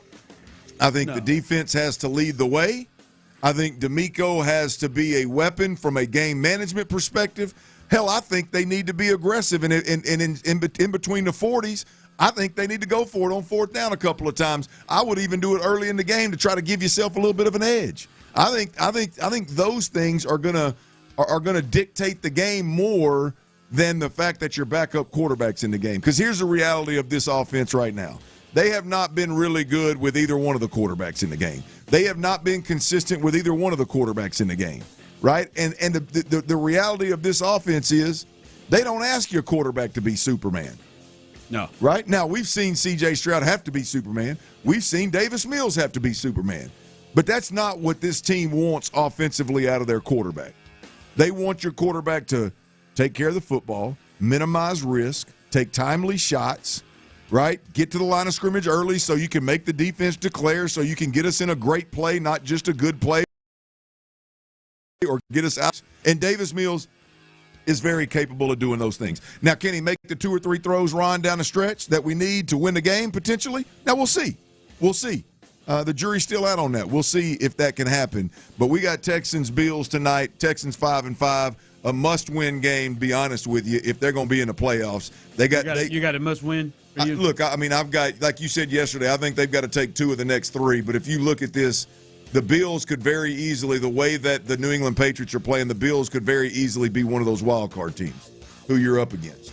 And so, I think this is a must-win game for the Texans. I mean, you've dug the hole. You've got to dig your way out of it. So we will see. All right, fellas, it's time, man. The drive. We've got to make our Texans predictions. What does the Texans-Bills Thursday night football matchup look like through the eyes of the drive? Ron, what do you got? Who do you got winning it, man? Yeah, I got Buffalo 27-20 in this game. I just think overall the talent they have in their offense is going to be a little bit too much. I think it'll be a good game, but 27-20, Josh Allen and the Bills. All right, boys. I've got a monster game from Nico Collins. I've got a monster game from Nico Collins. I've got a complimentary run attack, and I got our defense eating. Absolutely eating. They need it tonight. I've got Will Anderson and Daniil Hunter having sacks. Nico Collins and Dalton Schultz having 5+ catches each. And I got the Texans winning 24-20. At home. 20, huh? At home at NRG Stadium on Thursday Night Football with everybody out there watching. 24-20. All right. T. Millie, what you got? Texans win 27-16. Little double-digit win, huh? Yes, sir. Oh, wow. 6-point dog wins by double digits. 27-16. Yes, sir. Okay. Big points there. I like it, T. Would you like to, before we get up out of here, would you like real quickly to remind everybody of your best bets real quick? Texans +6. Davis Mills over 211.5 passing yards. Higgins. Got James Cook over 15.5 receiving yards, and Jaden Higgins over 25.5 receiving yards. 27.5. But either way, I'm piggybacking that old 27.5 Jaden Higgins. Big night from Higgins as well. What do you say? Just one catch for 30 yards will do me. What do you say? You need that. What do you say? Get that. Hell, I am looking for it. So I've got the Texans 24-20. Ron's got the Bills 27-20, and I got the Bills 27-20. And Tyler, he's got double-digit W tonight, 27-16. He's got the Texans. All right, Reaction Friday, walk-ons in Katy tomorrow. Y'all stay right here on Sports Radio 610, Houston sports leader. Let old Sean Pendergast and Seth Payne take you up right to game time. Houston, we love you, baby.